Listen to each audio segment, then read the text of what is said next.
Good evening, everyone, and welcome to the October 7th meeting of the Ann Arbor City Council. If you are able, please rise and join us for a moment of silence, followed by the Pledge of Allegiance.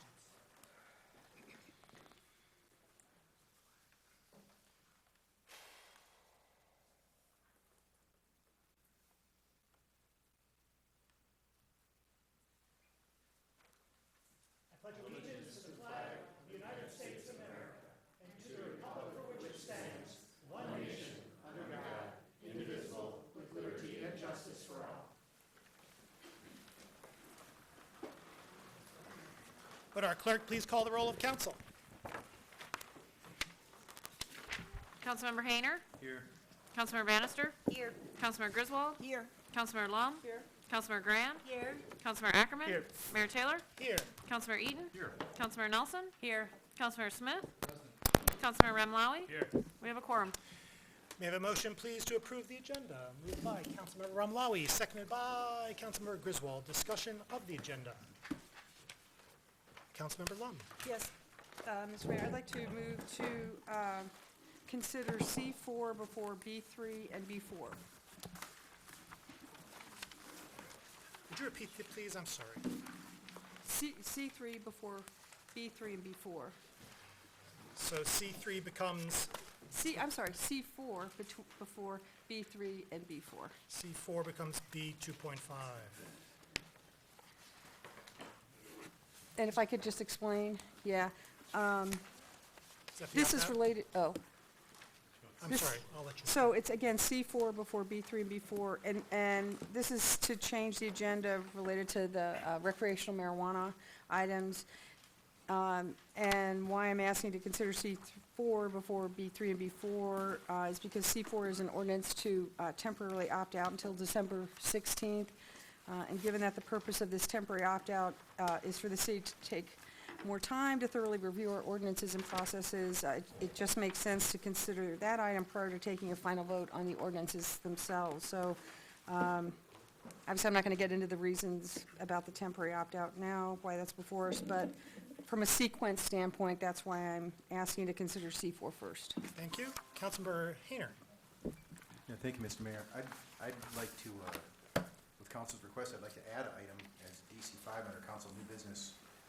We had a vacancy on the Central City Task Force, and I actually asked to have it on the agenda, but we've kind of identified a replacement, and so I'll send that around to the clerk once we get in here, if I could. It's a simple resolution to appoint a replacement for Ms. Sipes, who resigned. New DC5 added. All in favor of the agenda as proposed to be amended? Aye. All right. I'm sorry, was there something else? No? Oh, Me? No. all in favor? Sorry. All right. Opposed? The agenda as modified is approved. We have communications today from our city administrator. We do, Mayor, and I ask a little bit of forbearance as there are a lot of really good things going on, and I want to promote those for the public. Fire Station 6 is going to get solar installed on the roof, and you can help on October 17th from 9 a.m. to 12 p.m. and October 18th from 12 p.m. to 3 p.m. Volunteers are invited to join the Office of Sustainability and the Ann Arbor Fire Department as we install its solar panels. If you're interested in volunteering for all or a portion of this project, please register with Josh McDonald, the city's energy coordinator, at jmcdonald@a2gov.org. Just want to come and eat refreshments like I do, you can show up on October 18th at 3 p.m. The Office of Sustainability is also partnering with community stakeholders to hold a carbon neutrality summit on November 13th from 1 p.m. to 5 p.m. Details are coming. We're also offering a composting tour of our composting facility, which is located at 4150 Platt Road. The tour is taking place at noon on Wednesday, November 6th, and more information, you can contact We Care, which is our organics facility manager, and he can be reached at dbutinsky@wecareorganics.com. The October issue of Quality Water Matters is available, and it provides the most recent water quality tests, as well as PFAS regulation updates and how the city's engaged in the regulatory process. Public Works is having an open house Saturday, October 19th from 10 a.m. to 2 p.m. You can get up close and personal with the city's vehicles, including street sweepers, solid waste vehicles, and other heavy-duty trucks. There'll be a lot more hands-on activities, demonstrations, crafts. It's a free event. I'd like to remind everyone that the council approved an ordinance prohibiting the use of power equipment with two-cycle engines. That ordinance went into effect July 1st, 2019. With leaf blowing season upon us, I think it's appropriate to remind everyone of the council action that they took, and that the city will be looking to enforce it in the DDA district. City seeks to shape input for a short-term rental property policy. There are several meetings scheduled to get your input on short-term rentals. The next one is Thursday, October 10th, 6 to 8 p.m. at the Traverwood Branch Library, and then Saturday, October 12th, 9:30 to 11:30 a.m. at the Mallet Creeks Branch. The city is going to present monitoring well location recommendations for the Gelman plume. We are working with our contractor to provide a detailed explanation. The public is invited to an informational meeting on Monday, October 28th, 7 to 9 p.m. in council chambers. I'd like to thank Officer White to provide support for this evening's meeting. And with that, Mayor, there are a couple of introduction items. Yes. Chief Kennedy?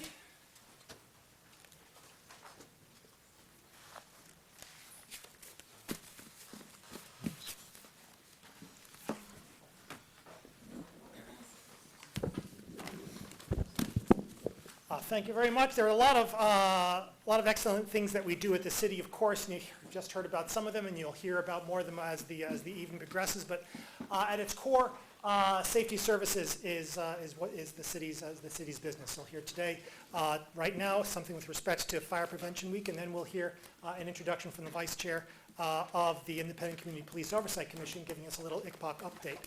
With respect to this proclamation for Fire Prevention Week, I'd like to give an earnest and heartfelt hat tip to Councilmember Bannister, whose initiative led to this being brought up today. So thank you very much, Councilmember Bannister, for being on point on this. This is a proclamation with respect to Fire Prevention Week, whereas the City of Ann Arbor is committed to ensuring the safety and security of its residents and visitors. And whereas home fires have killed 2,630 people in the United States in 2017, according to the National Fire Protection Association. And fire departments in the United States have responded to 357,000 home fires. Whereas the fire death rate per 1,000 homes reported to the U.S. fire departments was 4% higher in 2017 than in 1980. And whereas the smoke alarm sounds of Ann Arbor residents may have less than 2 minutes to escape safety. Whereas a home fire escape plan includes 2 exits from every room in the home, a path to the outside from each exit, smoke alarms in required locations, and a meeting place outside where everyone in the home will meet upon exiting.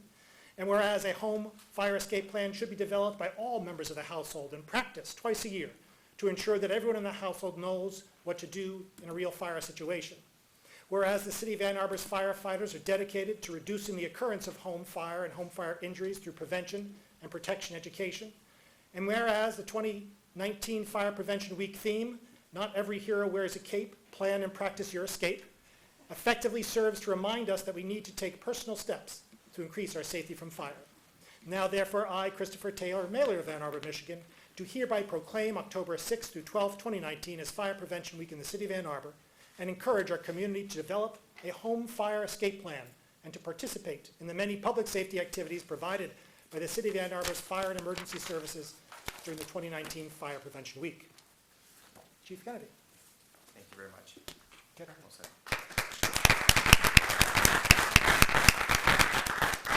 Thank you, Mayor Taylor. Thank you, Councilmember Bannister, for your support with this. Again, this week is National Fire Prevention Week. Fires, surprisingly, we have less time to get out now than we did 20 years ago. So with modern synthetics, fires are burning faster than they did. So, Mr. Mayor, you did a wonderful job of outlining, taking all my speech points tonight, so thank you. But we just want to encourage people, make sure you have working smoke detectors. The American Red Cross Washtenaw County chapter will install free smoke detectors for any City of Ann Arbor resident. So it's a wonderful grant program they have. There's information on our social media, city website, also through American Red Cross. And the theme of Fire Prevention Week, we really ask families to practice their escape plan. So thank you very much. Thank you. Vice Chair Jackson, the floor is yours. All right. I'll take a seat. Thank you. Thank you very much. Good evening. I am Lisa Jackson. As Mayor Taylor said, I am the Vice Chair of the Independent Community Police Oversight Commission. I am joined tonight by several other commissioners, Anana Miri, Francis Todoro Hargraves, Reverend Mashad Evans, and Muhammad Othman. Because we're a newly created independent commission, it's important for us to speak publicly, directly, and regularly to City Council and to the community to update you on our progress. We have learned in our training that that is a best practice nationally. In this, our first year though, our job as we interpret it is to lay the foundation for the future, starting with sharing our vision and goals and becoming trained to be competent.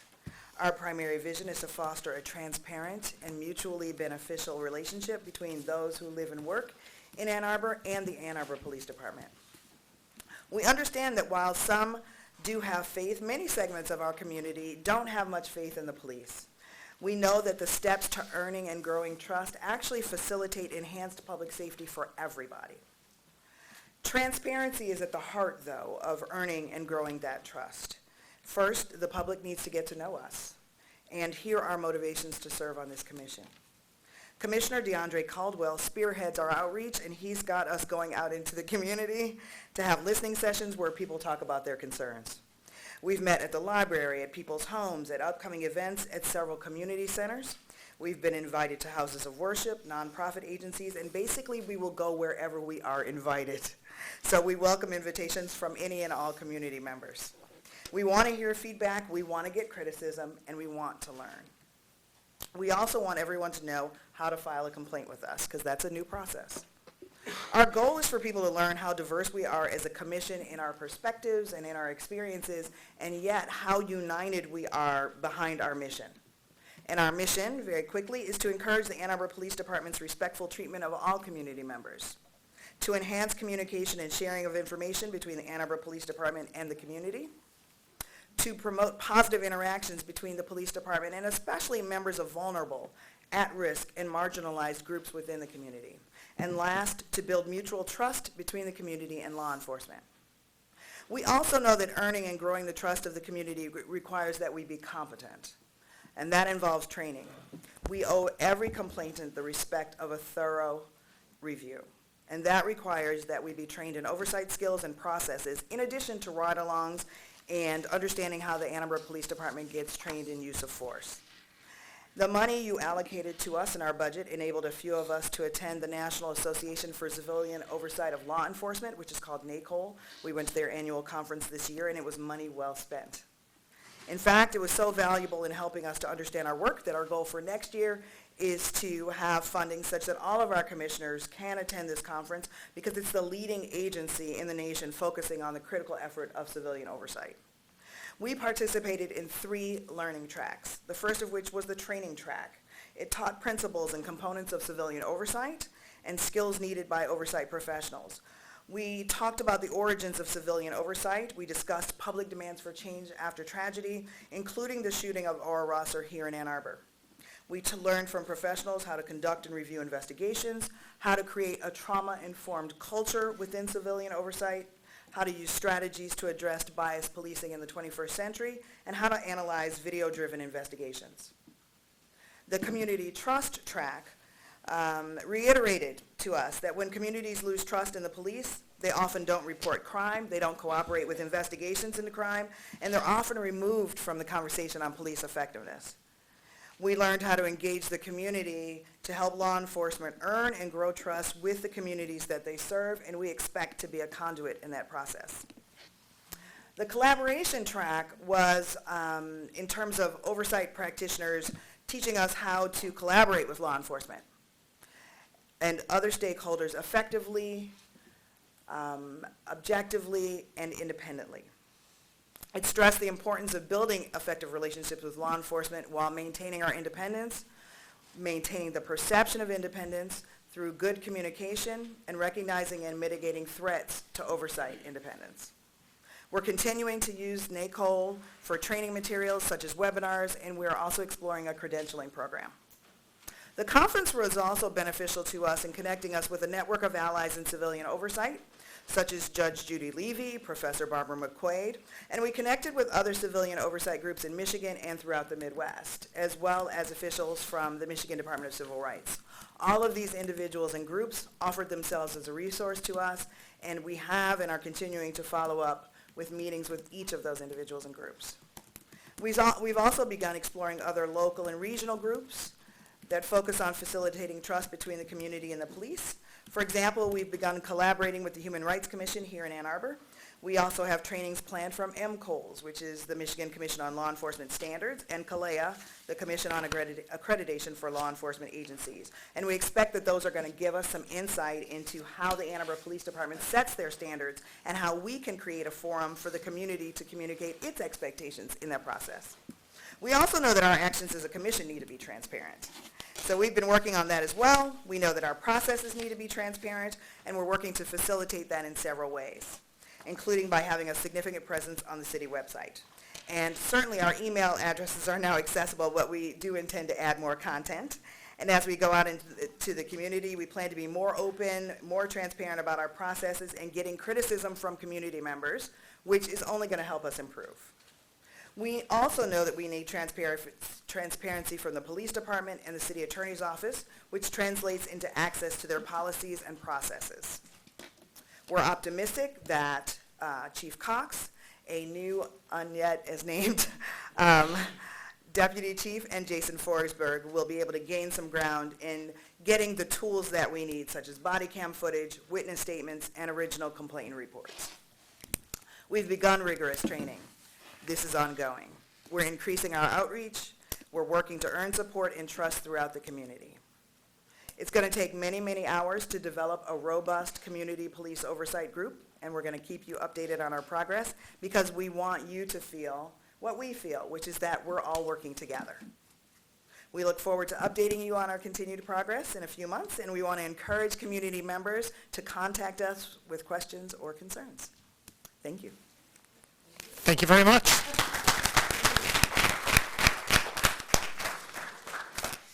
We now come to public comment reserve time. Public comment reserve time is an opportunity for members of the public to speak to council and the community about matters of municipal interest. To speak at public comment reserve time, one needs to have signed up in advance by contacting our city clerk. Speakers have 3 minutes in which to speak, so please pay close attention to the time clock. As a matter of courtesy, we may have only one person speaking at a time. And finally, if you require assistance in speaking before council today, we'd be delighted to provide it to you. Our first speaker is Adam Oxmer.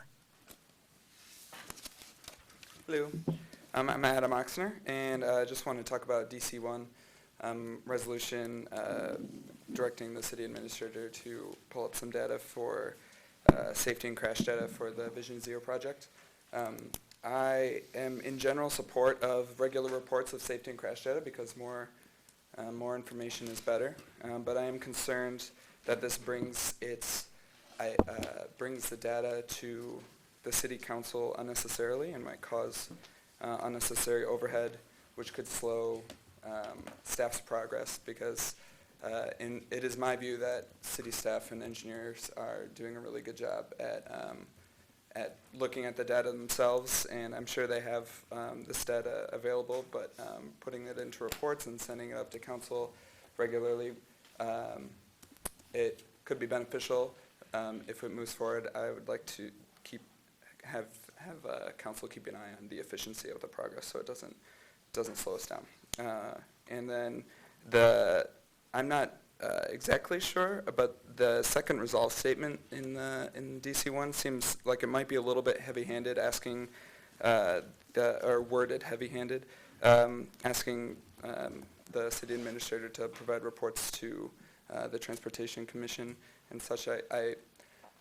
Maybe I don't understand how it works exactly, but it seems like it could have possibly been just a one-on-one request instead of having a resolution being brought to council. So that's it. Just a shout out to the engineering staff. I think they're doing a good job, and thank you.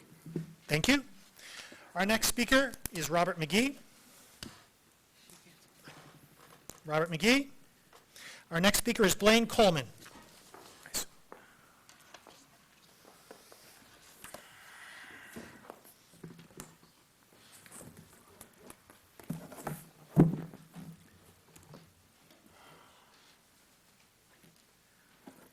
This mayor has made it clear in MLive that he views the Palestinian people as subhuman.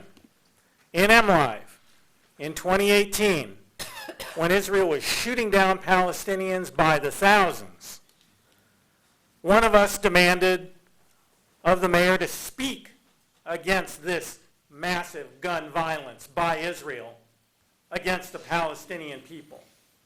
And the mayor said, no, we tend to focus on matters that impact members of the Ann Arbor community.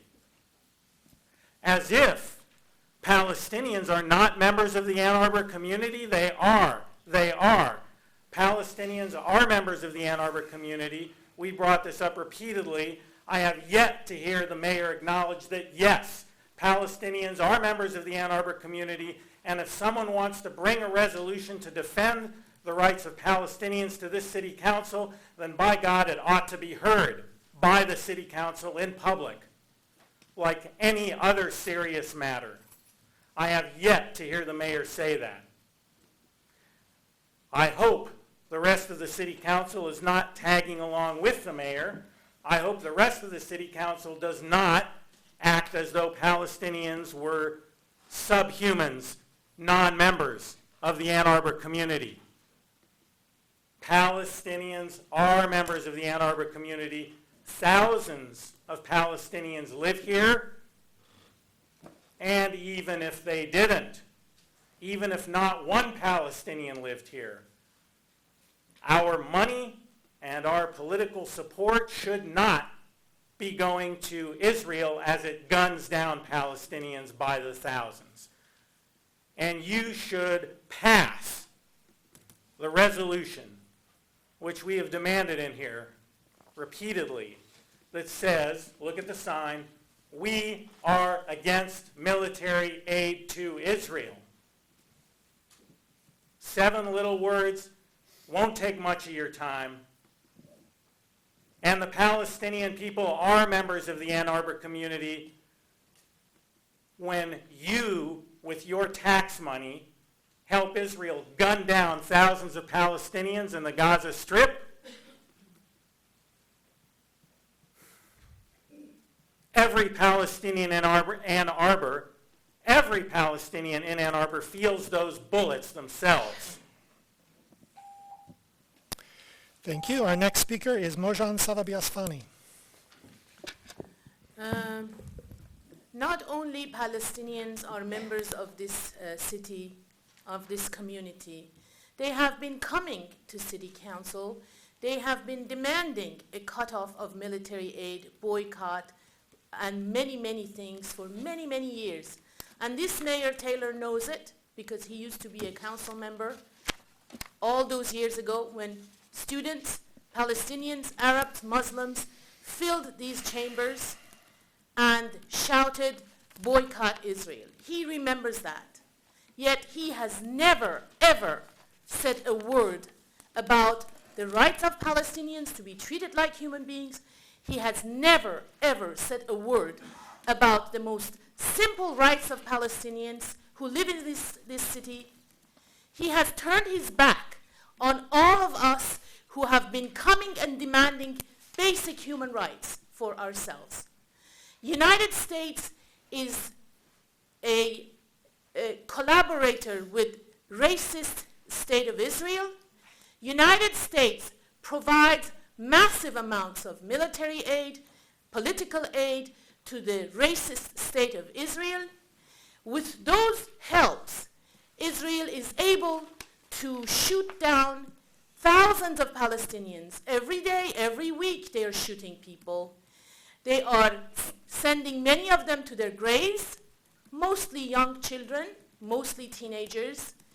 And the rest of them who manage to survive the shoots they will end up in hospitals that they are massively under-equipped, and many of them, thousands of Palestinians, end up with amputated legs and arms. And this is the doing of us. We are doing it. This city council, your silence is helping that genocidal government of Israel to continue this. If we do nothing, they will continue to do it. On top of that, U.S. has committed $38 billion to go to Israel in the next 10 years. I am saying, if you have no humanity in you to stand up and say no more military aid to Israel, think about the money out of your pocket, Mr. Mayor. That money can stay here and help education, health, whatnot, in the United States for children of this country who deserve it. Instead, with your silence, you're sending those billions to those butchers in Israel who will turn around and kill children and destroy lives and destroy this planet. That only is to your shame. Unless you change your heart and you see that we're human beings and say no more military aid to Israel. Thank you. Our next speaker is Jeff Crockett. Good evening. My name is Jeff Crockett. I live at 506 East Kingsley, and I am the Communications Officer of the 04th Ward Association. And this evening, I am here to express my gratitude to Mayor Taylor, Chief Kennedy, and First Ward Council Member Ann Bannister, who made it possible for the Fire Week declaration to happen this evening.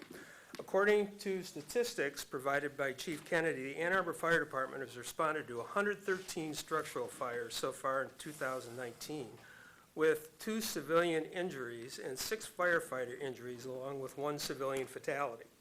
It is important to remember that every fire presents a threat to firefighters in addition to residents. So if the outcome of Fire Safety Week is that even one resident and firefighter are saved from injury, this effort will be worth it.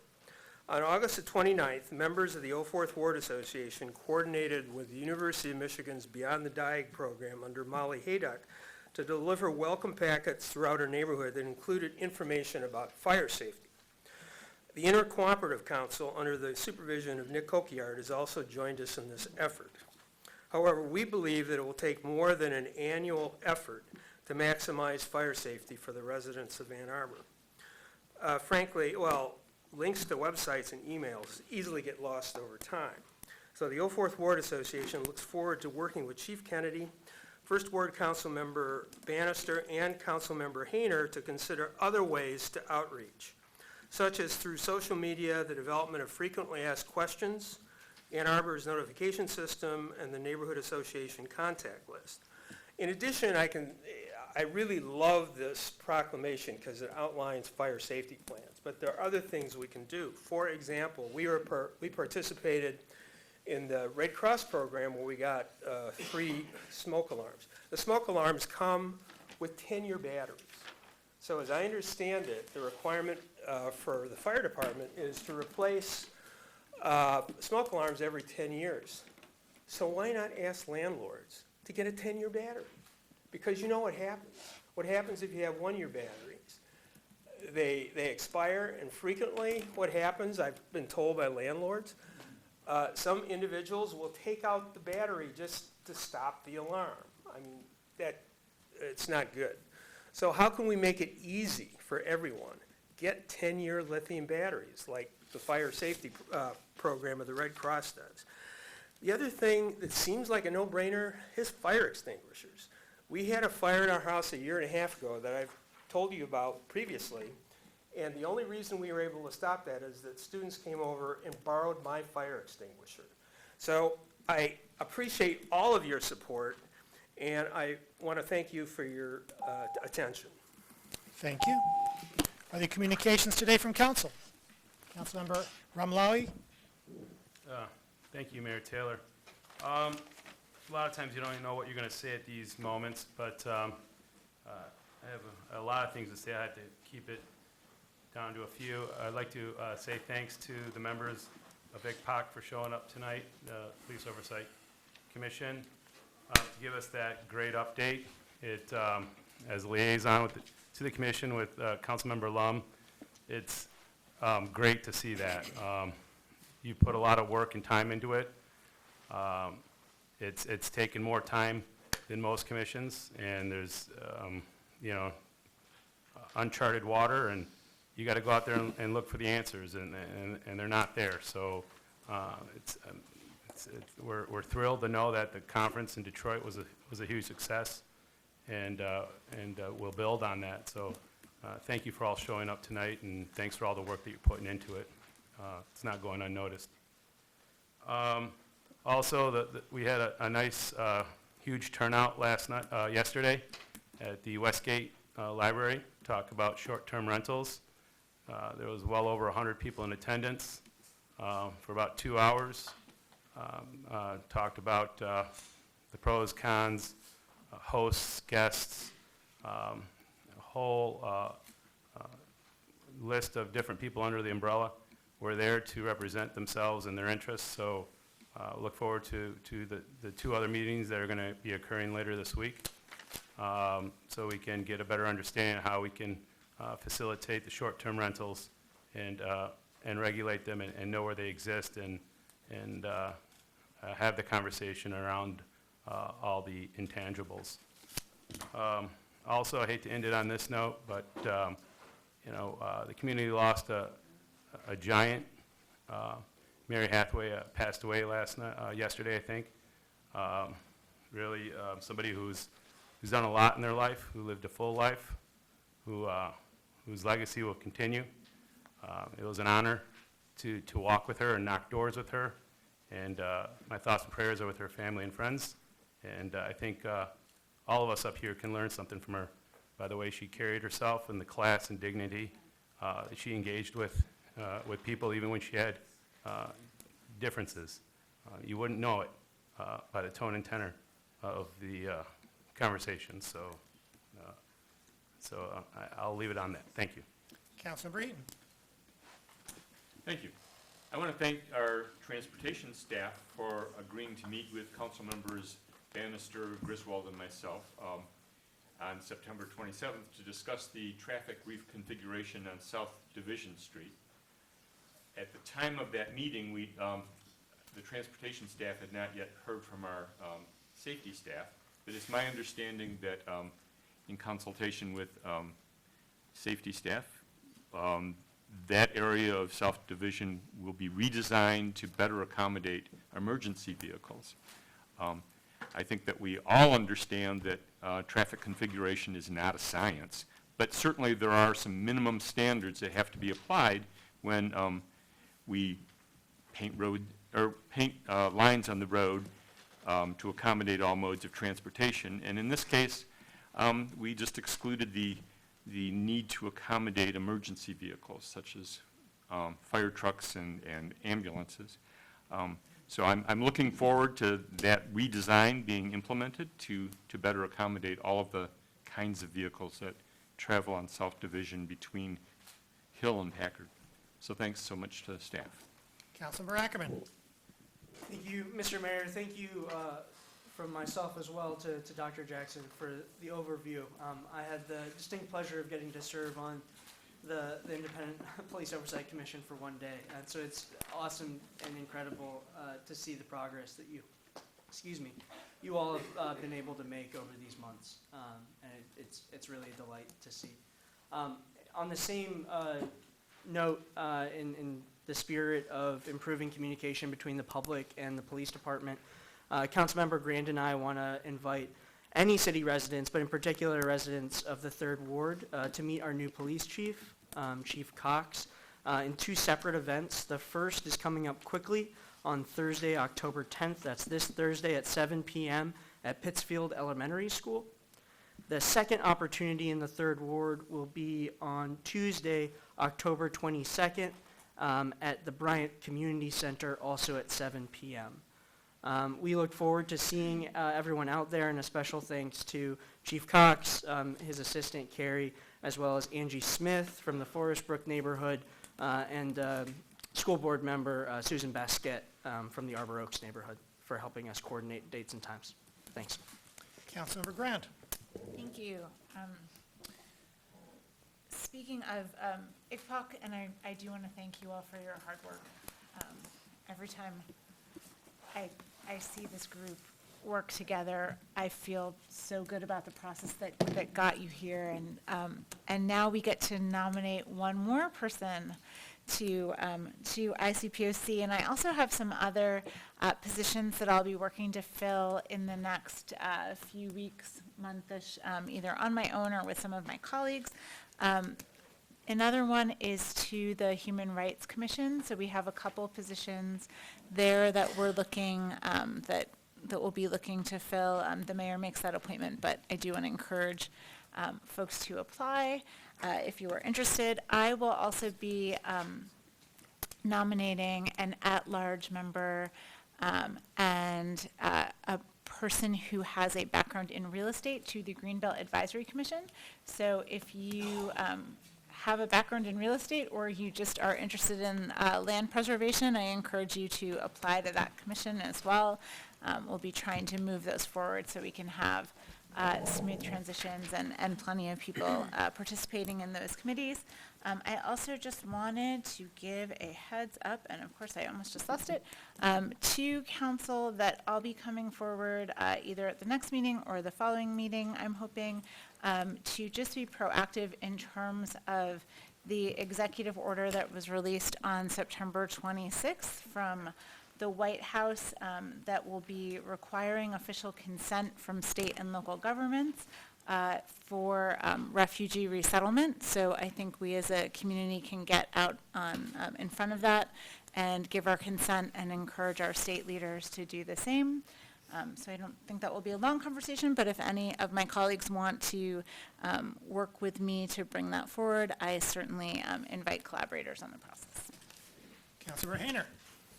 Thank you, Mr. Mayor. I guess I will third or fourth the praise for the report from the Police Oversight Commission. It's good to hear what's going on. I've had the distinct pleasure of having several conversations with Ms. Jeans, who's the coordinator from the city, and she tells me that they're getting a lot of phone calls. People are very interested in reaching out to the city and finding out what resources are available to them. And so I think that alone speaks to the so far the successes of that, and I'm really happy to hear about that.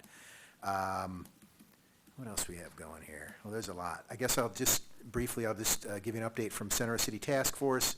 We've divided up into several subcommittees, and a lot's getting done. It's been pretty interesting, and our first public outreach session is going to be November 6th. That's a Wednesday, November 6th. It's going to be at the downtown library. So far, we're bouncing around room spaces. So we're not certain of the time, but it's going to be in the evening, and there'll be a couple public outreach opportunities for folks to come up there and share their vision, and also some of the other subcommittees have come up with some goals for the public presentations. There'll be a presentation and a Q&A and a listening session, and most importantly, a listening session. And it's been pretty interesting. Things are really moving forward with that, so I'm real happy with that. And then I guess the last thing is just to put it out there that I know we're doing a review of all the recreational marijuana laws tonight, and in the spirit of Fire Safety Week, I'll just point out that most fires are caused by smoking. Councilmember Bannister. Councilmember Hayner and I have two Ward 1 events coming up to invite the whole community to, no matter what ward you're from. Similar to Ward 3, we are having Chief Cox come to visit with us at the Arrowwood Community Center on Wednesday night, October 16, from 7 to 9. And so Chief Cox will visit with us, and then also both Councilmember Hayner and I will be there to answer questions and give an update on what we've been working on. And then also everyone across the city is invited to the Old Fourth Ward meeting on Tuesday night, October 22nd, at our usual location, which is the St. Andrew's Church on North Division. And this time we're going to not be in the little chapel, we'll be in the full congregation room, so we'll have room for everyone. And I believe Chief Cox is also has been invited to join us there Oh, I'm getting a signal, it's not coming to that one. But anyway, Councilmember Hayner and I will be there to, again, engage with the community, tell folks what we've been up to, and answer questions and hear your thoughts and concerns. So mark your calendars for the 16th and the 22nd. Thank you. Councilmember Lum. Thanks, Mr. Mayor. I'd like to just also add my thanks and appreciation for all the hard work of our outstanding ICPOC group. It is an honor to serve with you, and tonight, once again, you made us all very proud. You're doing outstanding work for the community. It was a great update, very informative, and I know you'll be returning with future updates. You've learned a lot that you're going to be sharing with all of us from attending the NACOL conference that was just recently held in Detroit. And so you're going to be bringing all those best practices here. And I think, you know, this update was really exceptional, I have to say. A little biased, but I had nothing to do with writing it. Professor Jackson and others, I know all, yes, it's a team effort, and it shows. Thank you.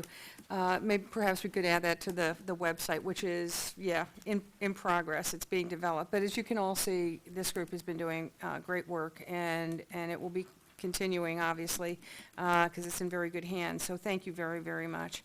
And then I also appreciate that Councilmember Remlawi shared with everyone that we had, our community had a great loss last night with the passing of Mary Hathaway, who is really a founding mother of this wonderful community of ours. And so our thoughts and prayers and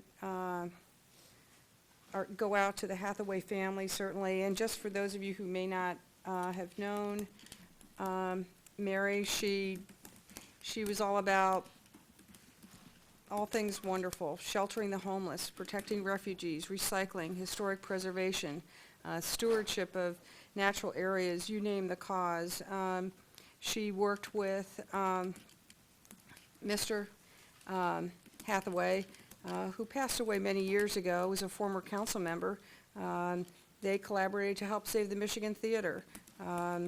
And she took the lead on so many of these good causes, important causes. And for the past 9 years, she's devoted so much energy to promoting the idea of having an active public space at the library lot, and the city charter amendment and all the work that went along with that. So she was quite a visionary and so dedicated to making this community a better place. And I appreciate that, Councilmember Hayner, you're bringing forward this resolution to quickly replace Ms.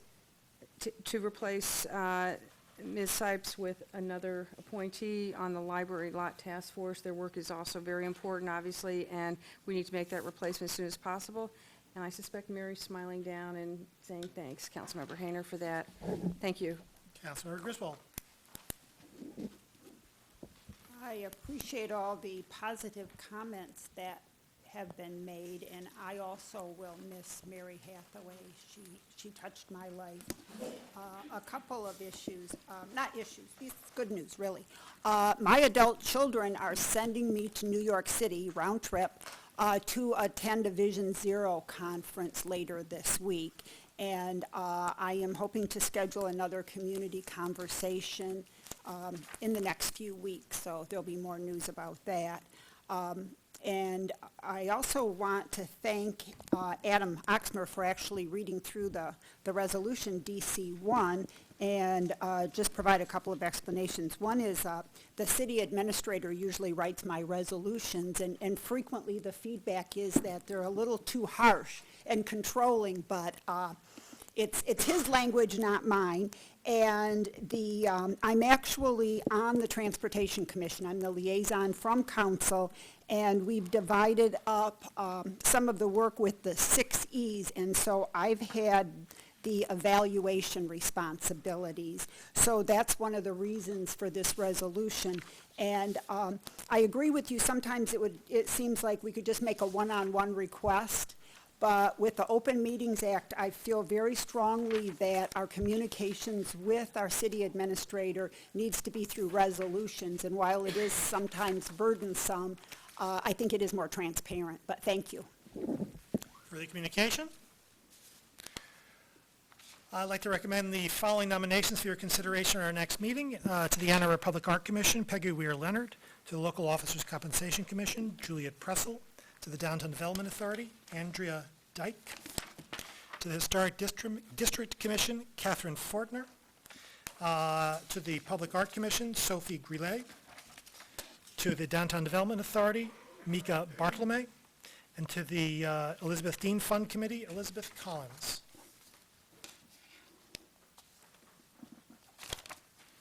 We now have before us the consent agenda. May I have a motion, please, to approve the consent agenda? Moved by Councilmember Blawy, seconded by Councilmember Nelson. Discussion of the consent agenda.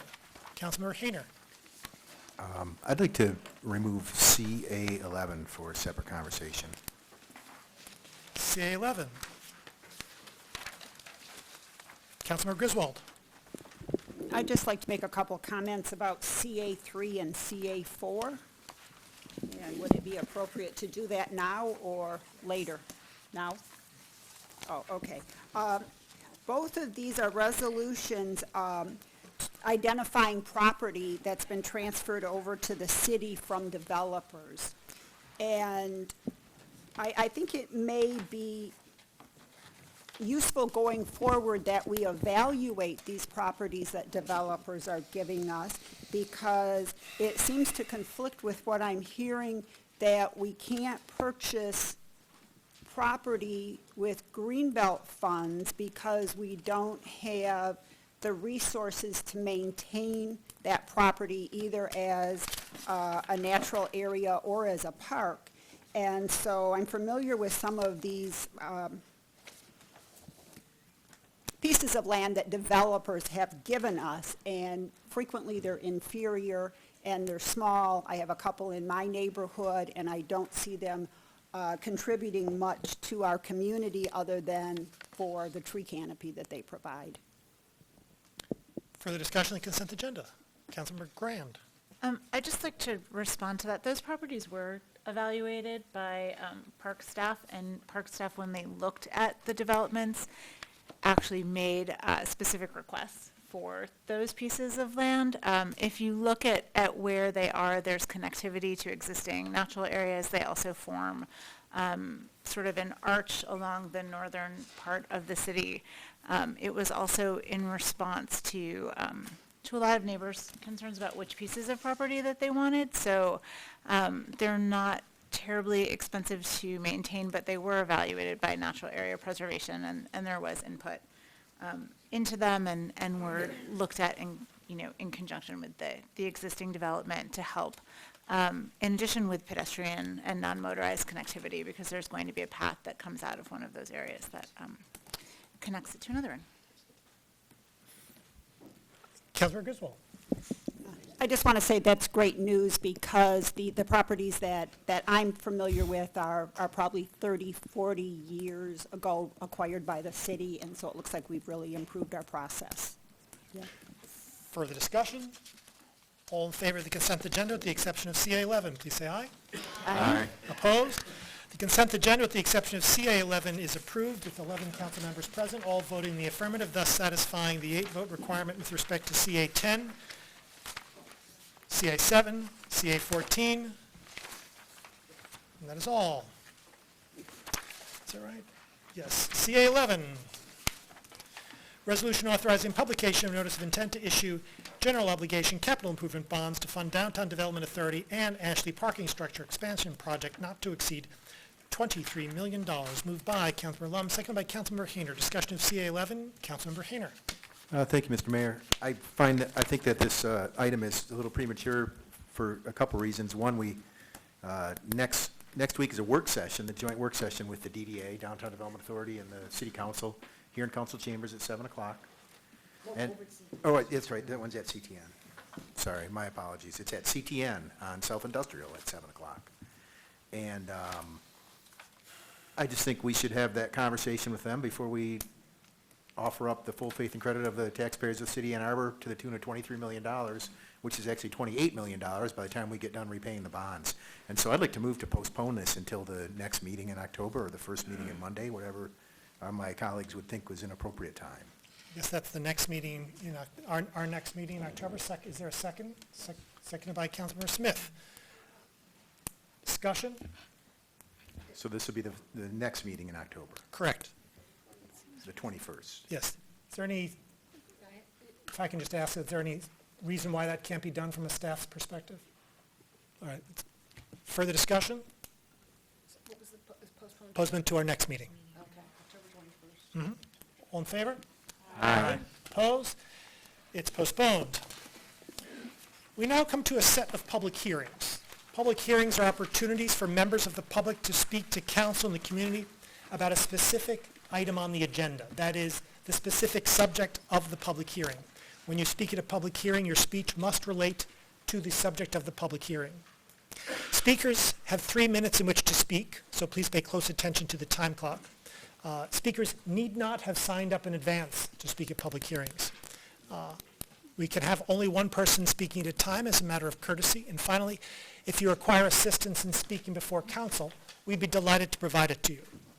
Public hearing number 1, an ordinance to amend Chapter 55, zoning, rezoning of .54 acres from PUD, Planned Unit Development District, to PUD, Planned Unit Development District, the Glen Mixed Use Development PUD zoning and supplemental regulations, 201, 213, 215, 217 Glen Avenue, and 1025 East Ann Street. Is there anyone who'd like to speak at this public hearing?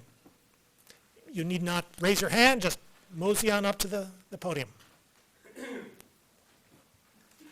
My name is Jeff Crockett, live at 506 East Kingsley, which is not far from the Glen Hotel site. And I'm speaking in favor of this project. Our association has been working with the developer for quite a while on this. And we have found them to be really responsive. The Glen Street was a real issue in terms of the one-way street and figuring there would be a lot of cars coming through the neighborhood. And Norm Tyler worked with the city and the developer to propose a real cool solution where a little section of Glen Street would be two-way to allow cars to come in off of Glen into the hotel, which we really like. I really like the fact that there are 252 parking spaces. And this is going to come up with an issue later on with a different hotel that has a different, parking proposal. So in other words, the fact that there are 252 parking spots means that these people are not going to be going through our neighborhood, which is really important.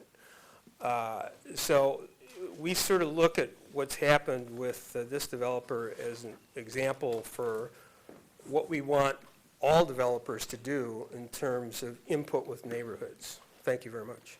Thank you. Is there anyone else who'd like to speak at this public hearing? Seeing no one, this public hearing is closed. Public hearing number 2, resolution to approve the Glen Mixed Use Development Modified PUD Site Plan 201, 213, 215, 217 Glen Avenue, and 1025 East Ann Street. Is there anyone who'd like to speak at this public hearing?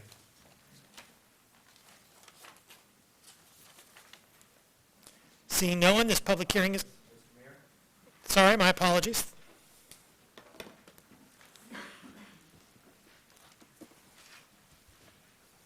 My apologies as well. My name is James Demore. I am a nearby resident of the proposed development, although I'm just a couple blocks east. Just some notes here. I have been aware of this proposal for some time, the various iterations. I've spoken before you with respect to this project. And I think you're on the wrong public hearing, I'm afraid. This is with respect to the Glen on the Glen Hotel on Ann Street. oh my goodness gracious, I wondered why there was a little hesitation to it. Have a I will say my address of record is, since I don't live near that, is 2771 Maplewood Avenue. Fair enough. Ann Arbor, Michigan, 48104. And All I'll right. set it up with my 3 minutes. Hang out there, you'll be first in the queue on public hearing number 3. And don't go very far away. Is there anyone else? Take a front row seat. Is there anyone else who would like to speak at public hearing number 2 with respect to the Glen? Seeing no one, this public hearing is closed. Public hearing number 3, an ordinance to amend Chapter 55 zoning, rezoning of 7.7 acres from R1E, single-family dwelling district with conditions, to PUD, planned unit development district, Weber rezoning, 2857 Packard Road. Is there anyone who would like to speak at this public hearing? And again, please just mosey on up in some crowdsourced queue. So I'm sure there'll be a Ron Lev, 2645 Easy Street. I'm sure there will be many, many people speaking regarding this. The plan for this site, the proposed plan, is a terrible plan. You'll be hearing many, many reasons why it's a terrible plan from my neighbors. A lot of them boil down to the trees that are on the site, the density of housing that is being proposed for the site, and the character of the development versus the character of the neighborhood. This is a significantly large site, and the community has a significant stake in its disposition. This is not a mere private transaction of a private owner developing their land, with all due respect to private ownership and the rights of property owners. There's been a sense of inevitability regarding this plan from the day it was first introduced, before the city rezoned the R1E and accepted the original area plan. It was deemed inevitable that the property had to get developed, it had to get densely developed, it had to get developed according to the way this developer did it. Essentially, the vision for this piece of land, which has significant impact on the community, came from the developer, whose primary goal is to squeeze as much profit as they can out of the land, with all due respect to them, that's their job. And all we've done as a community, all the city council has done, not necessarily you guys, but the council that preceded you, has been to chip away and slightly mitigate this horrible plan. What I am proposing is that you turn down the PUD, you turn down the plan, we stop acting like this is inevitable and be afraid of all the threats of lawsuits and horrible things that will happen if we don't do this particular plan, and go back to the drawing board, engage the community, create a vision for this site that makes sense to the community as a whole, and also takes into account the interests of the owner, have all the stakeholders at the table, and then figure out what is the best way to get to that end goal. And there will be cost. There will be cost of changing direction, because decisions were made by the city. Perhaps, in fact, we're convinced they were the wrong decisions. It's better to change direction after a wrong decision than to keep going because you're afraid. And we've been what we've heard from many council members, not all, but repeatedly, is, oh, there's no choices, our hands are bound, this is the only thing that can happen. I want to call BS on that. There are choices, there are costs and risks to those choices, and it's your job to assess and be willing to potentially take those risks for the betterment of the community. This development will irrevocably destroy a large woodland and put in what's basically a monstrosity into a neighborhood that will destroy and harm the character of this neighborhood. So when you hear all these reasons, I don't want you to have this closed mind that says, oh, all these dreamers want something different, but we can't have it. I want you to say, maybe a big mistake was made, and we need to change direction and address these concerns, even if it's hard, even if it requires risk. I guess that's it. Thank you.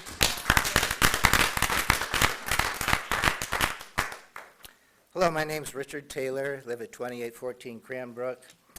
So when the previous city council made the decision to rezone this land from R1C to R1E, there was already a city forester report on file vigorously opposing that area plan. Some of us wrote a letter attempting to get the previous city council to pay attention to that report.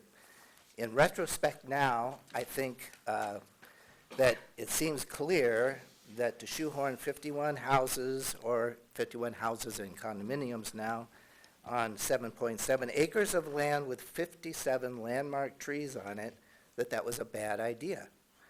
The present PUD plan would still remove 38 landmark trees. Tonight, I also have the fear that anything that your constituents say tonight will be of no consequence because you're being threatened with the lawsuit. And that's a sad situation. And I understand that you're in a tough position at this point. The grove of trees that are approximately 300 years old will be spared, but the trade-off does seem to be attached housing, which is inconsistent with the neighborhood, and free rein to remove 38 other landmark trees. So looking forward, I do support you in continuing to advocate for responsible development with this city council and development that is judiciously approved.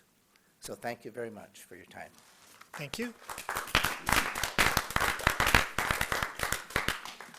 Hi, my name is Emily Mueller-Epstein. I live at 2601 Easy Street. My husband, my 9.5-year-old daughter, and I just moved there a year ago, and we love our neighborhood.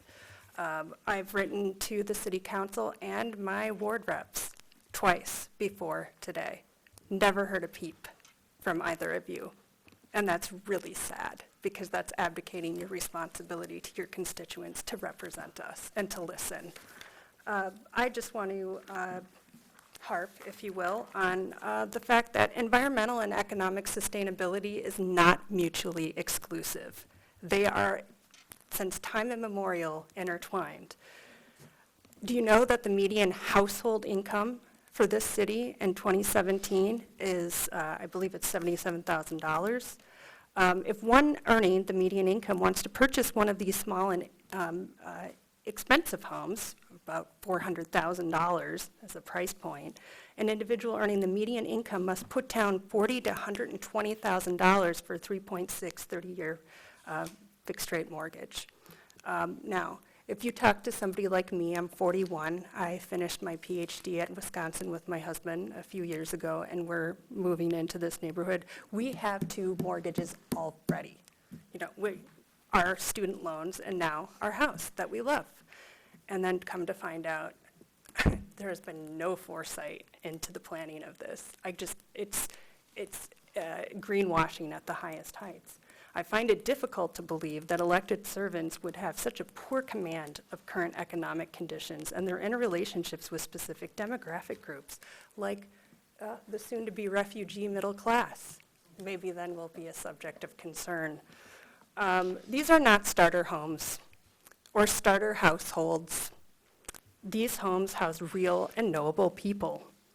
The vast numbers of retirees that live in my neighborhood will be pushed out as property taxes rise with absurd housing costs under this proposed PUD, a scenario that is played out all over the U.S. ad nauseum. The PUDs will not be an option for young families struggling with outrageous student debt, child care, or insurance premiums. And as an economic group, or as a demographic group of my particular generation, we are simply not compensated at the levels of boomers. It's just, that's the truth. And the fact that the complete abdication of responsibility to consider the infrastructure that is required to make these, yes, I'm loud. I think I just heard that. I have to be loud so that they can hear me. The abdication of responsibility to consider the traffic congestion, the water infrastructure that's required, it was never done. I just don't see it. I mean, certainly you never talked to me about it, but, you know. And that's my time. Thank you.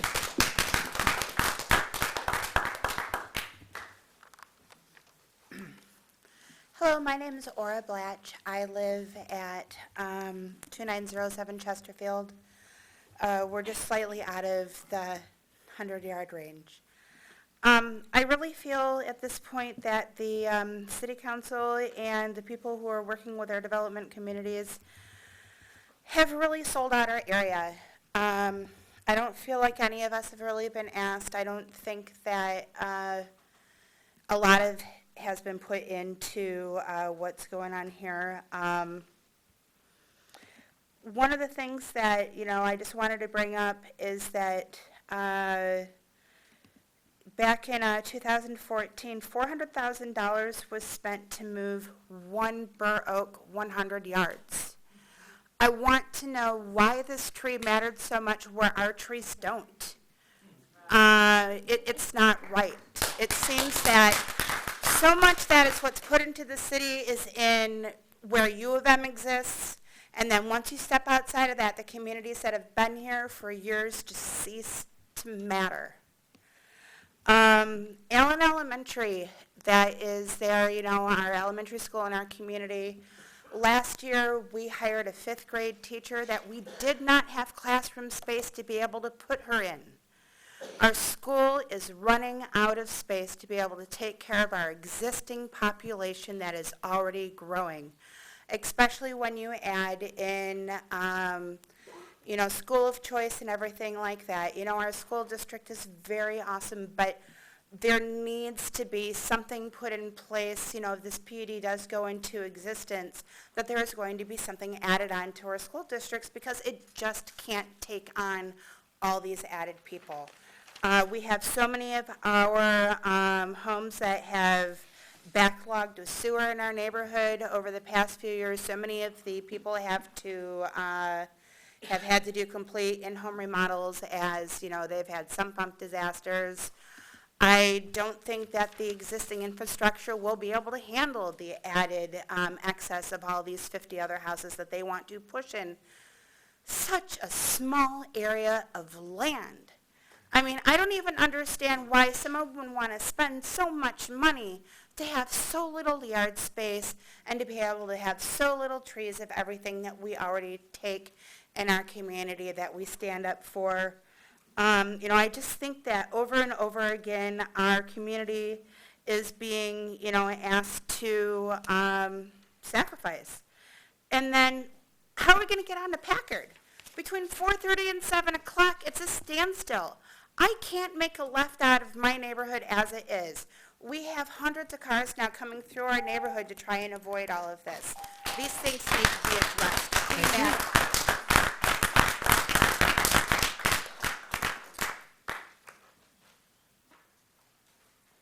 Good evening. My name is Bryce Feldkamp. I live at 2869 Easy Street, so my backyard will be butting up against some of the backyards, I guess if you can call them that, of the new development proposed here. Renting in Ann Arbor for about the last 13 years, I figured it was time to put down some roots and time to buy something. And looking around, it became very clear to me very early on that probably the only area of the city that I could afford to buy in was around the Packard and Platte area. And working in nonprofit, and it's the case for all of my coworkers, that we're centered there around the Packard and Platte area. And that's about the only place in the city that we could afford, and probably many of my generation, that's about the only place in the city that we could afford. If this PUD moves forward and there are homes that are going for around $400,000, I have to wonder and ask, is there going to remain any part of Ann Arbor that is going to remain somewhat affordable for people to be able to have homes, and even as some of my neighbors have mentioned, for younger people to move into the city, which of course you will need younger generations moving into your city. So I really love my neighborhood. It is a great place. I had a new roommate move in, and his parents were taking pictures of the woods there. Not against development, but as many neighbors will cite, there are a lot of issues regarding tearing down many landmark trees there, the increased congestion that would be likely faced on Packard Road, let alone just the fact that the density does not at all match the surrounding neighborhoods. If you take the 9 houses on my side of the street that line up against the proposed development, along with the 9 houses on the other side of the street, so 18 houses altogether, and you transpose that to where the PUD is proposed, that basically fills up that area. It seems like it's fit for about 18 to 20 homes, not the 50 or plus so homes that are currently proposed there. So as many have said, I think there are many other great possible alternatives. I think it is worth exploring. I think any fears as to going ahead and saying yay to this proposal, I think there are I think the risk is worth it to continue to explore what other possibilities may be at hand. Thank you.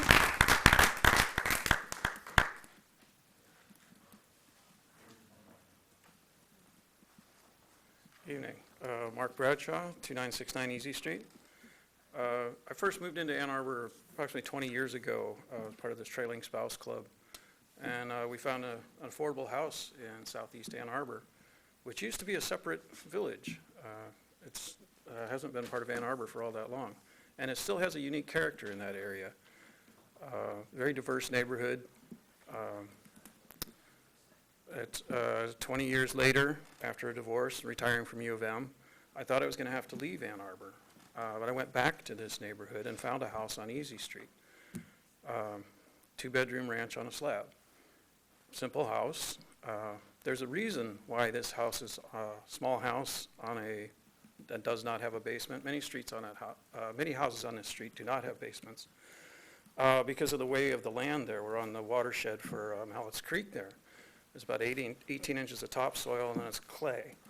I had to take out a couple of trees in my yard because they can't put down roots. They spread out sideways. They're growing underneath my house, and one threatened to fall on my house after DTE came in and trimmed half of it off because of the power line issues.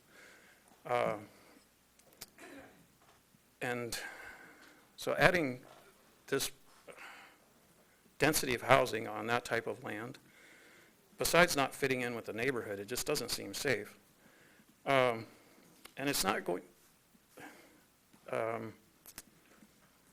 I don't have any prepared remarks, so I'm just kind of winging it here, so bear with me. But I love this neighborhood. It really is a very nice neighborhood, very diverse retirees, young couples, single people. A neighbor across the street's from Kenya. Guy a couple houses down is a DJ for WCBN. PhDs, professors, self-employed professionals, people from all over the world. It's a very unique neighborhood. And to put up a street of garage doors like previous Weber developments would just be a crime. Thanks for listening. Thank you.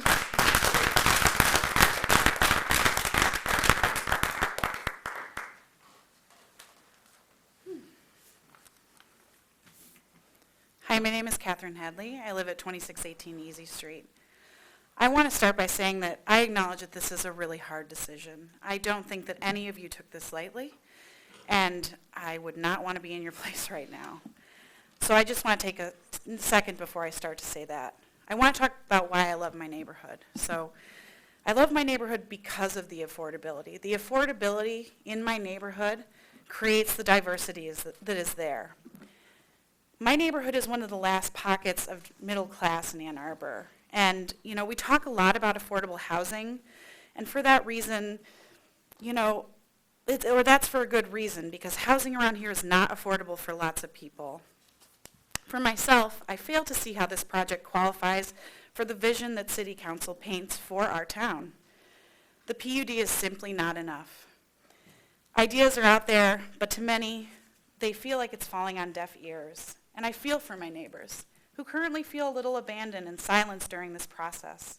It's really easy to toss up walls and say, well, these people are NIMBYs, and I'm not having this conversation.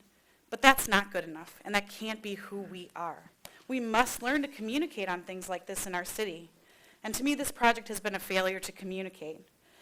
We need to come together. Giving up on this is sending a message to my neighborhood that you have given up on us. We cannot ever walk back this decision. We will never in our lifetimes get this natural landscape back. Some of these trees are older than Ann Arbor itself. We have to consider the future. I have 2 children at home, and it would be a lie to tell you that I don't worry about the impact of developments like these for their future. And I understand the fear behind not challenging this project. The stakes are high, and it's a murky place legally for the city, but the stakes will always be high, and we'll see this again, and mistakes are going to happen. And for me, tonight you have to decide what your legacy will be for our ward, and that's up to you. And tonight, I hope when you cast your vote that you consider voting for the voice of the people, and I really deeply appreciate your time. Thank you.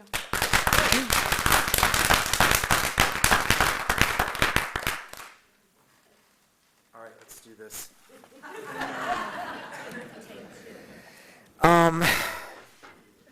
It's sorry for that, but it's a little disturbing to come up here because I feel what's being discussed here, I've been here before as a former planning commissioner for this city. And seeing some of the cast of characters, both in terms of the petitioner and city staff, including the city attorney, and that means you, Kevin, I feel that I'm seeing some things that just aren't right in terms of the process. I understand the difficult situation that you are in as council members, but I utterly hate the idea of government and ordinance passing by blackmail, by threat of lawsuit. And I hate the idea that for whatever reason, there's intimidation on the part of neighborhoods, or particularly on the part of policymakers, be it planning commissioners or city council members, that the city will not defend you in the event of the lawsuit if you vote to deny a project. That's simply not right. And I'm not sure that I'm not privileged to this, but I feel this is a possibility of what I'm seeing here. And I think I'm also concerned in terms of something that a council member, Grant, you wrote in Next Door Neighbor in response to a thread regarding this issue, that you had a, quote, fiduciary duty, unquote, to prove this project. Is this project indeed a must-pass? I think with the PUD process, you have some tools that are available, and I'll talk to you about that at the next meeting, at the next hearing. That's up in the agenda. At any rate, I want to make it clear to all of you that you as members of council, you are in charge of this process. You represent the citizens of the city. And whether it's forces at City Hall or the development community, you may do what's right for the city, what you feel is right, what benefits the community. Stay in charge, stay in control. Thank you. Thank you.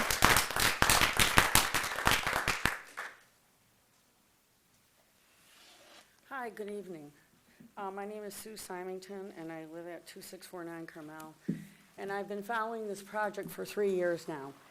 And nothing made me so sad tonight as to hear one of our other residents talk about how a developer worked with them, worked together on a project that we have not seen in 3 years in this specific project. This is heartbreaking for all of us. I've come up with many, every time I talk, I come up here and talk about there's animals that will be displaced. I've talked about sewage. I'm the one who keeps sending you this picture of Burr Park. We had a sewage spill this right before spring. I keep talking about, there was another thing in Easy Street. We replaced sewers on Easy Street a few years ago. Now the drain tiles are starting to sink. We've had sewage problems. We've mentioned all this. I've lived through Ashley Muse Hole, the Georgetown debacle, and in my heart of hearts, I am so afraid this is going to be another debacle. There's so many great, great ideas that are out there that we can support, an extension of cobblestone, something, anything. I think this particular plan is just not fit for the neighborhood and for the residents and for our city. And that's all I'm going to say at this point. Thank you.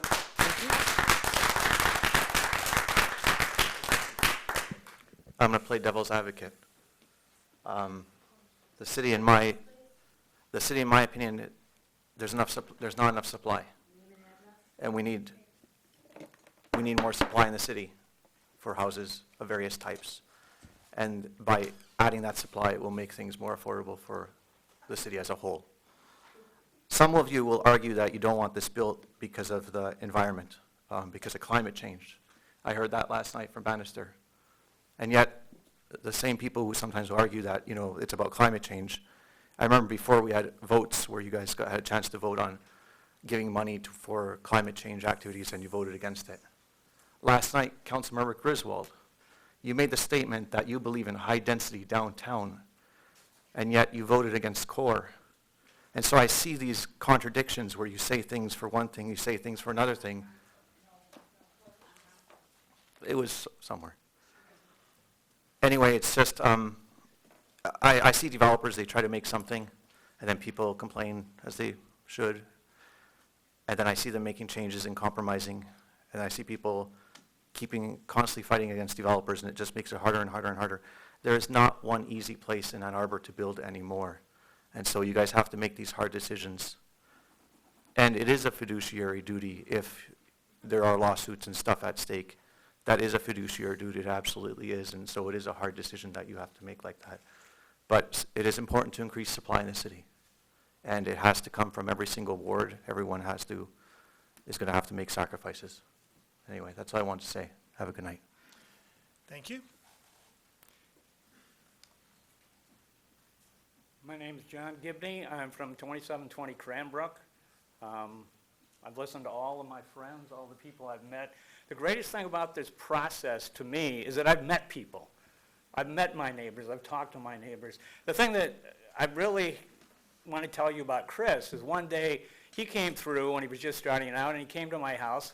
He wanted to talk about what was going on in the neighborhood, and I said, the Orangeburg tile. Well, guess what? A lot of that's been changed. It didn't help me. I wound up paying 10 grand to get it fixed. And the rest of the people, I'm sure, can say that too. But you guys did a great job of that. You know, every day I walk by this particular piece of property. Every day I've seen this property. I've taken pieces of poison ivy and used them for my ecology classes. I've taken pictures of the deer that are walking through in the snow. It's one of those things that, yeah, I didn't own the property, but it was spiritually part of our neighborhood. And I think the greatest thing about this is that we have come together to be able to look at you and say, guys, why change this? We can do other things. Now, I'm a historic preservationist by trade. And we saved Gordon Hall. I'm also one of the Civil War partners for the state of Michigan. The greatest and biggest thing that was done was saving Gordon Hall, the whole state of Michigan.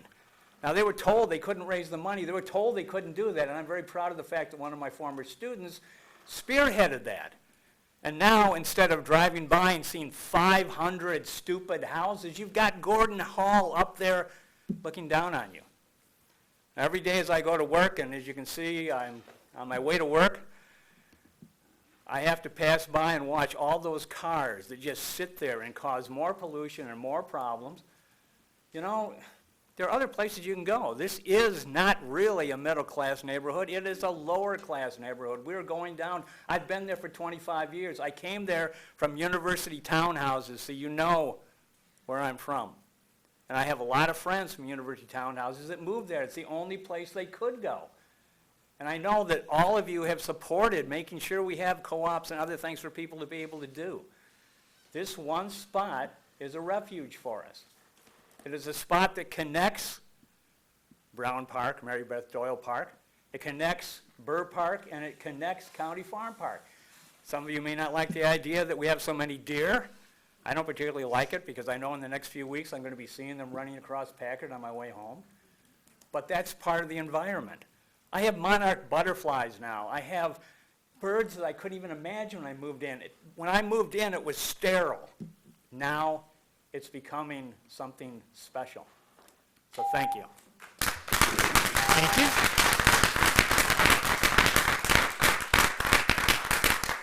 Is there anyone else like to speak at this? Please. No, we're not done yet. All right. Good evening, Mayor and City Council members. I wrote an email to all of you, but in case you didn't get it, I'm going to repeat what I said and make sure that you hear it. If I didn't say it the first time, Wendy Baker, 2306 Easy Street. I was born in Ann Arbor. I grew up on Easy Street, 60 years. My dad worked for the Ann Arbor News for 40 years. I went to Stone School. I went to Allen School. I went to Tappan. I went to Huron. Then I cleared out of Ann Arbor, moved to New York City. I was in book publishing for 12 years in the greater New York metropolitan area. Then off to the West Coast, and I lived in the greater Los Angeles area for 25 years, working in the entertainment industry. I recently inherited my parents' home on Easy Street, and I am so pleased to be back there, because it is a gorgeous place. And at first, all that had occurred to me was, it only takes me 20 minutes now to get across town instead of 2 hours. But now I'm seeing other things, like all the traffic. And I don't understand Mr. Devil's Advocate back there in the corner, who didn't give us his name or address, why we have to keep growing. Why? Why can't we just be a finite place? Yeah? And keep it beautiful. Or pretty soon, Detroit is going to run into Ypsi, and it's going to run into Ann Arbor, and then it's going to run into Dexter, and then it's going to run into Chelsea, and it's going to be just like New York and LA. And if that happens, we have you folks to thank. So that's all. Thank you.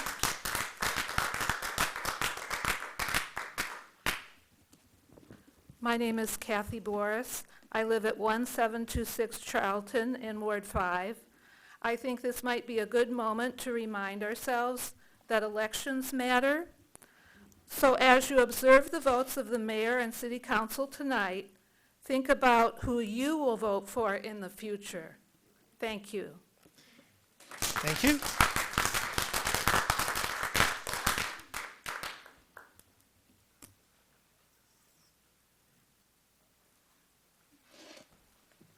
Hi, my name is Michelle Barcoud. I live at 2829 Easy Street. My property backs right up to 2857 Packard Road. I did send an email, but there are just some things that I will reiterate from what I sent, and I think you've probably heard a lot of these concerns already tonight. But in reviewing the Code of Ordinances, it explicitly states that a PUD will expand the supply of affordable housing. In our opinion, a price point of $450,000 is not affordable housing. And I don't think that the developer has any intention of making any of these units in that realm. Also in the Code of Ordinances, it says analysis is done on the surrounding neighborhood to consider the existing architectural style and the size of the lots and houses. Again, it does not seem that what we have existing in our neighborhood is taken into consideration in the new development. I think really most importantly, in the PUD section F7, it states safe, convenient, uncongested, and well-defined vehicular and pedestrian circulation within and to the district shall be provided, and where feasible, the proposal shall encourage the support and use of alternative methods of transportation. So I invite all of you to come and sit at the intersection of Packard and Easy Street during rush hour. It is nearly impossible to make a left turn onto Packard, and when the people become agitated enough, they turn onto Easy Street to cut through to Platt. I can only imagine that you know these people do not go 25 miles an hour. We have several children living in the neighborhood, my son included, and it's just not safe.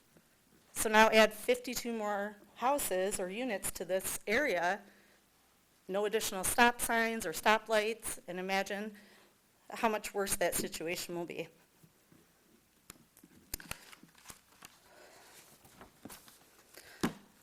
Another concern is that a PUD does not have defined minimums and maximums, which must then be stated in the proposed supplemental regulation.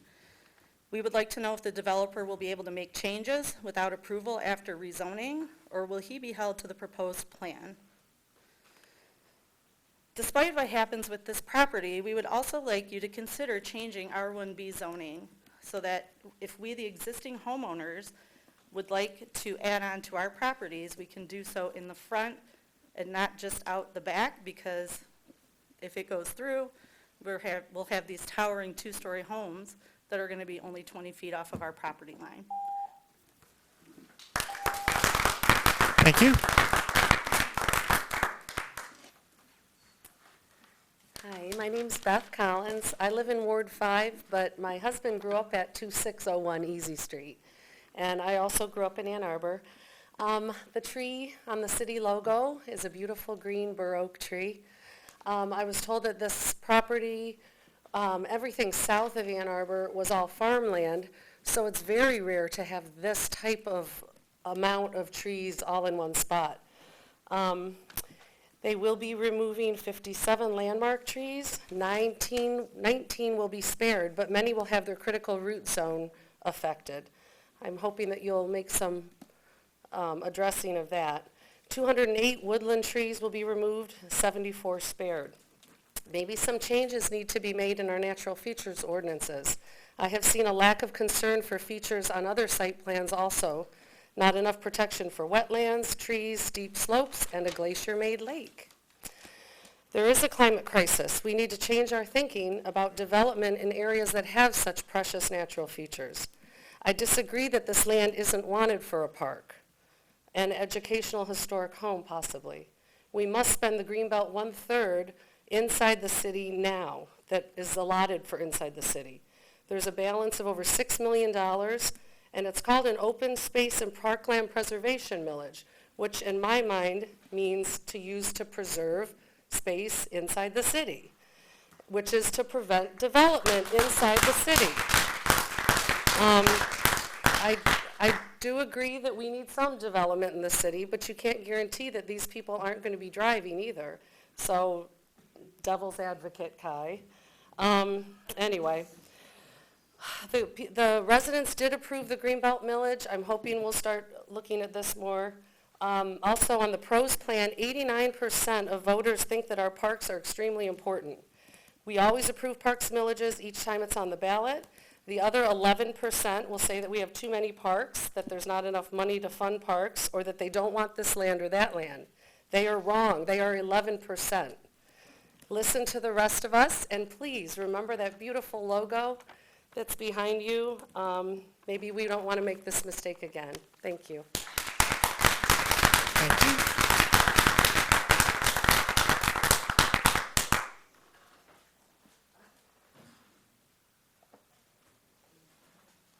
Hi. So, Karen White, 2719 Cranbrook.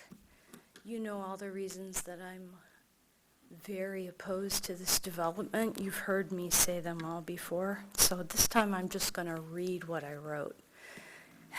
Hang on. At this political and environmental tipping point, I feel the need to paraphrase a sentiment that captures my frustration right now. I don't understand why someone would go through all the trouble of running for council or mayor of the city of Ann Arbor just to tell us what we can't do and what you won't fight for. Predatory developments like this PUD profit from our neighborhoods while killing the qualities that make them livable in the first place. Worst of all, the system as it currently stands makes citizens believe that we are powerless and that the only prudent response is to try and salvage tiny victories at the edges. We have seen this movie before. This is not Mr. Heisler's first lawsuit against the city. You may recall the expensive cul-de-sac called Liberty Heights, where sidewalks allow neighbors to stroll past one another's enormous two-car garages, and the layout encourages residents to drive in, close the doors behind them, and never look back. The only view offered by the Heights is the site of the standpipe in the center of the required retention pond. There is a dangerous problem here. The citizens of Ann Arbor are losing faith in how we administer development. They are losing faith in the power of democracy to protect the people and places that make Ann Arbor unique. They don't understand why someone would go through all the trouble of running for council or mayor of the city of Ann Arbor only to tell us what we can't do, and what you won't fight for. Our last city council made a mistake when they rezoned this parcel based on little more than the developer's vague descriptions of what he might build. I am grateful that Councilman Ackerman voted against it. He saw that there was a dangerous lack of specifics. Now some of you are advising me and my neighbors to sit down. Don't take the risk of letting this property owner cut down all the trees out of spite. Don't take the risk of having this developer purchase the property and then build at an even higher density. Thank you.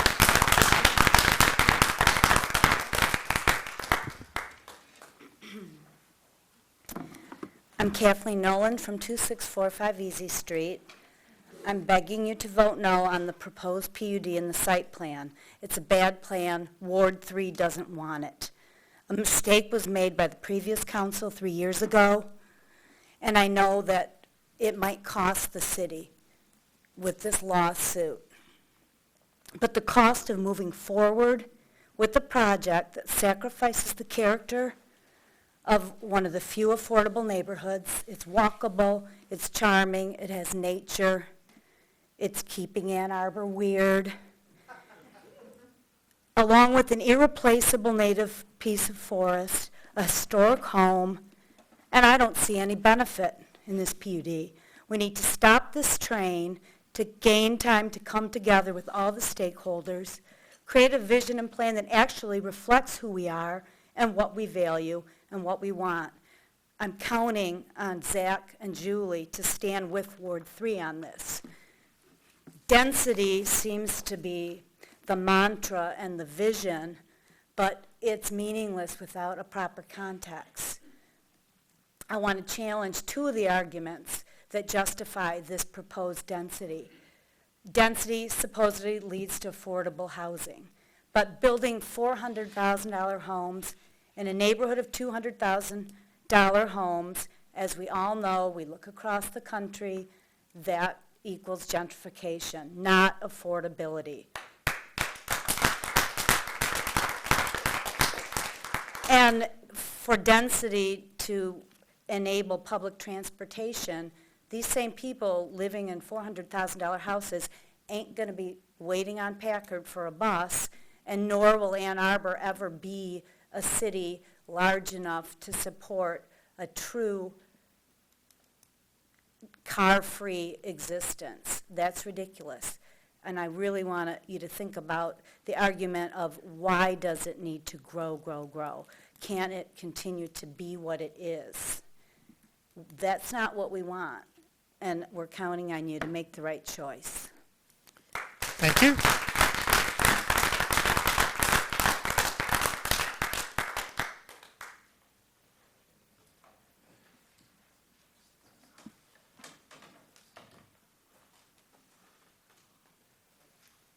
Good evening. My name's Pete Vincent. I'm from 2810 Easy Street. I really had no intention of speaking tonight, but I do want to reiterate some of the things my neighbors have said, that I understand the city has an issue with the tax base potentially, and they want to increase properties that will generate taxes where the university continues to gobble up land.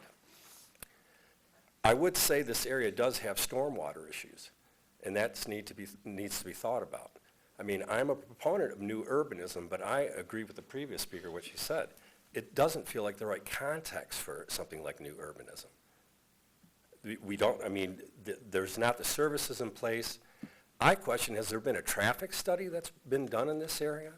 Or has there been an impact study on this, Mr. Mayor? There has. And you know, if that's true, you guys have not done a great job of marketing this to the neighborhood on one. You've not provided the context of what you're trying to do, what the land use plan for the city is. It lacks the context, and maybe you'd get more buy-in if there had been a better job of marketing it. I mean, again, if this piece of property within the city is not worth fighting for, I don't know what is. How many other natural areas within the city context has this kind of natural features left to it? Again, it's an area, Mallets Creek has stormwater issues that are well documented. I would ask that you just think about it. I mean, it is, and really one of the seminal points for me is, it's almost laughable, frankly, that somebody wants to come in and put in affordable housing in an area that is the last bit of affordable housing in the city. And $400,000 does not really seem like affordable housing to me. Thank you. Thank you.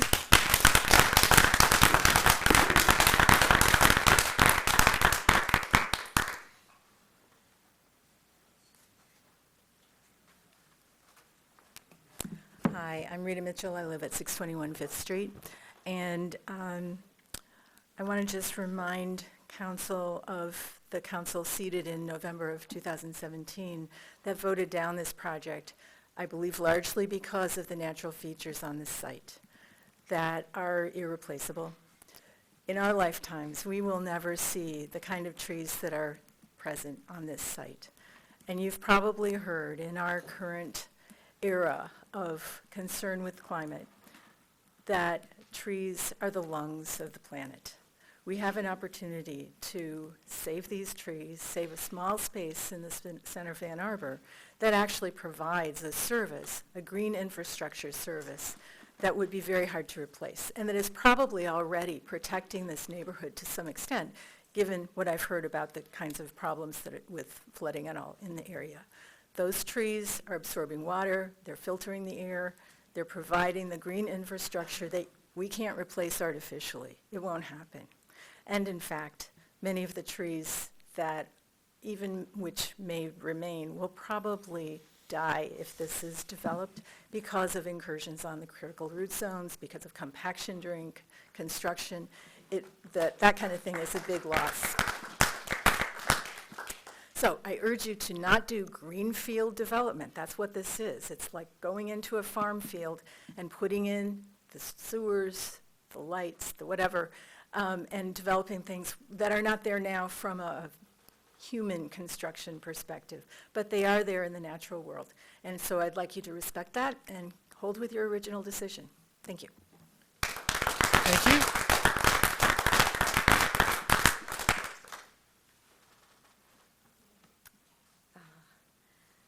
My name is Miriam Vincent, and I live at 2810 Easy Street. I'm going to read what I wrote, what I wanted to share with you. I do not understand how so much new development can be occurring in a relatively condensed area of the city. This is not one development, but one of 3 new developments that are moving forward right now, all within a few miles of each other. All of this push for high density is at a high cost for the residents who have invested their lives here.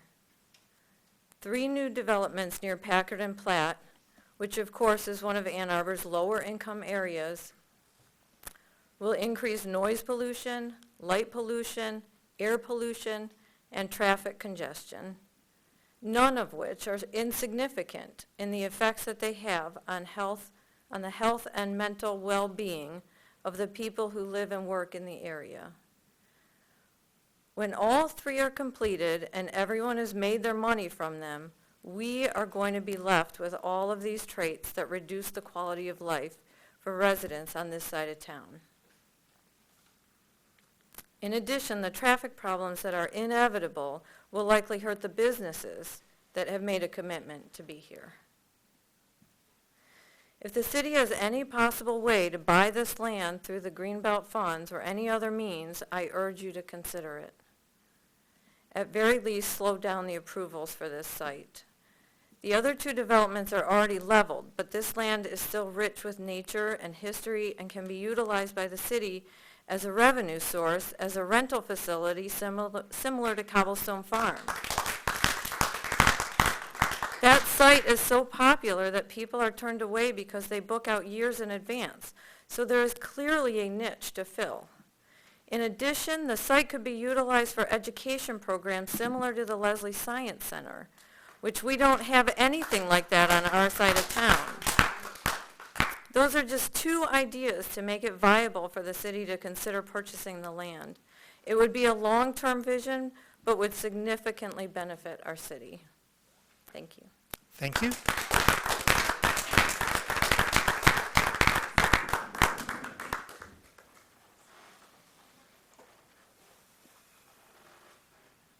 Oh, goodness. Hello, y'all. My name is Dan Billich. I live at 2719 Cranbrook Road. It's not just about Ward 3, it's about the whole city. Someone mentioned Greenbelt. I want to say Greenbelt. And then I want to mention my wife, Karen White, who rose to speak a while ago. I'm so proud of her. Let me brag on Karen a little bit.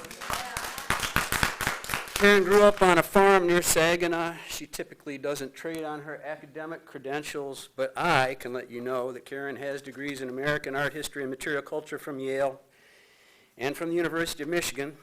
She spends many of her days in the stacks of the Bentley Historical Library. When it comes to American art, history, material culture, and architecture, she knows what she's talking about. She is not blowing smoke about the farmhouse at 2857 Packard.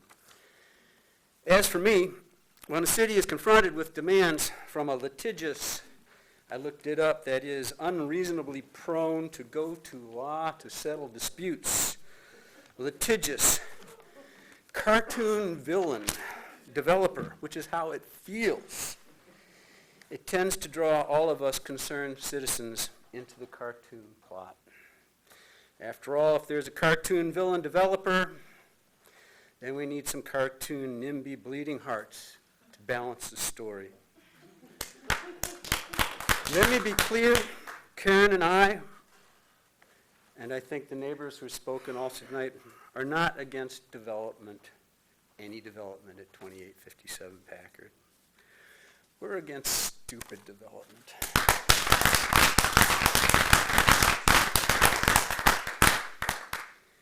As I understand it, the plan unit development is supposed to offer clear and unambiguous benefits to the city.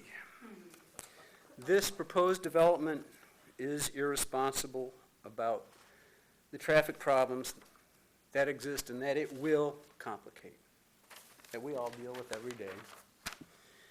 The proposed development is cavalier about cutting down irreplaceable trees. The proposed development is bloated, packed shoulder to shoulder with proposed housing that is way out of character with the surrounding neighborhood.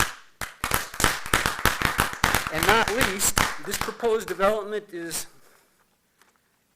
contemptuous of Ann Arbor history, our past and our future, in its look the other way attitude towards the historic 1850 Greek Revival farmhouse on the site, a house that it proposes to raise. Thank you all. Thank you.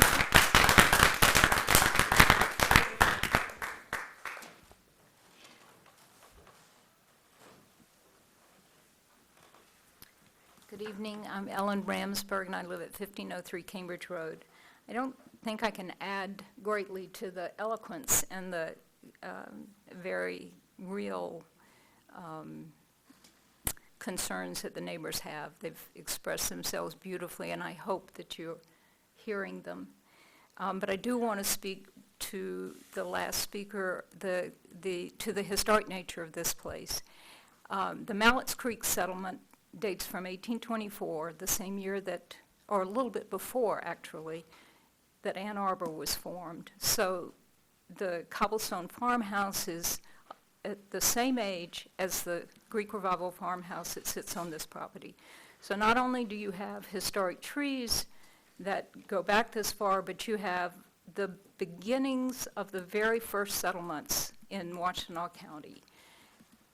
To think that you could save not only the landscape, but that you could save the remnants of the built environment from this era in a with a little creativity on the part of the city, the owner of the property, and perhaps the developer, that you could get outside the box, that you didn't have to accept a development that really eradicates the history, the trees, the natural area, and the context of this neighborhood, that you could just step back and create something of value that would last as long as this piece of property has already lasted in our history, which is, what? I can't do the math, but close on 200 years. So I hope you'll just consider the history, the landscape, the environment, the neighborhood, and really, really give this a second thought. Thank you.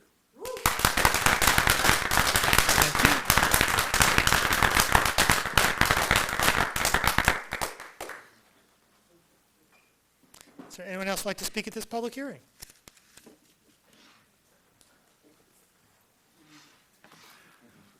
Jim Heisler, the petitioner and developer, proposed developer for the property that we're in question tonight.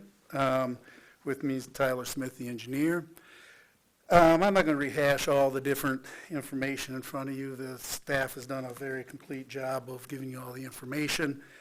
But a few of the facts I'd just like to reiterate here is that you have very competent staff that you rely on to analyze traffic, sewer, water, stormwater, drainage, our compliance with the ordinances that you wrote. And we're here for this PUD at your request, given what happened on the other one, which we were requested to come up with a better plan than was proposed, the one that was turned down. And through about a year process, we have done that, we feel. And then when we were at the last meeting, there's some questions that came up, and in the documents before you tonight, in the development agreement, we're talking about the house. People call it historic. It's old. It is not on any historic register or any other thing before now. I'm just stating the facts, and they asked if we would allow the city time to evaluate, look, move it, do whatever they want. We've agreed to that. This is approved for pretty much for 6 months. Also, some of the trees and the historic nature of the environment around there, all the vegetation that your natural area preservation plan and committee has come up with different ways we could do that, and we've agreed that if it gets spread around the city however they do, and we've agreed not just for the 5 years but to do it into perpetuity. There were some of the things about sustainability, the house, the orientation of the roofs. We can work within the elevations we gave you to allow there'd be the ability to put solar panels on there in the ways that are practical at this time, and also the option for electric service large enough for if people decide to go all electric in the future, that we can accommodate that, and that's all going to be written into a development agreement. So I want to hit the ones that we did listen to your comments last time. We tried to accommodate those, and we appreciate your time. Thank you. Thank you. Is there anyone else like to speak at this public hearing? Seeing no one, this public hearing is closed. Public hearing number 4, resolution to approve Weber PUD Site Plan Development Agreement 2857 Packard Road. Is there anyone who'd like to speak at this public hearing? Ron Lev, 2645 Easy Street. I would simply like to reiterate that I believe the sentiment here is not to vote against the PUD in and of itself.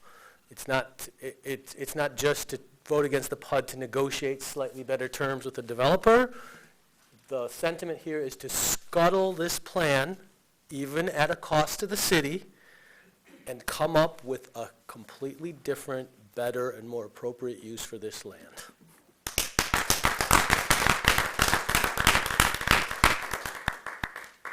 I would just like to reiterate something that I didn't get to say the first time, which is a case example in terms of the affordability issue. I will offer my Gen XY friends from graduate school in Wisconsin. They work in the museum studies fields, and they work downtown. They just bought a house in Clinton, Michigan. Do you know why? It's not affordable here. It just isn't. And quite frankly, this idea that to stack this density up here in the name of greenness is a bit of greenwashing. Because you know, as my neighbors have already pointed out, they will be driving cars.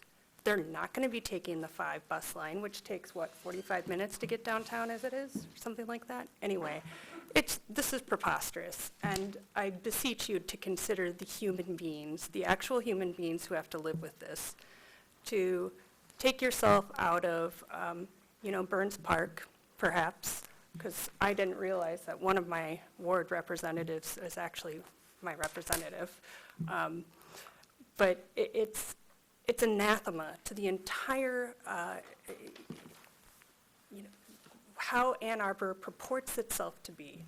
This is a tragedy if you let this fly on your watch.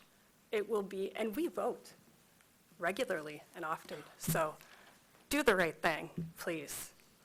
Thank you. If I can just request that people speak to the site plan. Yes. This is the subject matter of this public hearing, the site plan. So the site plan, as presently presented, the PUD, is based in some manner, I think we all have to understand, on a lawsuit that's being threatened against the city, and that there have been some negotiations so that we would come up with this particular PUD. I think the mistake that was made in 2016 regarding the area plan, there was discussion at that time by the developer that this property was on a bus line, that there would be a possibility. I thought that there was quite a bit of discussion that there would be affordable housing. Unfortunately, that hasn't taken place. Many of the things that were presented at the time of the change to R1E simply have not been followed through on. But you now have a lawsuit that you're facing that maintains that you approved, when you approved the R1E, that you approved 51 housing units. Yes, it's true that technically, I understand from a legal point of view, you're up against a very difficult situation. However, I think, as other people have said, the present PUD doesn't show any particular improvements. This doesn't fit what the city of Ann Arbor presents as far as how a PUD should be analyzed. Thank you. Thank you.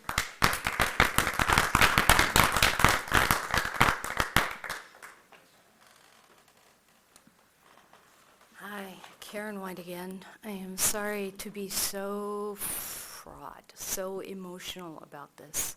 This is my neighborhood. This is my family. Density. I'm so sorry Ms. Grand had to step away at this point, because I have been told repeatedly that somehow density is the magic bullet that will solve affordability problems in this city. That is not true.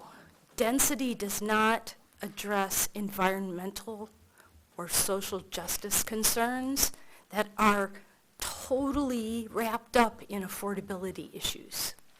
You can make this your own private, hellish version of Manhattan or San Francisco, and you will still have affordability problems. Don't sacrifice my family, my neighborhood, and the nature that we currently enjoy, chasing some mythical belief that density is going to fix everything. Please step back from this site plan. It is too dense. Please put it on hold, reconvene all the stakeholders, come up with something creative. Do some hard work here. Work with the residents to make this good. You can make this fantastic. It will no longer be fast or cheap. We've lost those opportunities, but it can be fantastic. Thank you. Thank you.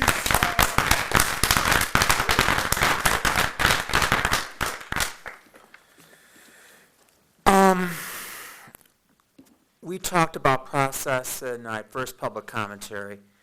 Going to the issue of PUD at hand, I just want to give this analysis. And again, speak from my own experience as a former member of the Planning Commission. I'm going to ask you, as others have said, what is the great value that you're getting out of the PUD? What is, you're talking about the loss of a major tree grove, with many landmark trees being destroyed or critical roots being affected, woodland trees. They have a tremendous value both aesthetically and for the climate. So the question to be asked is, at hand, what is the public benefit we're getting for this trade-off? If to make this happen, to have such a sacrifice, it has to be really huge. And with all due respect to Mr. Patainen, just intrinsically building homes is not a value. What we have officially here is just merely a few trees that may be protected, but likely many more will be lost in this tourist construction and where their companions being lost, since they tend to relate to one another. So we really don't get much of a trade-off in terms of the PUD. There's no formal provision under the city's plan for affordable housing. Many of you know, and I've had the opportunity to serve with them when I was on the Sierra Club board with Mr. Matt Grokoff, who has certainly been a strong advocate regarding the climate crisis. While Mr. Heisler mentioned a moment ago a provision to put solar panels on the roof, I'm not seeing that the homes are all electric right now. There's no public benefit, so where's the public benefit in that as we move forward to address the climate crisis? I'm just giving some examples. I realize some issues regarding the home. I think there's some other things we can come up with that can really provide a value than what we have here. But you really have nothing here in terms of the trade-off of PUD. My recommendation is to you is to either deny this project outright or remand this back to the Planning Commission and planning staff with further instruction to provide greater PUD benefits in terms of the process. Finally, I realize this is a little bit off topic regarding the staff recommendation. This is something that's too important to be left to non-policymakers. I urge City Council at some point to provide an ordinance to remove the staff recommendation plan. This is something left to the policymakers, planning commissioners, and members of City Council. Thank you.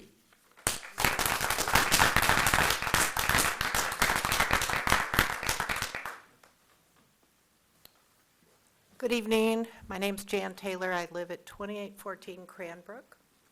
I've been a citizen here since 1977. I currently work with homeless people. I understand the issue of lack of affordable housing very, very well. As you all do, you've heard the stories. You know what's going on. This is not a housing project for homeless people. You understand that. All I have to say. Thank you. Thank you.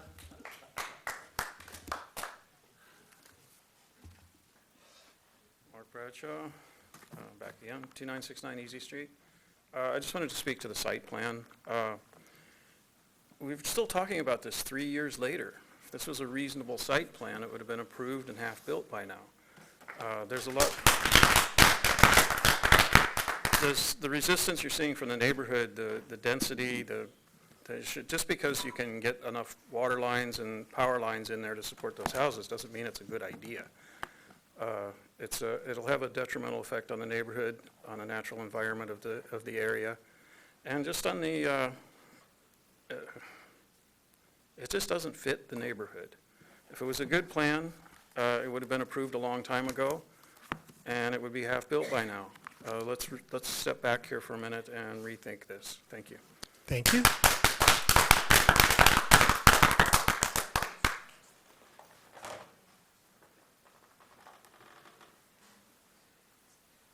Once again, Ora Blatch, 2907 Chesterfield. You know, this baffles me. Most of the people here in city council are elected as Democrats. The sheer fact that we are here fighting for 3 years to be able to conserve our trees when this is Tree Town amazes me. You know, you came here to be represented, to be able to represent us. It seems that you represent big developments and out-of-towners. Where's our voice? You know, you come up here, you say you're Democrats, yet everything you do screams of being a Republican. I don't understand what has happened to my council. You know, show that you care about us. Don't sell us out to some developer who wants to hold our city hostage. Why are we negotiating with people who act like terrorists? You know, this is not supposed to be run by fear. This is supposed to be run by facts. This is supposed to be run by people who are going out, making sure that the existing community can even be able to uphold this burden, our sewage system. Do you understand how much our electricity gets knocked out in our community as it is? I mean, time and time again, small little wins, we lose our electricity for days. How is this going to be better, our infrastructure, to be able to handle these other 50 houses that are coming into this community? I don't even understand why we're here, why you're still considering to sell us out. Stand up for us. Do the job you were elected to do. You know, you've heard 30 people in my community, in my town, you know, say this is not what we want. Please be the voice of your community. Be the voice of the people who elected you. You know, I emailed every single one of you. I heard back from 2 people, and one of them was a form letter that got sent out to everybody else. We deserve better than this. You know, do your jobs. We expect you to do better for our community. This is not easy. Thank you.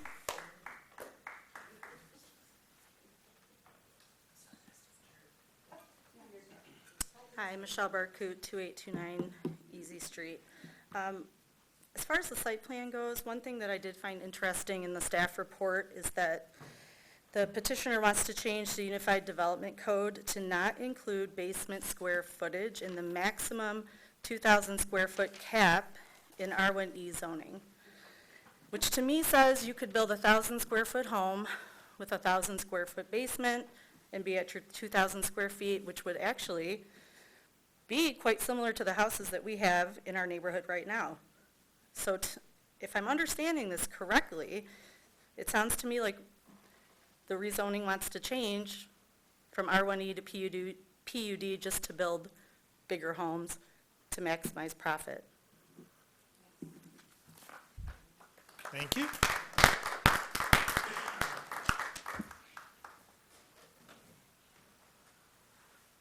I also have I thought about site plans, and I think it's site plans when you talk about the size of these houses. Is that part of the site plan? That's legit? Because they're supposed to be 2,000 square foot houses, as I understand it. And at one of the planning commission meetings, the developer, I hope you'll ask the developer about this, was being asked about the unfinished basements and how deep they were going to be. And he said something to the effect that, well, we could just dig them full depth because you might as well, because it's not much more expensive than having, he's going to call them, it's going to be called storage space. But then he suggested, I'm not going to quote, but paraphrase, that it'd also be a great place for the kids to play. That's living space.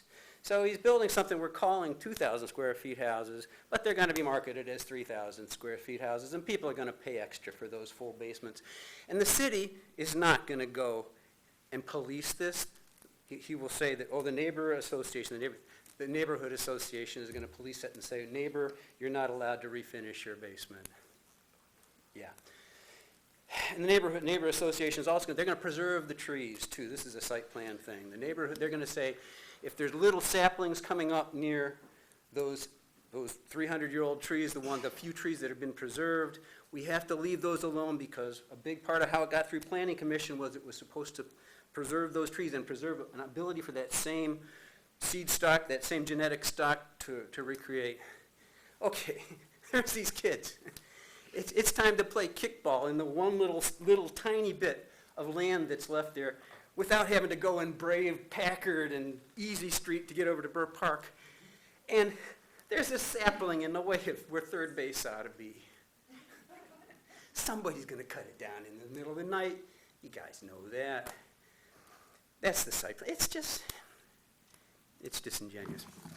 And the last thing, to talk about any of this stuff, well, we, the city, you all, and really I'm with you all on this. I don't think you're the problem. I really don't. I don't want to pick on a particular man, but I think the problem is that the developer has messed up here, and I have trouble with that. The rumor has it if you pass the PUD, the rumor has it if you vote down the PUD, the developer may sue the city. And rumor has it if you pass it, he probably won't sue the city, at least until the next time. This has a bearing on the site plan. You're being asked to approve this site plan under duress. We're being asked to accept it.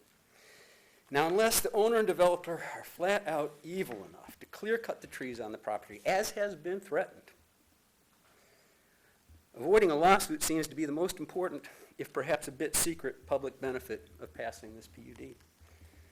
I propose that when calculating the public benefits of this plan unit development, avoiding a threatened lawsuit shouldn't get to count as a public benefit. Thank you.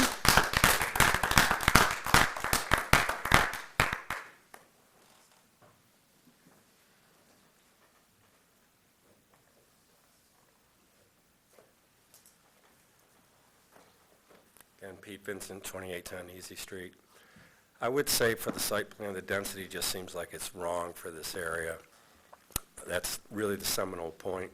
Again, with the issues of stormwater, I work with a lot of engineers, and they could tell you they can engineer their way out of anything.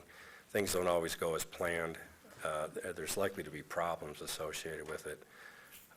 That's really all I have to say. I wish you would think, again, we're not against development of the property, at least I'm not against development of the property, but there seems to be a more reasonable approach that could be taking place here in terms of, again, maintaining the character of the neighborhood.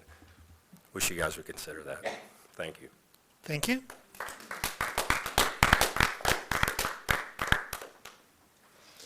Is there anyone else who'd like to speak at this public hearing? Seeing no one, this public hearing is closed. Public hearing number 5, an ordinance to amend sections 5.15, 5.16.3, 5.19.2, and 5.37.2 of Chapter 55, Unified Development Code of Title 5 of the Code of the City of Ann Arbor, marijuana retailers, marijuana microbusinesses, designated marijuana consumption facilities. Is there anyone who'd like to speak at this public hearing?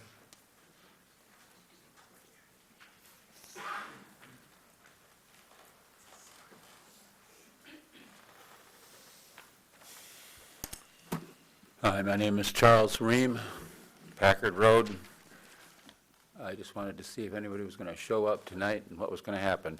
I think you all know very clearly what your voters and your citizens want to happen. They want you to be bold. They want you to do something new. They want you to break new ground. This is always hard to go where you don't have a template laid out, but we can do it, and Ann Arbor has done it in the past. We won marijuana legalization in Ann Arbor at the 78% rate. The 78% of the people are the ones who make policy. We're going to have that 22%, that other 22% coming in here and howling, the 22% doesn't make policy in a democracy. The 78% makes the policy. We want legalization. We want social use to follow legalization, so that the benefits of cannabis can really be recognized and felt in our community. I think we've all got a story from our own family about alcohol, or many stories, and we need a real alternative. We didn't just legalize it for people to go hide and have it in their home somewhere. People really need to be able to get out and socialize so that cannabis can become an alternative to alcohol so that people can live a lot healthier, happier lives. Thank you. My main point really here tonight is setbacks. Yes, you've used setbacks for many forms of license types here in Ann Arbor, but let's not make setbacks for consumption establishments from anything other than other consumption establishments. Please don't make setbacks from consumption establishments from every other form of cannabis business that exists, or you won't have any place that consumption establishments can exist. I spoke for a long time today with Director Brisboe at the State of Michigan, the state director, and we may have a problem at the beginning with getting freestanding, distribution outside of the regular provisioning centers. But ultimately, we're going to have coffee houses and restaurants and yoga studios and weightlifting rooms, and every sort of area will be licensed and able to use cannabis freely in Ann Arbor, so that we have a healthy alternative to alcohol and all these various illegal drugs. Thank you. Thank you. Is there anyone else who'd like to speak at this public hearing?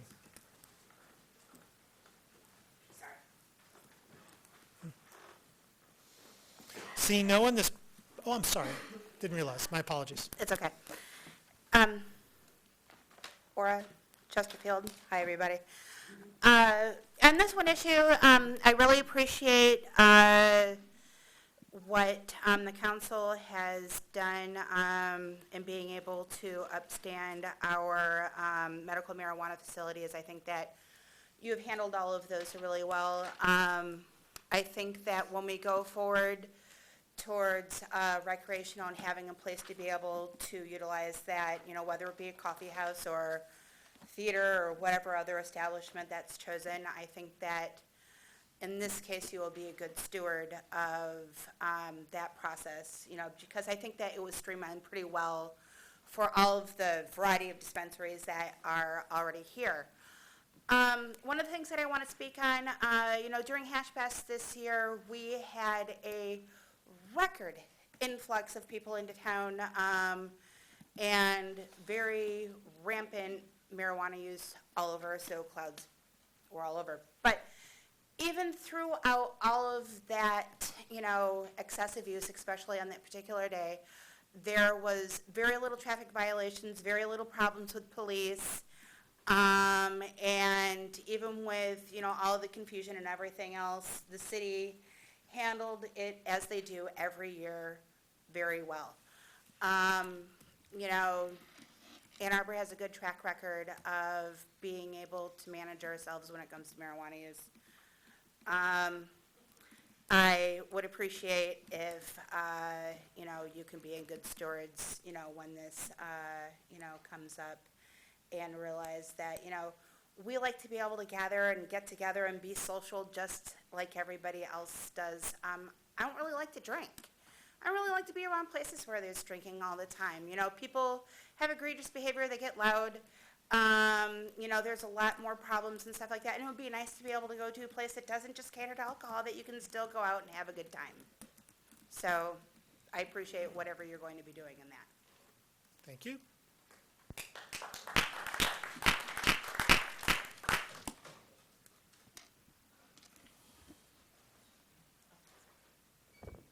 Good evening. My name is Diane Ginola, and I live in the 4th Ward. The ballot proposal that was passed last year simply asked for legislation of recreational marijuana and for commercial sales through state licensed retailers. Nowhere was it mentioned or even discussed that consumption centers or any kind of public use centers could be or would be established.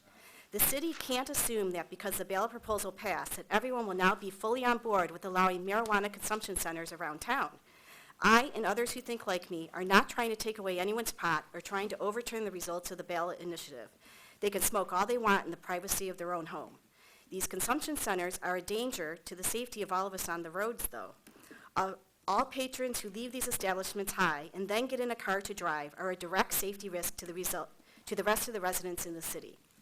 Marijuana is not like alcohol. It is a false equivalency that alcohol use and marijuana use are the same. They are not. You can go to a bar or restaurant and have only one alcoholic beverage with or without a meal.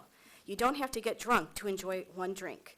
The vast majority of people who leave bars do not leave drunk or are impaired drivers. It is the abuse of alcohol, not the use of alcohol, that's the problem in relation to driving.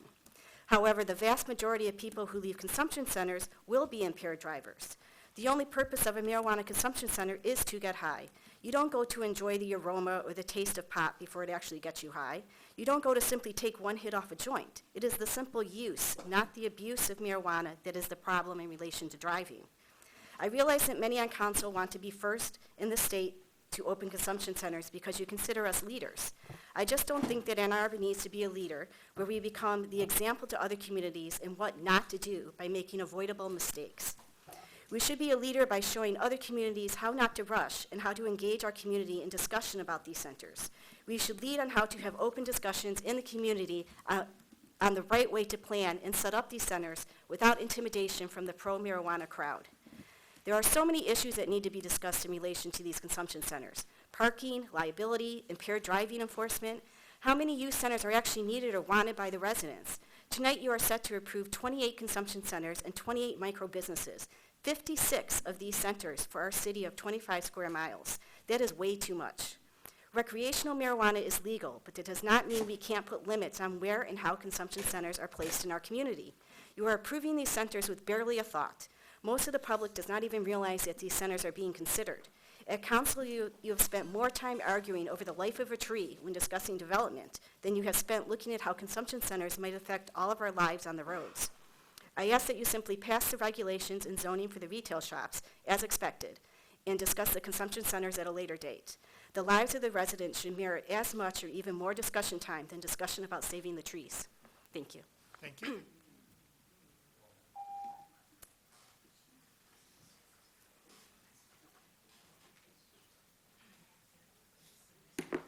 Good evening, and thank you for the opportunity to speak with you. My name is Dennis Hayes. I own a property on 4th Avenue and Ann Street. I've been a resident of Ann Arbor for over 40 years, and I'm here to speak in support of these ordinance amendments. And I'll have to tell you, you have my commendations if you've read them. These are just incredibly detailed and twisted.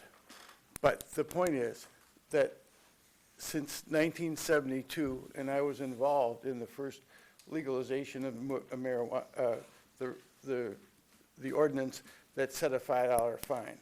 I was here in '74 when we redid that, and after it had been declared unconstitutional by the district court, and the city passed it.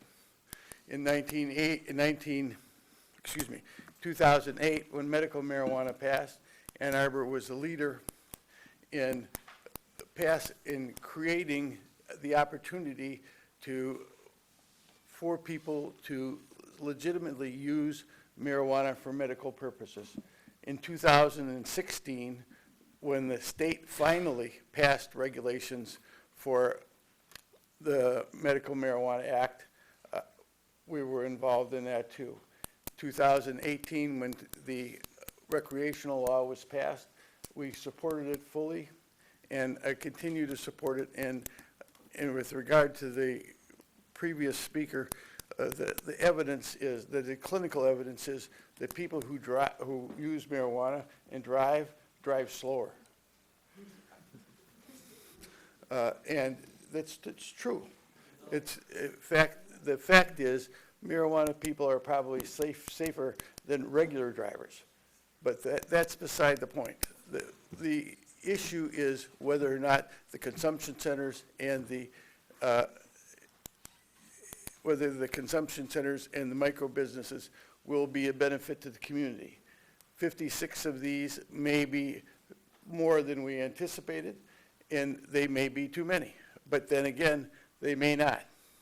There are a lot of marijuana businesses in town, and you know better than I do that they've been conducted very reasonably, no problems. They maintain their property, they contribute to the community, and they will generally be a positive force for the real estate development for rents, for public places, and the necessity of passing this is another step in Ann Arbor's history-making ability. And you should pass it, and I would encourage you to do so. Thank you. Ron Lev, 2645 Easy Street. I've been in Ann Arbor for 30 years. I know a lot of people who smoke pot. I've smoked pot. I don't particularly love pot. There are hundreds and probably thousands of marijuana consumption centers in the city of Ann Arbor. They're called people's homes. People drive there, they get together. Some of them get high, some of them don't. They drive home. I don't think the addition of the ability to do that in a few more public, business-like settings is going to have any impact whatsoever on safety or anything at all. So I think restrictions on that are part of this prudish, arbitrary restriction of social and cultural behavior that we have a legacy of and that we're shucking, and we shucked with this, but with marijuana legalization after years of people being put in jail for it. So I think it would be nice to allow that in the spirit of liberty and in the spirit of just not having arbitrary restrictions on behavior. Thank you. Thank you. Good evening. Thank you for the opportunity to speak. Brian Fennick, 4th Ward.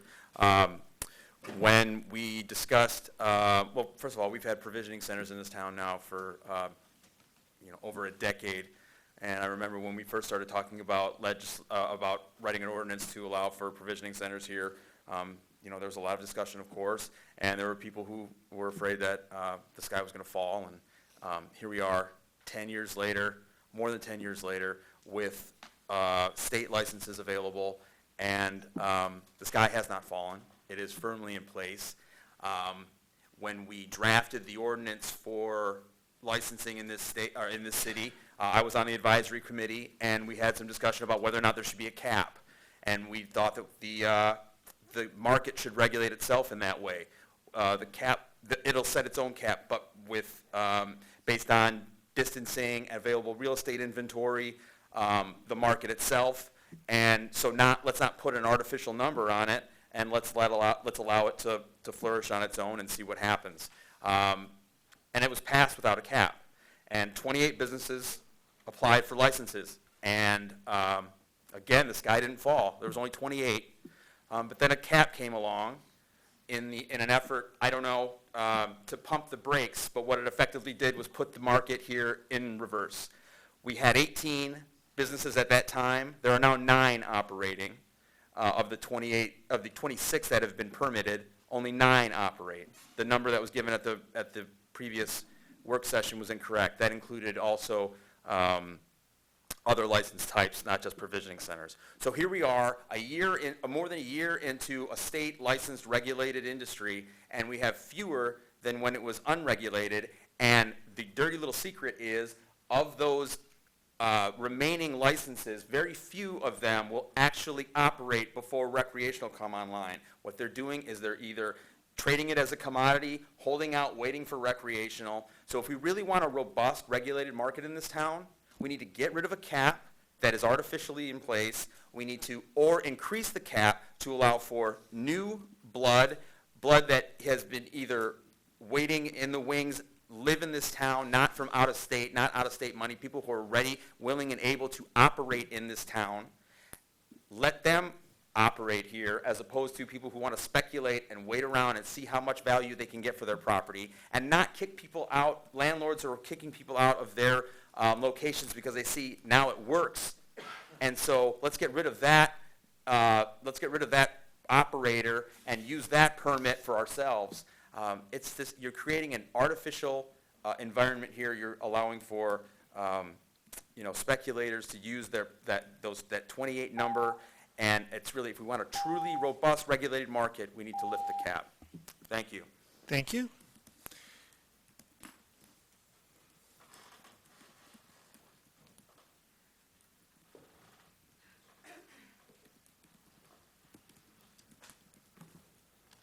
Thank you for your time. My name is Nathan Shevik. I represent Medicine Man, which is a licensed provisioning center at 2793 Plymouth Road. I'm going to piggyback on some of the points that were just made regarding the 9 provisioning centers being open and the rest waiting for rec. I think that the ordinance that you had for medical was pretty good, but I agree with the gentleman before on the caps, because what has happened is the SEUs have allowed the property owners to really just dictate everything. And what does this look like, you might ask? I know of a property right here that was brought, a deal was brought to one of my other clients, has an SEU.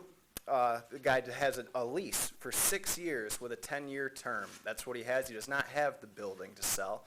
He is selling the lease for $8 million. The chances of that getting sold are ridiculous. If your goal is to open up 28 of these places, this one will not be one of them. He cannot get a state license in this location, and it is just being shopped. That's one that I know about. There are 9 open, and there have been 20 SEUs, or 26 SEUs, sorry, that are out there. So what do you think is happening with the rest of them? I imagine similar deals. So what I think that what the council might want to do is try and force these places to open. So how do you do that? There's nothing in the ordinance about the SEU cap. Process the SEUs that are in the queue and let them go forward. Make it a race. Make the permit holders, need to open in order to get a recreational license. It is all being done on speculation for the recreational market, as this gentleman before me said. And the people that are here trying to run businesses now are being squeezed, and they're the locals. The money that's coming in, somebody's going to pay an $8 million for a lease. This is going to be a company from out of state. It's going to be a company from, Toronto. These are the only people that are going to be able to afford this. You're essentially pricing people out, similar to what we just heard about the affordable housing, I guess. But I would think that, allowing the people that are here opening facilities now, I think giving them priority is something that should be considered. And I think the retail aspect of the recreational ordinance, where they're the same SCU process that hasn't worked already, I think it should be reconsidered and either eliminate the cap or do something to force the places to open so it's not just being traded as commodities on speculation. Thank you for your time.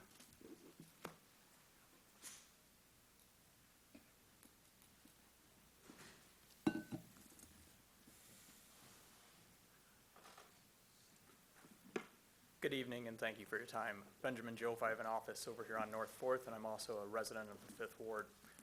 I would ask that the council today pass the ordinances as written. I believe that they're common sense ordinances that were developed through the committees that we had for medical. They've been debated in this chamber before, and to be quite honest, I will piggyback off those last two gentlemen's arguments. We have 9 operating provisioning centers in Ann Arbor right now.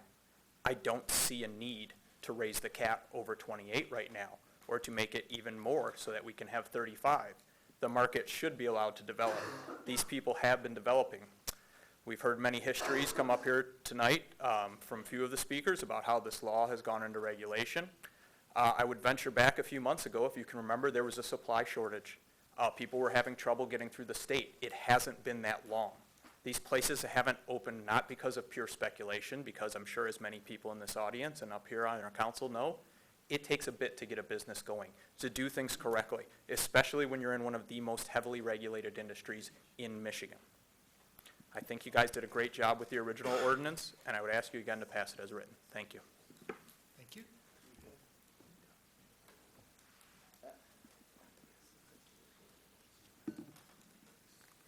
Hi, I'm Kelly Walkish, and I live in the 2nd Ward. I can certainly sense the enthusiasm for the ordinance as it's currently written, but I think it could benefit from a few small tweaks.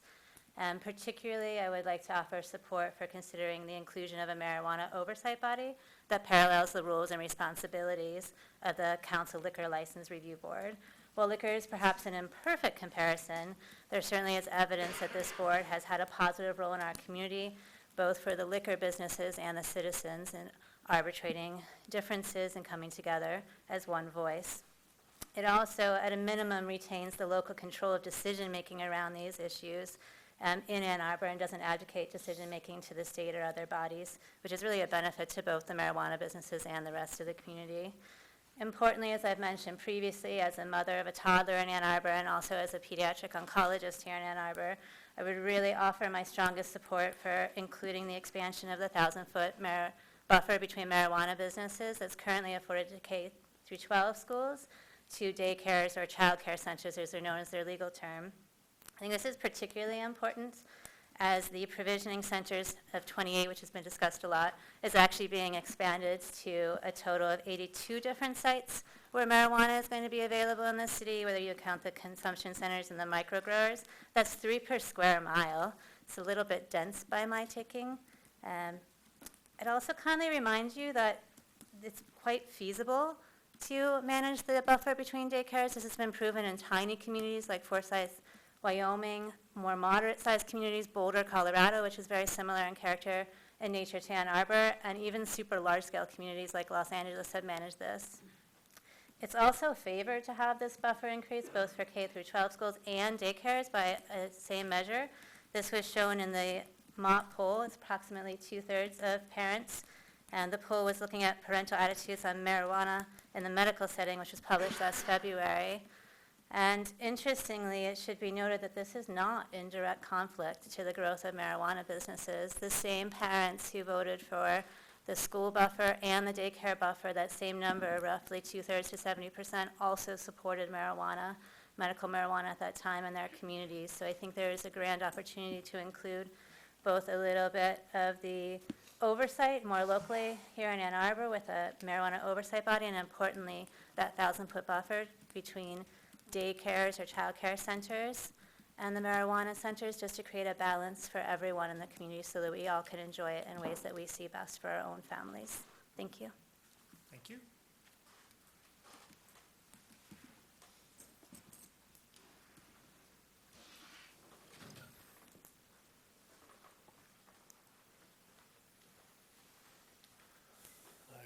Good evening. My name is Nick Sattel, 312 East Jefferson.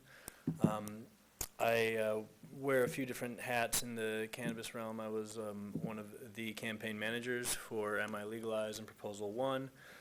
I've been the executive planner for Hash Bash since 2011, and I'm currently assistant general manager at the Ohm of Medicine in Ann Arbor. I want to thank you, first and foremost, for putting forward this ordinance, for getting it here to the second reading tonight. I would like to encourage you to vote to pass and adopt this ordinance. As the organizer of the Ann Arbor Hash Bash, we are coming up on our 49th year. In 2021, we will be celebrating the Jubilee anniversary of the Ann Arbor Hash Bash. And under adult use, so cannabis is recreational. But for decades, literal decades, the Hash Bash in Ann Arbor did serve as a place for a lot of people to feel safe, whether they were cannabis users casually, cannabis enthusiasts to the utmost degree, or medical cannabis patients who were looking for others like them and wanted to talk with them.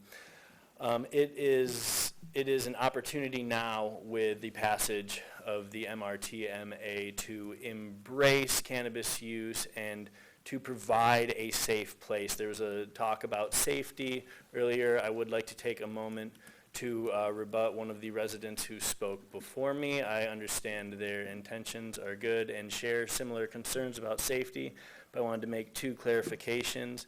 The first being that Proposal 1, the MRTMA, did in fact make allowances for the governing agency or the regulatory agency to define and allow for designated consumption sites and also special events. And so those were included in the Marijuana Regulatory Agency's most recent emergency rules. I also wanted to touch on a comment that the simple use and application of medical marijuana is inebriating, whereas alcohol is not. Both of those are patently false. There have been studies where simple tasks are done with less accuracy after just one alcoholic drink. Furthermore, Marinol is the synthetic version of THC, the psychoactive compound in cannabis, straight from the FDA's website. As opposed to saying do not drive or operate heavy machinery, it says don't do that until you're aware of how this drug affects you. Again, I would encourage you to pass this proposal. I think that there is serious potential to really stimulate a new culture in these designated consumption sites. Thank you very much. Thank you. Is there anyone else who'd like to speak at this public hearing?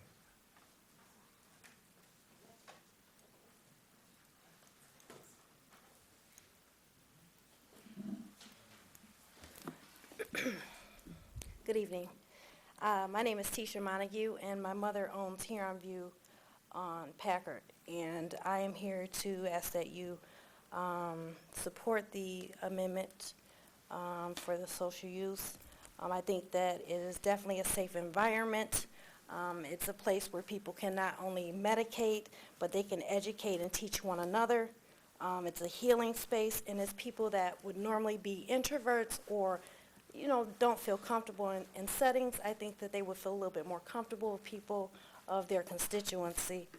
Also, the fact of people can't medicate in their homes, the rental properties and apartment people have an issue with being able to medicate safely. So again, I just ask that you support that. Thank you. Thank you.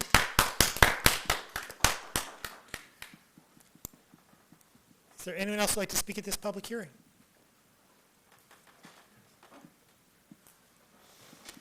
Seeing no one, this public hearing is closed. Public hearing number 6, an ordinance to amend the title of all sections of and to add a new section 5613 of chapter 96, medical marijuana facilities of title 7 of the Code of the City of Ann Arbor. Is there anyone who'd like to speak at this public hearing? Diane Ginola, Fourth Ward. I wanted to add, follow up on something that somebody else said about the medical marijuana cafes. As of right now, it is not legal to have any food, any drink, and all employees have to stay in a separate room than the smoke room. So basically what you will be approving is a smoke room. It's dreaming to say that we're going to have these little cafes and patios and all these other things that people are dreaming for, and maybe in the future, but right now, what you will be approving is a room where people can sit and smoke without food, without drink, and the employees who are supervising have to be in another room. It's plain as day in the Medical Marijuana Act. I just wanted to get that clarified. Thank you. Thank you.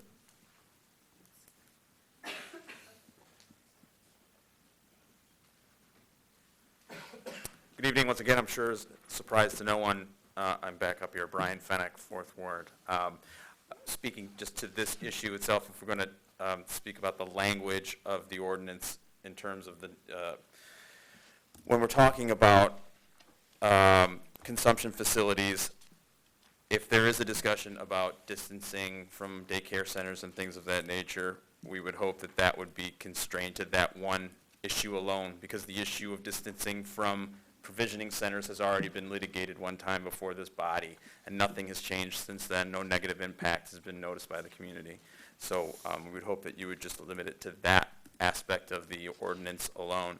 And I would just, as to the other issue, again, when we're speaking of a cap on all of the, on the 3 different permitting types, some people may argue against caps, and that's because they have an agenda, and they represent their client's agenda, and they benefit from a restricted environment. But this body represents this community's agenda, and the community does not benefit from a restricted environment like that and a restricted market. So, thank you. Thank you.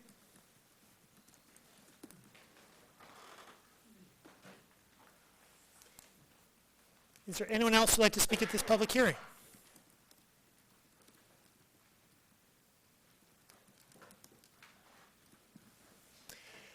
Seeing no one, this public hearing is closed. Let's take a short break.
We're back after a short break.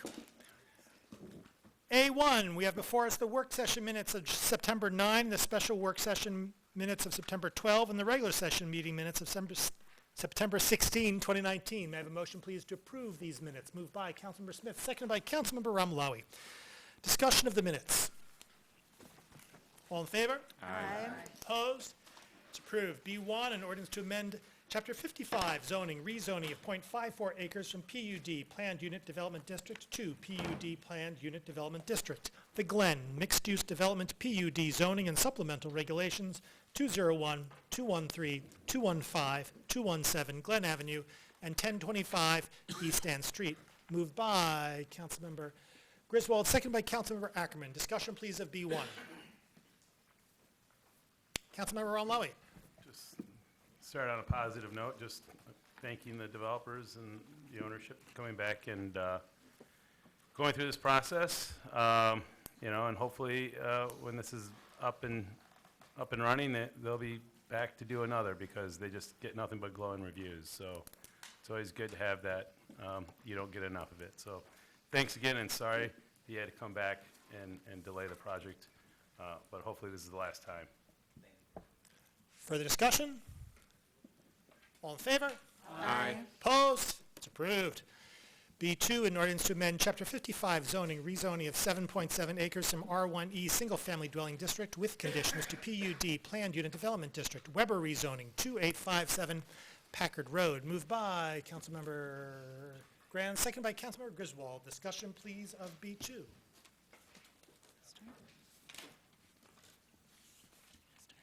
Councilmember Bannister. Councilmember Lum, did you want to go first? Okay.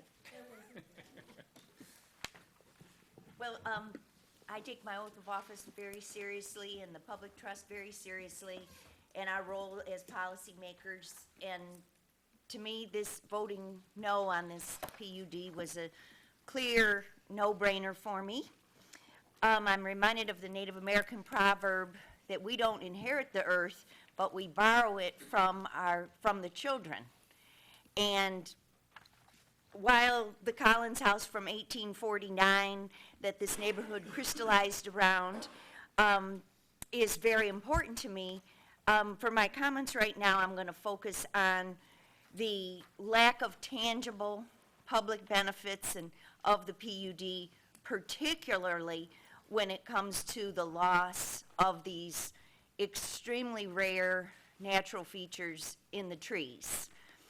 I want to thank the developer, and I want to thank staff and the neighbors for all working on this for the 3 years. I also want to thank the neighbors for scurrying around to get a 8-vote supermajority requirement on this. And the 24 who came out tonight, including the 2 who said no to the project, which was 1 devil's advocate and 1 developer. So I serve on the Environmental Commission, and we talk a lot about the climate crisis. And as we know, Washtenaw County on September 18 already declared a climate emergency.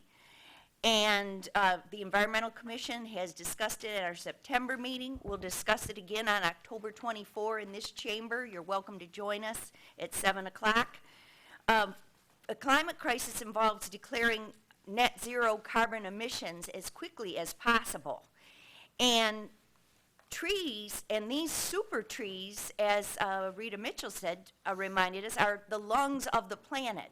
They do a huge job with carbon sequestration. They also help us with mitigation of heat islands and protection of our stormwater and drainage systems. The neighbors mentioned Mallett's Creek and sewer overflows in this area. As we work on the Gelman Plume, we also learned about phytoremediation, how these trees suck toxins and things out of not only the air, but also out of the ground and gather up chemicals and in the environment for us.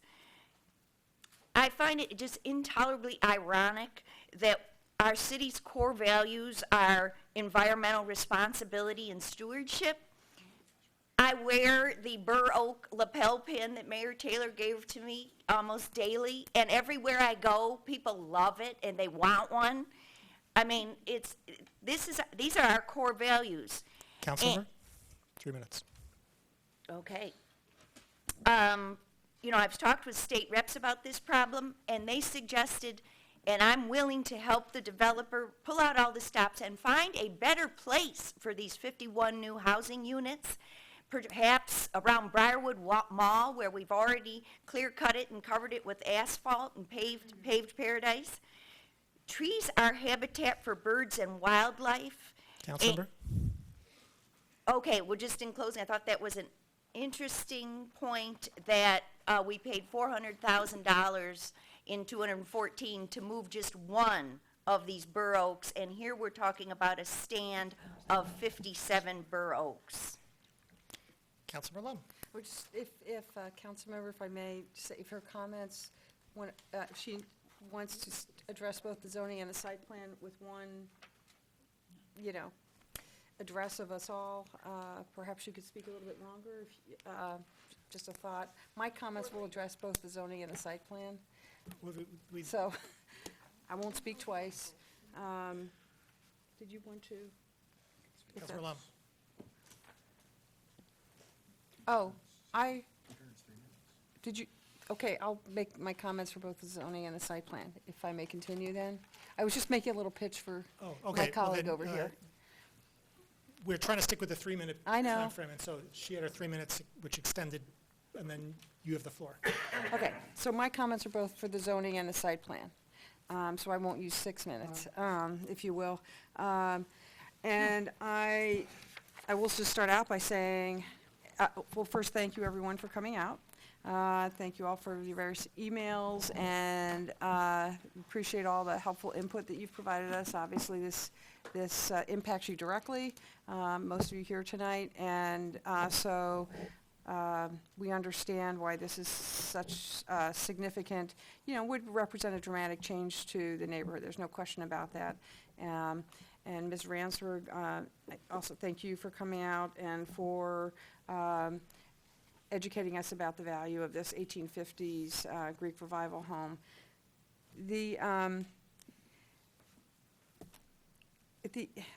We've heard your appeals to us and your well-articulated arguments. I will just say I continue to have mixed feelings on this, and I also look forward to hearing my fellow council members' views on this. As I mentioned at first reading, I had mixed feelings on this proposal, and yeah, I'm just being honest. I mean, I still do. I do think that the Planning Commission and the City Council's rejection of the original zoning and plan in the fall of 2017 was appropriate. The adverse natural features impacts of that plan were more devastating, as you've all appreciate, than they needed to be, as evidenced by the fact that now we're considering a revised plan that keeps the same number of residential units with less damage to the natural features, still damage nonetheless. As we all know, we know the sequence of all this. Following that original denial, the developer sued the city, and in February this year, council unanimously approved a resolution to stay the legal proceedings so that we could consider a new plan. And at the time, the expectation, I think many of us had, was that the revised proposal would be PUD zoning with the same number of units. But less natural features damage. So, okay, that's kind of what we got before us. PUD zoning, which I think is more appropriate. Site plan that is an improvement, but the $64,000, that's not much money these when we used to say $64,000 question, I guess. Anyway, the big question is whether or not this improvement warrants approval, obviously, and the staff and planning commission believe that it warrants approval. But as we've heard from all of you tonight, and over the course of many weeks, there are serious and legitimate concerns that are not surprising or unfounded at all when you consider that the project will, again, dramatically change the longstanding character of your neighborhood. And that can't ever be taken lightly. None of us are. We know that the natural features, adverse impacts have been reduced. They're still significant. The original plan essentially removed all of the high-quality natural features. This plan does retain. Councilmember, 3 minutes. Okay, this is for zoning and site plan, so I won't raise my hand again. If I may just finish up, wrap up, and you won't hear another peep from me. Is that okay? Carry on. On this issue. On this issue. Right. Yeah, you think maybe I'll talk about some other things. Okay, I will wrap up. Yeah, and I do want to hear from my colleagues.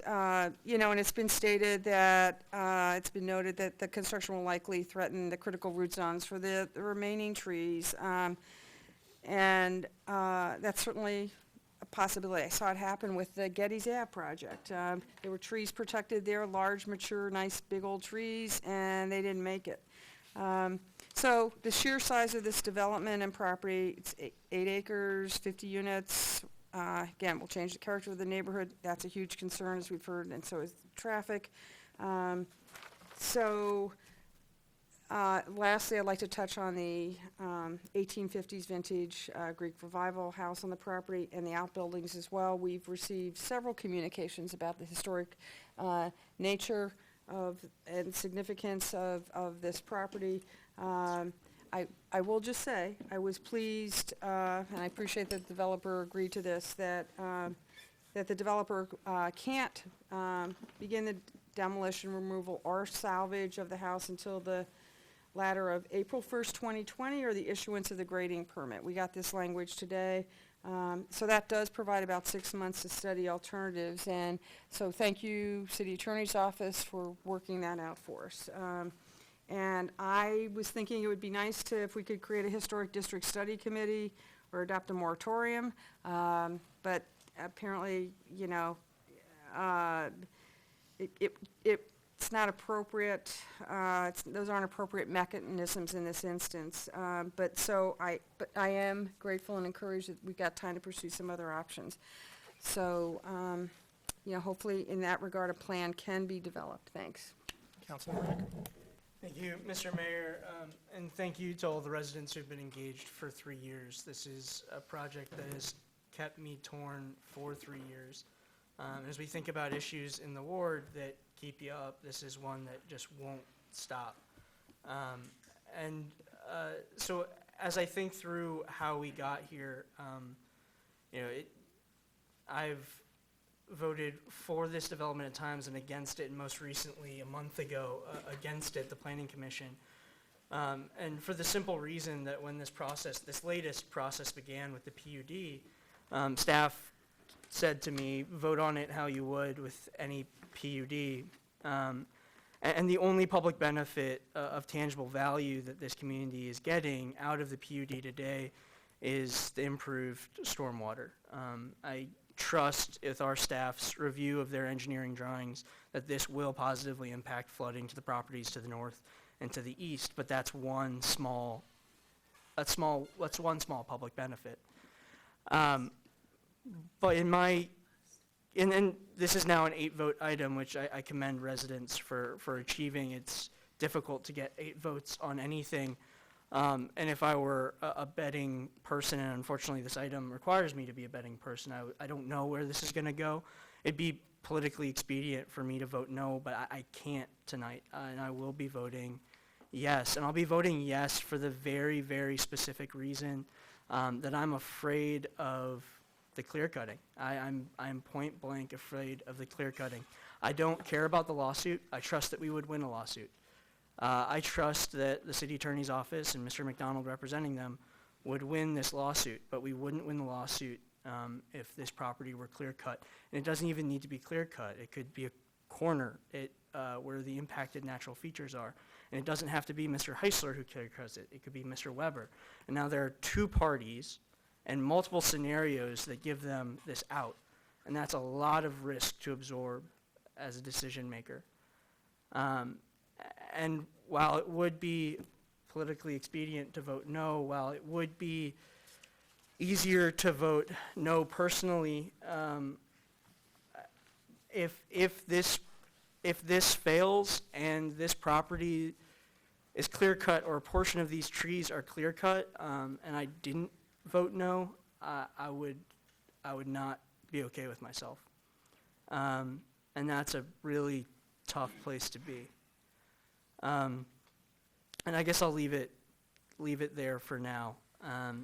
There are a lot of details to discuss, and I'm happy to do that in the next, but when it comes to the rezoning, that's the unfortunate reality of where we are. Councilmember Hayner. Thank you, Mr. Mayor. And I also want to extend my thanks to the residents for coming out and writing. And I know I responded to some of you, not all of you, but I'll get back to all of you as soon as I can.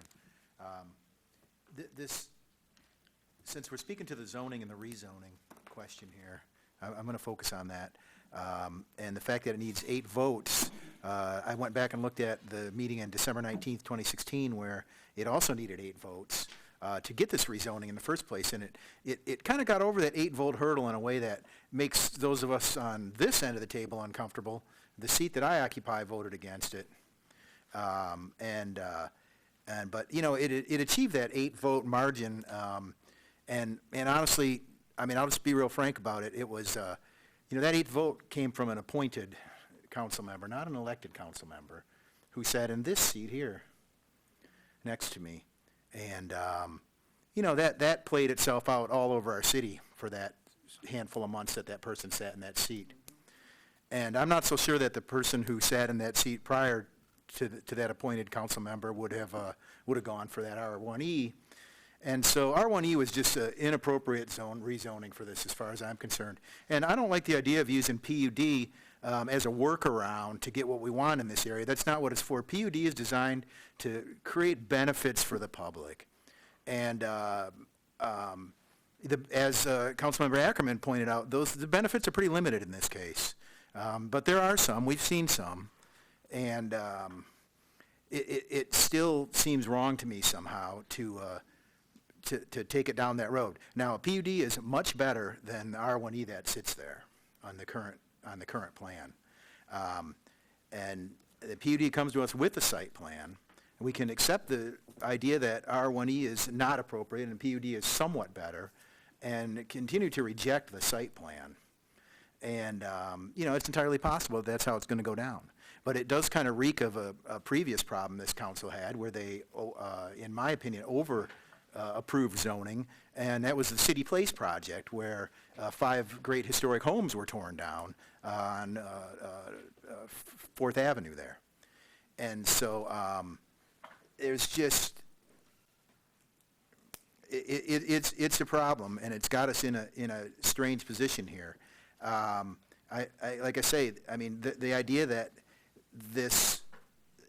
I believe it was rightly rejected, the site plan. Even though it was zoned R1E, I believe the site plan was rightly rejected for a Michigan Centennial Farm with this stand of historic trees. And so I'm not sure how I'm going to vote. I have the good or bad fortune, depending on how you view it, of going last today. But, you know, I don't like it. I don't like it, and I appreciate the residents' concerns, and I appreciate the fact that they were able to speak up to this body, which is a new body, and say that this is too dense, it's not what we want, and it's ruining the quality of life in our neighborhood. It has the potential to ruin the quality of life in our neighborhood. And that means something to me, and I think it means something to my colleagues. And so I thank them for properly rejecting the previous site plan. Councilor Breeden. Thank you.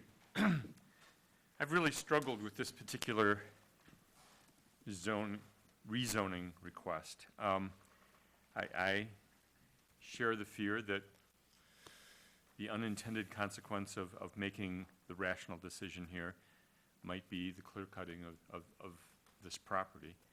And yet,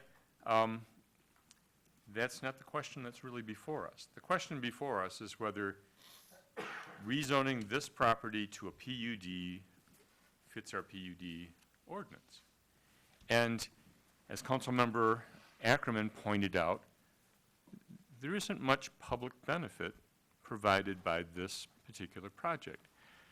We're going to save 17, perhaps, if nothing happens to the root system of the 17 surviving trees. 17 trees, and we're going to get a stormwater system that actually every developer is required to provide an adequate stormwater system that prevents the development from having an impact on surrounding properties. So I'm not sure that that even counts as a real public benefit if you need to do it anyways because of the extreme development that you're placing on the property. So for me, the question comes down to whether or not this particular proposal provides us with the kinds of public benefit that our PUD ordinance asks of a developer, and it just doesn't make that threshold for me. And so I'll be voting no on this, and I hope that other council members will follow suit. Thank you. Councilmember Amlawi. Thank you, Mayor Taylor, and thanks for all the residents who've come out both tonight and last night at caucus. A lot of familiar faces that we see and have heard the passionate pleas of what our true fiduciary responsibilities are. You know, many of us, at least 4 of us here, were not here when this was rezoned initially, which many have described as a mistake. So we're inheriting a mess, and we had to come up to speed quick on the facts in the matter, the options, and what some have described as blackmail when it comes to what our options are if we don't go along with the prescribed PUD. I have concerns, just like my colleagues have outlined. The PUD should provide public benefit, and I frankly don't see a whole lot of it. Saving a few trees and avoiding the worst-case scenario, I guess, would be the public benefit. The stormwater issue, that would be something that any responsible development would have to be, it would have to be done with any responsible development. So I don't see that as some sort of huge public benefit. I just, again, have concerns on this. I don't think it is what a PUD is designed for, and I know why it was used in this case, but I will reserve the rest of my time, and if I do need to speak on it again. But it does not reach the level of public benefit that I think necessitates something that has the strong opposition of the local residents. When you have 80% of the area residents petitioning against it, that just speaks volumes. And I said I would stop, but I noticed I still have a little bit of time. You know, many people have challenged us that we're not listening to them. We're pushed around. We're weak. I don't know if those folks have been watching this council for the last 8 or 9 months. That's not what I would describe this council as. You can describe it as a lot of things, but that's not how I would describe us. So the will of the people is being heard, and allow it for it to work. Further discussion? Councilmember Griswold. Yeah, I made a similar statement last night, and some of my guiding principles are sustainability and density. We've agreed to that. But I think, and we're looking at our master plan right now, we have to look at that concept of filling in the freeway ring. And that's not smart density. What smart density is more like our transit corridor plan. We need maximum density downtown, and we need maximum density on some of these major roads like South State Street, like Washtenaw. What I see happening is not any benefit at all from this development, but it's a net minus because we're going to have sprawl. If you build $400,000 units, those people are going to drive, and we can say density is good and we're going to increase mass transit, but that is not going to happen as a result of this unit. We need transit corridors And so I apologize to the developer, and I hope that there will be some lessons learned, because a 3-year process is way too long. Thank you. Councilmember Grant. Thank you. I appreciate the passion and the organization and the community that's shown by the residents. I would also be really intellectually and morally dishonest to say that I think, and I know it's an unpopular opinion here, but I don't think the rezoning was a mistake. I think the response from the developer to the rezoning was a mistake, which is why we rejected that site plan. When we went to R1E, what I heard from residents was, we don't want big houses and we want as many trees as possible. That's what I heard over and over again. So I thought in exchange for a few additional units, it made sense to make the houses smaller, because I also thought it would make them more affordable. That was not the site plan that we were given. We were given one that took a lot of trees, and I gladly rejected that site plan, and it was unanimous. So this wasn't a council that just didn't give any thought to what came forward. It was, it was a thoughtful decision. Going forward, and having this lawsuit, it became really clear from all along that the threat was very real of taking down all of these trees. And what I've heard from neighbors is, yes, you don't like the density. Yes, you don't, you want different development. But the truth is that we don't get to design development on land that we don't own. We might wish that we could, but we don't. And so instead, what I view my job as a council member is to listen to what the top priorities are, and I continue to hear trees. I can't live with myself voting, especially given that this council did vote unanimously to have this come back as a PUD. We asked for this. This is what we unanimously asked for as a body. And I think it would be dishonest of me to ask for it and then reject it. Even though I understand that there's a lot of really good intent behind wanting to keep your neighborhood, wanting to keep the things that you love about your neighborhood. So I don't expect that this is going to pass like Councilmember Ackerman. I think it would be easier for me just to vote no and say I'm fighting for you, but it also would go against many of the things that I said I believe in terms of process, in terms of speaking honestly about things that I said I've supported, about supporting housing within the city, about supporting different housing types within the city. And I think this plan is actually, well, we'll talk about the site plan later, but I don't think it's actually, in terms of housing type, a horrible plan, and what it does give us in terms of benefit, thank you, is trees. And so I can't have that on my conscience to vote no if they come in and bulldoze that house and cut down all those trees. Further discussion?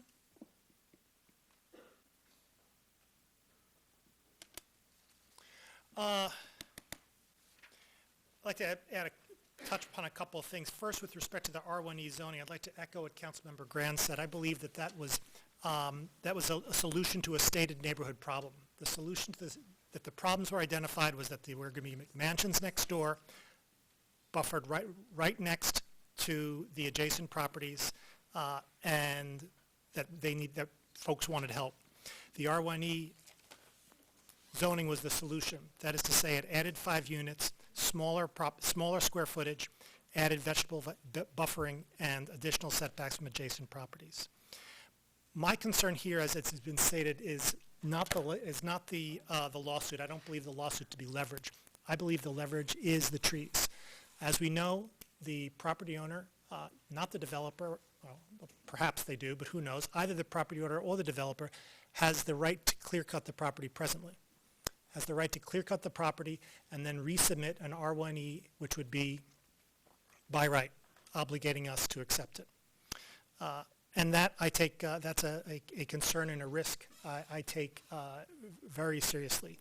We've played chicken before with developers. Councilmember Hayner raised this issue, the City Place Apartments. The City Place Apartments are two, ugly properties on Fifth that were the result of the council at that time refusing to accept a middle ground. There were 7 properties, 7 old homes, which were offered for rehabilitation in exchange, essentially, for additional infill density behind. That was rejected by the council, and the developer did what developers do. They took the next alternative, which was to bulldoze the houses and build what was their right under the law. That is my concern here. The exhortation to channel Senator Warren's comment and ethos is one I think that we do need to listen to, we do need to take seriously, but at the same time, we have to recognize that, that we are not the national government. We operate in a set of facts and laws that are more constrained and more cabined. We have areas where we can dream, where you can reach, where we can take risks. We also have areas in which our freedom of movement is substantially limited, limited by law. Here, I don't think we have that freedom of aspiration. I think we have realities to deal with, and the realities to deal with are that the trees are in peril, or if a vote no here puts those trees in peril, and I don't want to do that. Councilmember Ackerman. Thank you, Mr. Mayor. So I still can't count noses. 2 people haven't spoken, and it sounds like 2 people are on the fence, and then the rest of us are fairly divided. I want to look to Mr. Heisler. This is the opportunity where, if there's any other public benefit that you can articulate or any openness to public benefit that you'd be willing to move on, I just wouldn't want to give you that opportunity. I appreciate that opportunity, but I think it's been very well stated. Okay.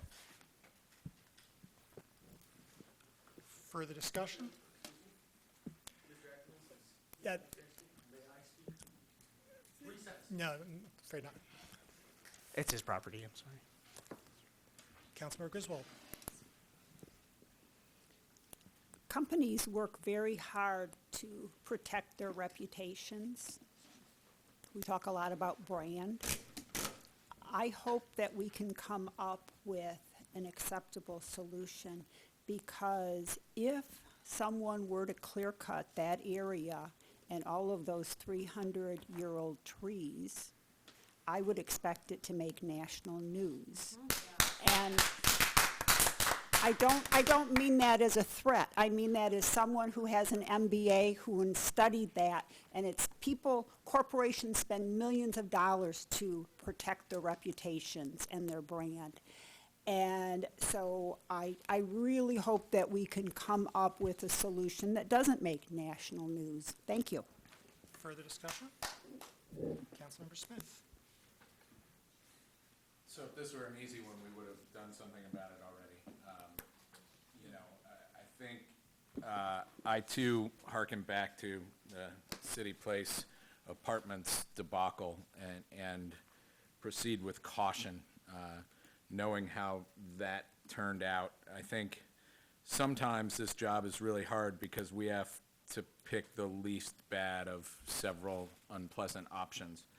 I think it's particularly hard when we're trying to protect a resource like these trees. I think ultimately not every infill not every infill site in the city is appropriate to build on. Not every site is the same. The context of this site, to me, is defined by the trees. However, it is also on a bus line. It is also in a place where different housing type would be appropriate. I think this is a tough one. I'm not sure how I'm going to go, but counting votes, I don't see that there are 8 votes to support. Nevertheless, I think one of the things that we have to be mindful of as we talk about diversity and inclusion and affordability and sustainability and working to combat climate change is that this is going to require sacrifice of all of us. And one of the things that I haven't seen a lot of discussion of is, you know, if we're going to declare a climate emergency, what are we prepared to do? You know, are we prepared to look at our land use policies to increase density along our transit lines? Are we prepared to limit parking and car use? I don't know. I'm not getting the sense that we really are.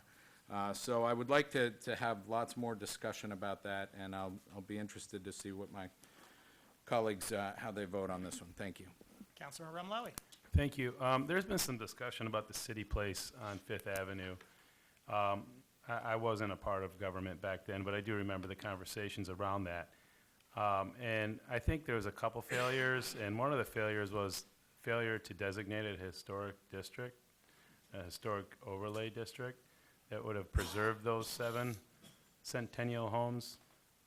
So, of course, the developer took advantage of the situation when that wasn't done. So I just want to clear the record, at least put that on the record, that this council, or previous council, failed to make that area a historic district, which allowed for the demolition of those homes. You know, and I agree with a lot of the conversations that are being said here tonight. We do have a climate crisis, we have land issues, all those things are real, but that should not force us into making decisions we're not comfortable into making. Furthermore, you know, we had something that postponed today in the consent agenda where we have the DDA coming and asking us to build 350 more spaces. So there's a little schizophrenia going on here about car use and the future of car use, whether we're going to be building more parking spaces downtown or are we going carless. So I guess we'll have that conversation next Monday. But that's something that we probably need to wrap our heads around as well as policymakers. Further discussion? Councilmember Hayner. Thank you. So you can see what's got me going here, and you saw me wander around and talking to folks about it a little bit. I find that a planned unit development is superior to R1E zoning for this site. What I don't find, and I get to speak to this a little bit later, is the site plan that accompanies that planned unit development is not satisfactory to me, not only because of the public benefits that it kind of fails to provide, but just because of what it's taking away. And so we're kind of in this, sort of have this mental impasse where, you know, well, I like the idea of a planned unit development, but I don't like the site plan that's attached to it, because it's put me in this kind of oddball position here that I didn't create. I mean, I would have never voted to rezone this R1E. And I actually think R1E should be done away with. I think we've gotten terrible results from R1E, and I would strike it from the books tomorrow if I could. We've seen it up on Pontiac Trail, where it's resulted in these supposed tiny houses 8 feet apart from each other, a big row of houses. And so I appreciate that this parts of this site plan, the idea that we push these together to preserve more natural space, I mean, that makes sense to me. And so some of the plan in the planned unit development makes sense to me and some doesn't. But what this is calling for, and I only refer to City Place as the kind of conundrum that we find ourselves in, and I appreciate Councilmember Remlawi pointing out that it was kind of the failures to provide the historic protection that the residents were clamoring for previous to that was the real fault of City Place. But you know, we're in a situation here where we're being kind of asked to judge things that were put before us by previous bodies. Do we care more about, are we placing future residents' needs over current residents' needs? Are we placing buildings over nature, tax base over quality of life? And you know, it's not necessarily one or the other, but I'm not finding this site plan that goes along with this planned unit development and rezoning, you know, striking the right balance for me. So this is as others said, this is a difficult decision. You know, I wish you all well in your deciding. Further discussion? Roll call vote, please, starting with Councilmember Bannister. Councilmember Bannister? No. Councilmember Griswold? No. Councilmember Long? Yes. Councilmember Grant? Yes. Councilmember Ackerman? Yes. Mayor Taylor? Yes. Councilmember Eaton? No. Councilmember Nelson? No. Councilmember Smith? Yes. Councilmember Remlawi? No. Councilmember Hayner? Yes. Motion fails. C4, an ordinance to amend the code of the City of Ann Arbor by adding a new chapter, which new chapter shall be designated as Chapter 70. Could I make a motion to open up the agenda here to move DB1 up next? I don't know that anybody's going to have any objections to the Glenn's revised site plan. Yep. We've already had them for 5 years. I'll second that. Can we just do that by acclamation, everybody? Yes. Yes. I second that, yes. Yeah, I'm getting none on that. so they can go home. DB1. DB1, resolution to approve the Glen mixed-use development modified PUD site plan 201, 213, 215, 217 Glen Avenue and 1025 East Ann Street, moved by Councilmember Smith, seconded by Councilmember Umlawi. Discussion, please, of DB1. All in favor? Aye. Opposed? Or approved? Good night.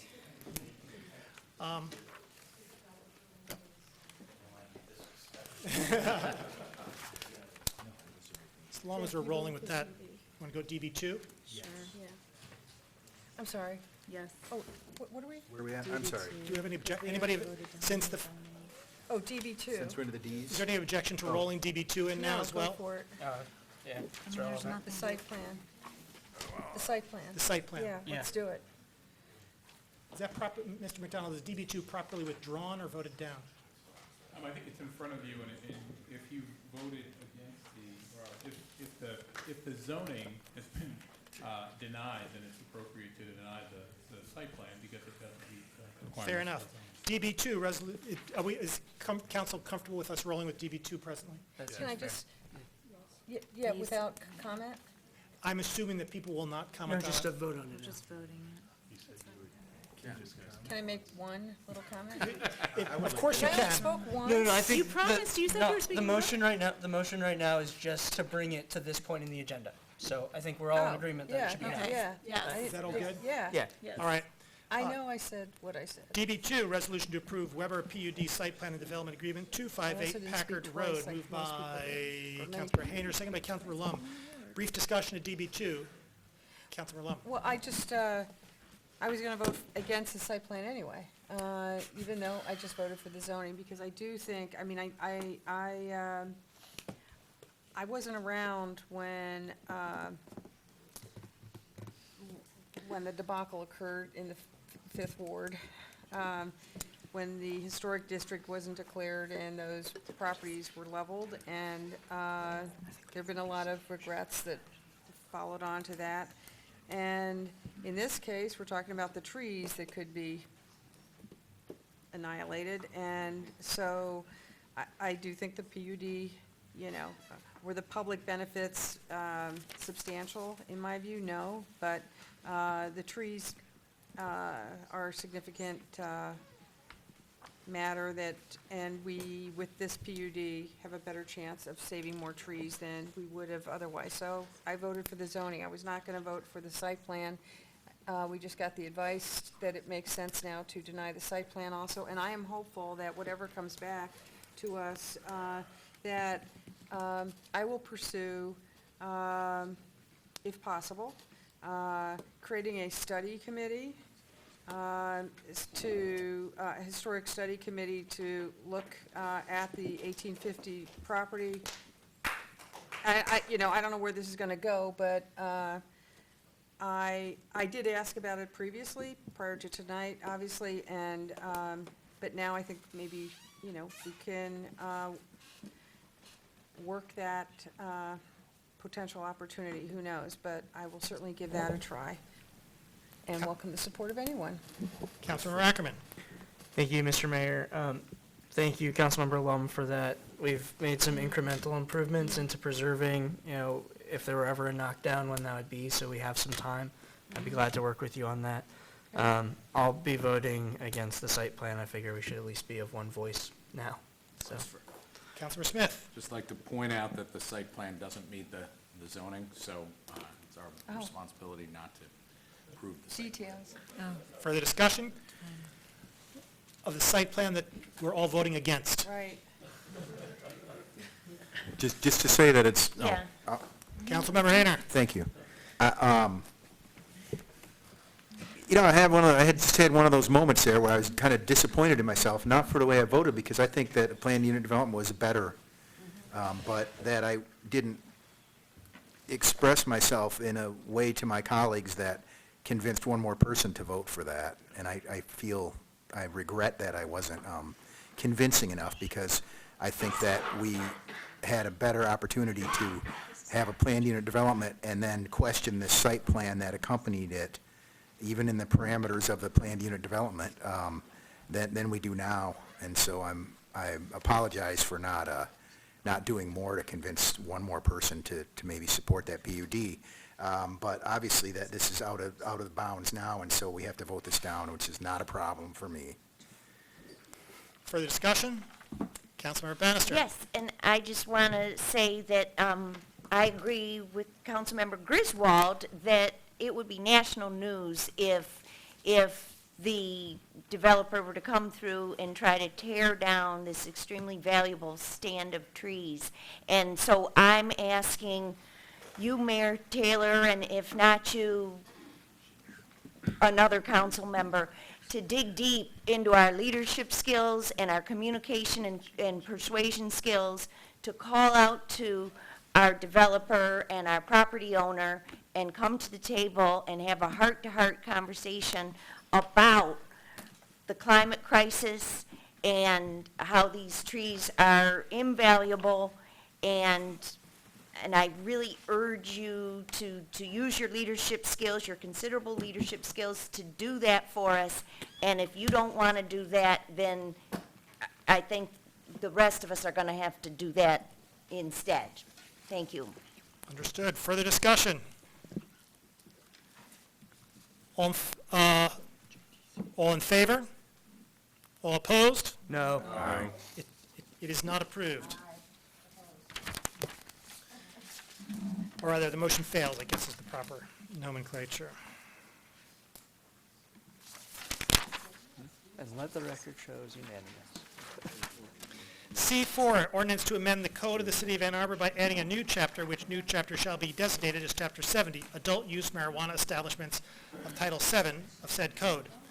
Moved by Councilmember Lum, seconded by Councilmember Hayner. Discussion, please, of C4. Councilmember Lum. Thank you, Mr. Mayor. What this ordinance does is to hit a brief pause in the city's recreational marijuana ordinances to allow additional time to work through open issues, to genuinely engage the community in a discussion, and to talk with other communities like Boulder that have implemented recreational marijuana in their communities to learn from their experiences. Specifically, this would opt out until December 16th. It is temporary, with a sunset date of December 16th. Rather than allow the state to take applications for recreational marijuana facilities in Ann Arbor on November 1st, this says Ann Arbor will take an extra 45 days or so to make sure we've got it right before applications for licenses for establishments in Ann Arbor will be accepted by the state. For the last couple of weeks, we've scrambled to meet this November 1st date. This is a big deal for Ann Arbor, yet it's been a gun to the head ever since we got a first look at the ordinances on a Friday, 3 days before voting on the ordinances at first reading, and without engaging the community in any meaningful way. Why the rush? Colleagues indicated it's because we don't want to send the wrong message. On September 16th, we were told by staff that we'd see the proposed, quote, competitive process for Ann Arbor that's required by the state to allocate the limited number of permits either tonight or next meeting. It's not on the agenda tonight, and we've not seen the proposal yet. Obviously, the process by which we're going to grant permits and conditions for renewing them is an important open item, but having more time to discuss that process and perhaps tweak it isn't the only benefit of taking a bit more time. The extra time would allow us to conduct some real benchmarking and discovery of what other communities who have lived this, like Boulder or Eugene, have learned from their experiences, what they've learned about relevant policies and operational aspects and about enforcement and necessary public safety resources, and about oversight and governance. There's a saying, we don't know what we don't know, and that could certainly apply here. The extra time would allow us to look deeper into fundamental questions like how many facilities are appropriate for Ann Arbor. The cap numbers we originally set for medical marijuana provisioning centers was completely arbitrary. It was just based on the number of applications we had at a point in time, which happened to be 28. Now we've carried forward that 28 for provisioning centers and or retailers and set that same arbitrary limit of 28 for designated consumption facilities and micro-businesses. Although I do support caps, I have no clue what the appropriate numbers are, and we have no data or analysis or reasoned basis that supports the cap numbers we're about to adopt. Extra time would also allow us to look at more specific considerations like the required public safety resources and the relationship of resources required to the number of facilities that we have, and look at issues like the apparent odors emanating from outdoor growing operations in neighborhoods. This is a concern that was brought to my attention at my Ward 2 coffee on Thursday. It was brought to my attention by actually a third ward. Councilmember, resident. 3 minutes. What? 3 minutes. Okay. I'm going to wrap up. Please do. It was brought to my attention by a third ward resident, and it's certainly something I hadn't considered previously. I did send a note to our city attorney about this, and I'm still waiting for a response because our ordinance doesn't address this particular type of concern. Perhaps most of all, the extra time would allow us to have a more robust community conversation. We've heard a lot from prospective Ann Arbor marijuana facility proprietors and their lawyers and from activists, but we've not really heard from our residents on the matter. As you know, it's not just me or your constituents that have questions and concerns. City staff have also suggested that taking a bit more time might be appropriate and a prudent way to proceed. The December 16th date you see here came from staff. And I appreciate Mr. McDonald's assistance in developing the language in the ordinance. Thank you for listening and for your consideration. Councilmember Rumlowy. Thank you, Mayor Taylor. And I just got a quick question before I go further.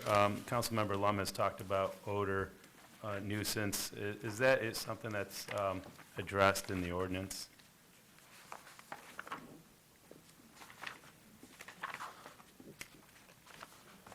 Thank you.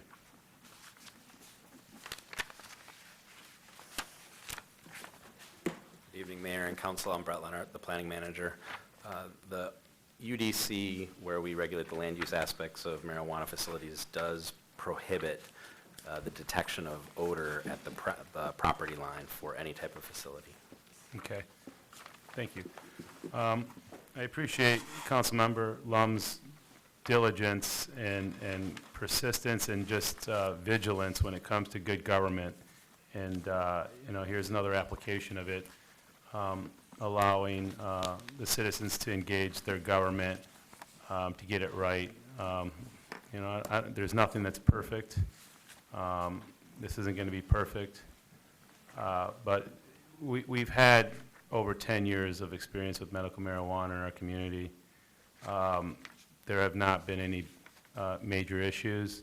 In fact, last week at an ICPOC meeting with myself and a few commissioners, we had the privilege to speak with Deputy Police Chief and Sergeant Mills, Lieutenant Mills actually now, and our Police Chief.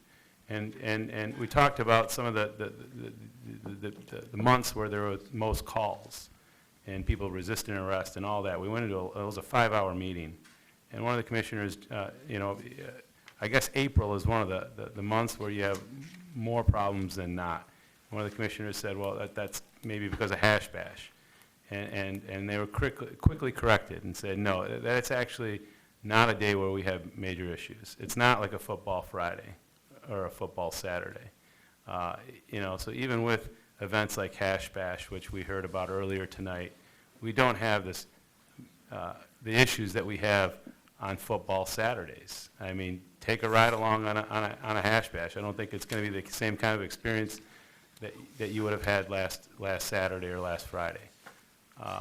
So I just feel I appreciate the diligence, but we've had weeks for the community to reach out since the first reading, and there really hasn't been an outcry saying that, hey, you're going to go off the cliff here, watch what you're doing.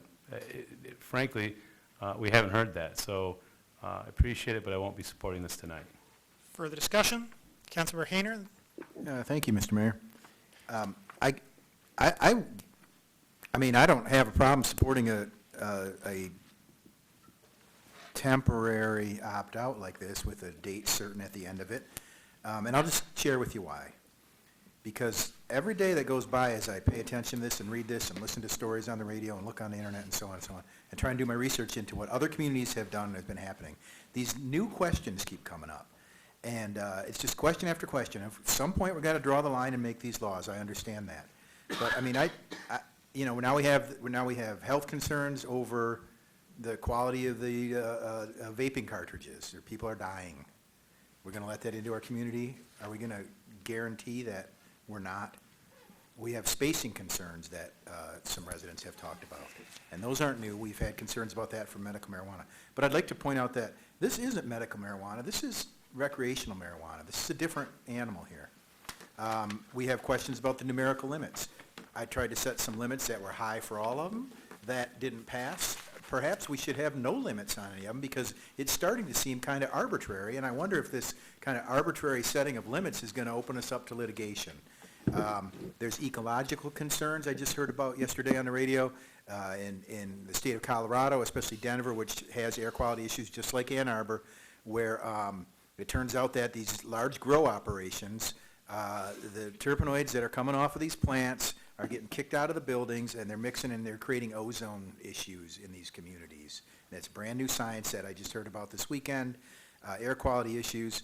And the fact is that most of these big grow facilities are located on, M1, M2 type industrial areas where they're on the fringe of these cities, and so there's a lot of traffic and the kind of chemistry in the air already is exacerbated by this. And so that was just sort of a curious thing. And so my point being that I don't have any problem supporting this because I know we'll get it done on that date. And like I say, the more I look at this, the more questions I have. And, that's not a good place to be legislating from. Further, Councilmember Lum? Thank you. Thank you, everyone. I just want to clarify something. This resident that brought the odor concerns to my attention, it has to do, this individual does not want to implicate anyone, but in this given neighborhood, one person is growing 5 plants and was good to go with this. So it's an outside, it's not a facility building problem. It's an outside problem that, as was described, and I passed this along to staff, it's living with a, quote, skunk smell that rolls into the house on a 24/7 basis. This person lives with the windows rolled, and other neighbors, apparently in this neighborhood, windows rolled up 24/7, can't use air conditioning, and can't go outside. And I learned on Thursday that it's called skunkweed. Why do you think it's called skunkweed, Jane? This person said to me. So anyway, I sent the photo. I followed up with the attorney's office, and my question was, what does our order nuisance provide in terms of protections and enforcement? What do you recommend we incorporate in our marijuana ordinance to address? So I just sent that in on Friday. Heard from this person on Thursday. Haven't received a response back. Staff's been pretty busy, so that's okay. But it's just to me, it was, a very real example of the kinds of things that we need to think through that we haven't yet thought through. Thanks. Further discussion? Let me suggest that we kind of all know how we're going to vote on this and that we can move on. But I don't wish to squelch. Councilmember Amlawi? I'm pretty sure marijuana is still going to stink in 90 days from now as well. Further discussion? Roll call vote, please, starting with Councilmember Bannister.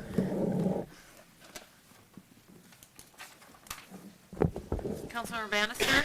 Yes. Councilmember Griswold? No. Councilmember Lum? Yes? Councilmember Grand? No. Councilmember Ackerman? No. Mayor Taylor? No. Councilmember Eaton? No. Councilmember Nelson? No. Councilmember Smith? No. Councilmember Ramlawi? Negative. Councilmember Hayner? Yes. Motion fails. B3, an ordinance to amend sections 5.15, 5.16.3. I'm sorry, I was out of the room, and I meant to vote the other way on that issue. Can we just note that for the record?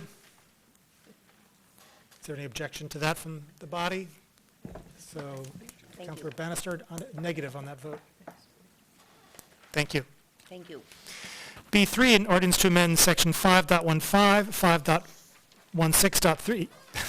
You thought we were done with the whole thing, good lord. An ordinance to amend section 5.15, 5.16.3, 5.19.2, and 5.37.2 of Chapter 55, the Unified Development Code of Title V of the Code of City of Ann Arbor. Moved by Councilmember Smith, seconded by Councilmember Umlawi. Discussion of B3. Councilmember Lum. Thanks, Mr. Mayor. I have two amendments for B3, and my thanks to City Attorney McDonald for his help in drafting the specific language for the amendments. I will send them to you right now. Actually, Ms. Boudry, I wonder if you could, I resent them to myself. They're on their way to you all right now. I'm hitting send.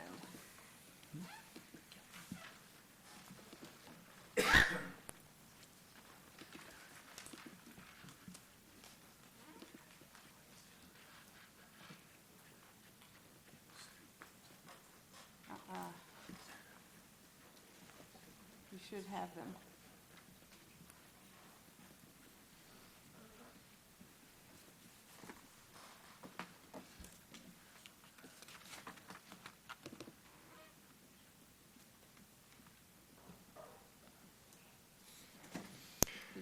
Have you received them? Yes. Okay. Amendment number 1 is an amendment, I'm moving the First Amendment. Please. Okay, thanks. To expand the 1,000-foot rule beyond just schools. The First Amendment relates to the restriction that facilities may not be located within 1,000 feet of a school. The amendment would place that same 1,000-foot restriction on child care centers, group child care homes, addiction recovery facilities, and youth centers in addition to schools. Specifically, the amendment revises section... I'm sorry, can we just get a second on this? Oh. Second by Councilmember Hayner. Thanks. Councilmember Lum, you still have the floor. Thanks. Specifically, the amendment revises Section 5, 16.3.G.3F. That section now ends with, quote, "Public school or private school, but excluding dance or art schools, is located," end quote. This amendment would add the following after art schools. Quote, "or a child care center or group child care home is defined in MCL 722.111, and so on, or an addiction recovery facility or a youth center, parens defined as a facility providing social and recreational activities intended primarily for children, close parens, close quote." I move that amendment to section 5.16.3.G.3.F. Further discussion? And then a comment, because that was just what I was moving. Councilmember? Yeah, I was explaining it, so, thanks. What this does is to retain the 1,000 feet for schools, but also places that 1,000 foot restriction on child care centers and group child care homes. Both of these are based on the state's definition. An addiction recovery facility and a youth center, which is defined here. I had proposed these same changes for medical marijuana, but the majority of council did not support them at that time. I believe that as Ann Arbor moves to recreational marijuana and its higher volume, we should again consider the changes. Boulder places locational restrictions on child care facilities and addiction recovery facilities, and Los Angeles includes youth centers as well. Anyway, I believe expanding the scope beyond just the schools themselves to include other centers and facilities where students and youth are located on a regular basis is fully consistent with the intent of the school restriction we already adopted, and including a restriction on proximity to addiction recovery facilities just makes common sense. I hope you'll agree and will support this amendment. Thanks for considering it, and thank you again, Mr. McDonald. I have myself and Councilmember Ackerman and Councilmember Hayner. I have inquired as to whether or not this would constitute a substantive amendment, thus pushing us back from this second reading to put another second reading on the at our next meeting. The answer is that it would. Therefore, voting an affirmative on this blows us through the November 1 deadline. So that's something to note. If the council wishes to bring this back up later, that's something that we can do, but be mindful of that. On the substance, I voted against this, creating an additional expansion zones or prohibited zones at the prior effort. My logic then is consistent with my logic now, and that is folks who are going to child care centers or group child care homes are typically accompanied by parents. The risk of children having unsupervised access to marijuana, straying around the vicinity, discarded in the ground is, which is, I think, as I understand it, the primary objection to to this sort of thing. Doesn't strike me as particularly persuasive. Folks don't discard their product. The experience that we have with medical marijuana facilities, that they are benign neighbors akin to dentists' offices, not liquor stores. I fully expect that the provisioning centers that we will experience in the community will similarly be good neighbors. And so I'm not worried about this on the substance, though I am particularly worried about this on the procedure and timing element. Councilmember Ackerman. Thank you, Mr. Mayor. I'll be supporting this tonight. I think the biggest difference between my perspective since the last time we talked about marijuana publicly and now is that I'm in recovery myself. And while, my issue was alcohol, and marijuana is a completely different drug with completely different sets of behaviors, I did take it upon myself to talk to experts in the field who are themselves also in recovery. And I can't by any means speak for the entire recovery, but only relay that the amendments and ones laid out like this generally received positive feedback from addiction specialists and social workers. So I just wanted to add that, and I'll be supporting it just because that's the feedback I got from those stakeholders. Councilmember Hayner. Thank you, Mr. Mayor, and thank you, Councilmember Ackerman, for that. I was going to add to that that I had some daycare folks approach me after the last meeting, and they wanted to point out that the state law that allows them to operate daycare or child care centers allows them to have kids in there that are up to 15 years old. And so this isn't a bunch of preschoolers, it isn't a bunch of first graders or third graders or fourth graders. They got kids that are coming there in after-school programs where they're riding a bus and they're going to these after-school programs at these licensed daycare facilities. They operate after-school situations, and so it's more than just little kids who would know a pod if they found it. And I assume that, and I know Mr. Leonard could answer this, but he might not have to, but I assume that, or I hope that in the state law that we're going to adopt here eventually, there's some kind of restrictions on the disposal and the garbage for these places, because I just know because it's in the First Ward, that I've had complaints about a dispensary in the First Ward's garbage that's constantly being churned and thrown in the alley off of Washington. And in fact, I know of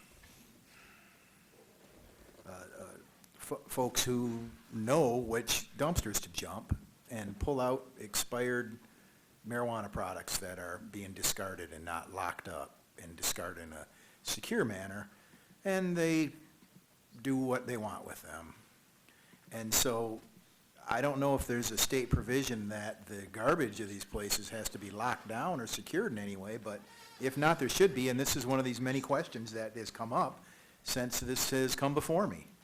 And so, when a guy shows me a fistful of vape pens that he got out of a dispensary's garbage, then I have some problems with the way these things are being run. And that's only going to be magnified when it's recreational use. So I fully support this a paltry effort to apply some actual regulation to these regulations we're creating.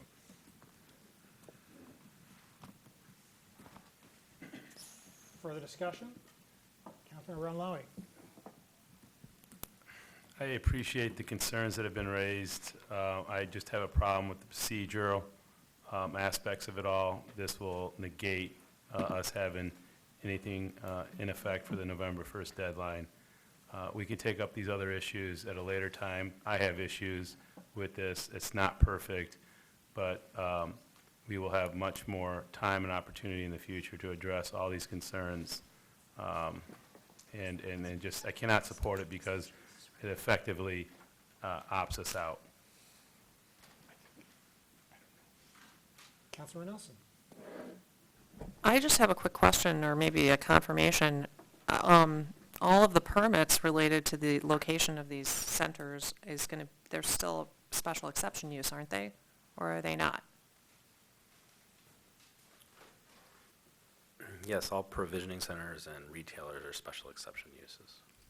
Well, so I guess my opposition to this would be then both procedural as well as just a feeling that, you know, if there is a great deal of opposition to a permit because it's in close proximity to a child care center, as Councilmember Hayner mentioned, maybe a center that is caring for older children, an after-school program with older children. These are the kind of things that would be considered when decisions are made about the special exception use. So I mean, this is coming, a special exception use is coming through Planning Commission, correct? So it's a conversation that would happen. And so it seems to me that we don't need to make a rule about this, particularly if the range of child care centers is infants and then this after school. I mean, those are two very different things, and we're painting with a very broad brush. That's the way I see it anyway. Further discussion? Councilmember Ackerman. Thank you, Mr. Mayor. Can I ask you a question, Mr. Leonard? With respect to the special exemption use, I recall that the explanation to me was that those proceedings are semi-judicial and that while there is some discretion, you still have to follow zoning code as it's laid out, and if there isn't a distance requirement, you couldn't then enact one ad hoc with Yeah. respect to a particular petition.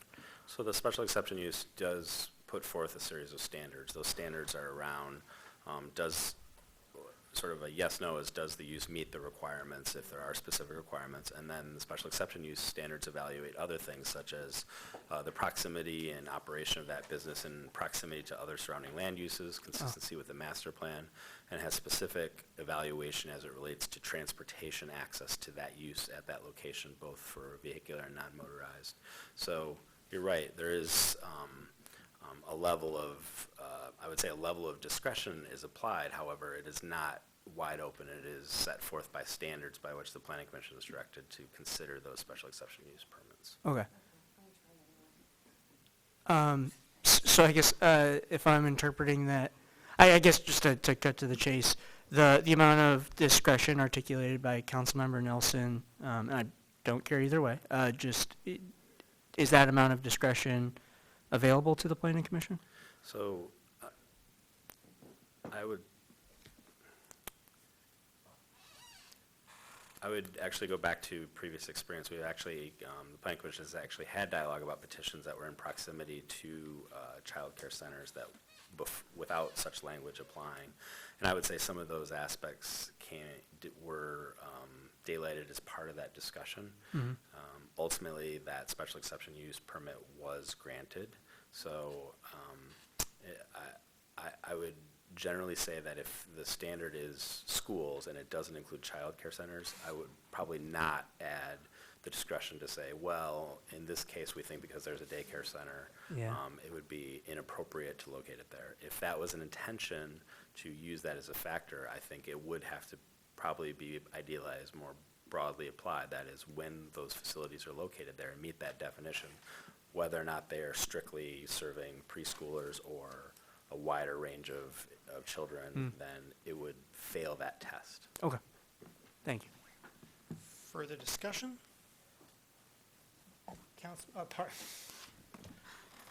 Mr. McDonald. I think Councilmember Hayner was asking a question about the disposal, and if you want, there's a very simple answer for that. In the emergency rules, any marijuana product that is to be destroyed has to be rendered in an unusable and unrecognizable form. And I'm just reading the first of, 7 or 8 rules about the disposal. So there are plenty of rules about making sure that it's not something that can be reused or someone could dumpster dive and find some use for it. Well, I appreciate that because the talk was of these things lying about on the ground, and as in my alter ego as the graffiti removal specialist, I see them all the time, in all these, in the alleys and on the rooftops and above, up on buildings and under bridges. And I see this marijuana packaging laying everywhere. And so there, and that's under medical rules. And all I can think is these poor guys had to, you know, deal with their glaucoma before they ran into the club and, or before they went up and spray painted this building or something. And I just think, you know, I'm glad that their arthritis was cured up enough, you know. So I just, you know, it's a concern. It's legitimate.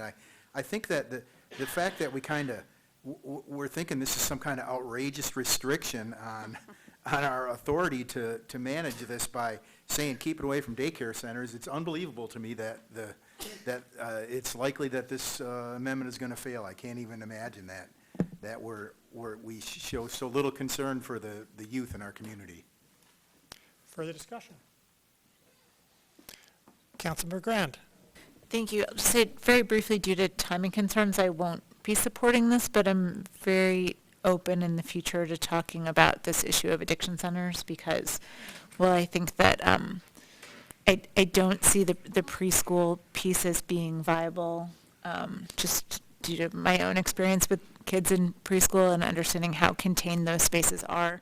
I am quite sympathetic to the concern about addiction centers and would be pleased to support an amendment after we get through this November 1st deadline. Further discussion? Roll call vote, please. Starting with Councilmember Bannister on the amendment.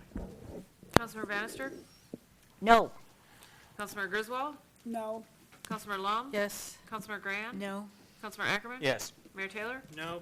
Councilmember Eaton? No. Councilmember Nelson? No. Councilmember Smith? No. Councilmember Remlawi? Negative. Councilmember Hayner? Yes.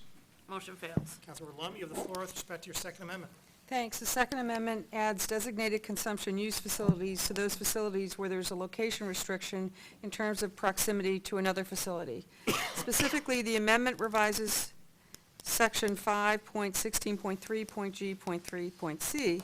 That section now reads that no medical marijuana provisioning center, marijuana microbusiness, or marijuana retailer shall be located within 600 feet of any lot on which a medical marijuana provisioning center, marijuana microbusiness, or marijuana retailer is located.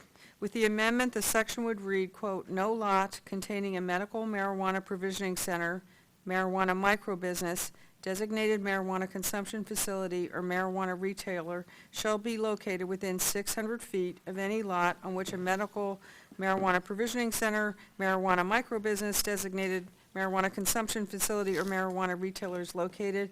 I move that amendment to Section 5.16.3.G.F be moved. Seconded by Councilmember Hayner. Councilmember Lum. Thank you. Again, what this does is to add designated marijuana consumption facilities to the list of facilities where there's a restriction on location proximity to another facility. Provisioning centers / retailers and micro-businesses have the restriction already, but designated consumption facilities do not. The purpose of this restriction is to limit concentration of facilities in specific areas, and it seems to me that objective would apply to consumption facilities as well as retailers and micro-businesses. Each of these types of facilities, cellars as well as use facilities, have retail components, and the potential safety and traffic concerns that are the reasons to limit concentration apply to each.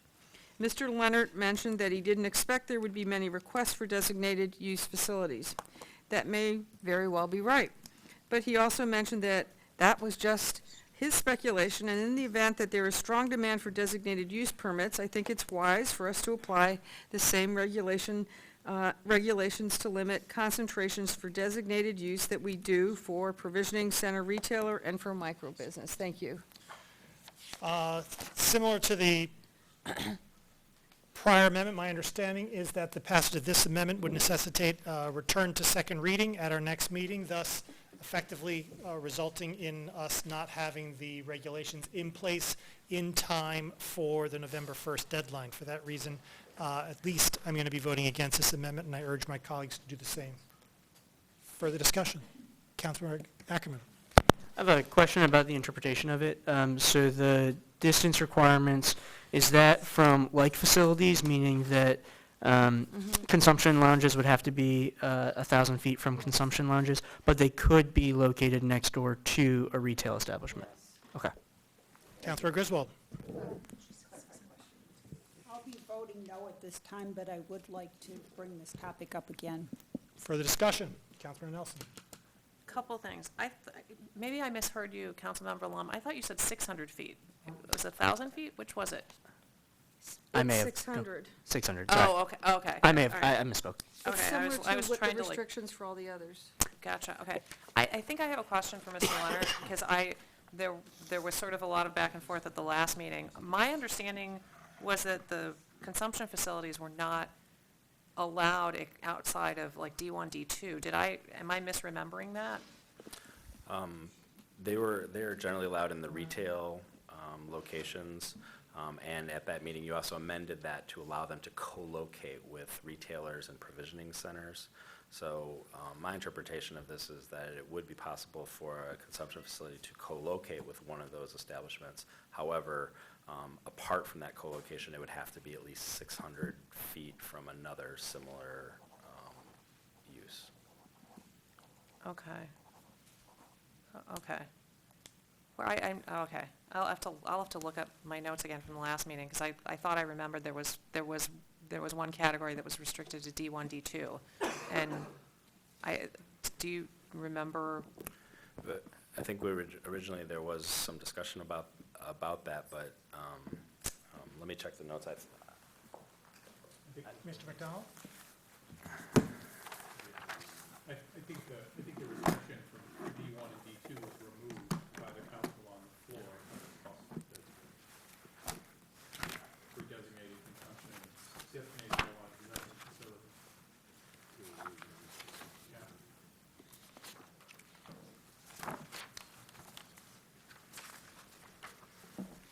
Yeah, as proposed, they are special exception uses in the C1A, C1B, C1AR, D1, D2, C2B, and C3, so all the commercial districts. Oh, okay, all right, thank you. I mean, I guess to go to the topic that we're actually discussing, I'm not overly concerned about these businesses clustering together.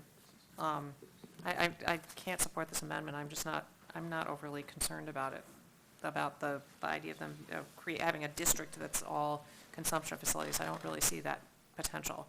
Thanks. Further discussion? Roll call vote, please, starting with Councilmember Bannister on the amendment. Councilmember Bannister? No. Councilmember Griswold? No. Councilmember Lum? Yes. Councilmember Grant? No. Councilmember Ackerman? Yes.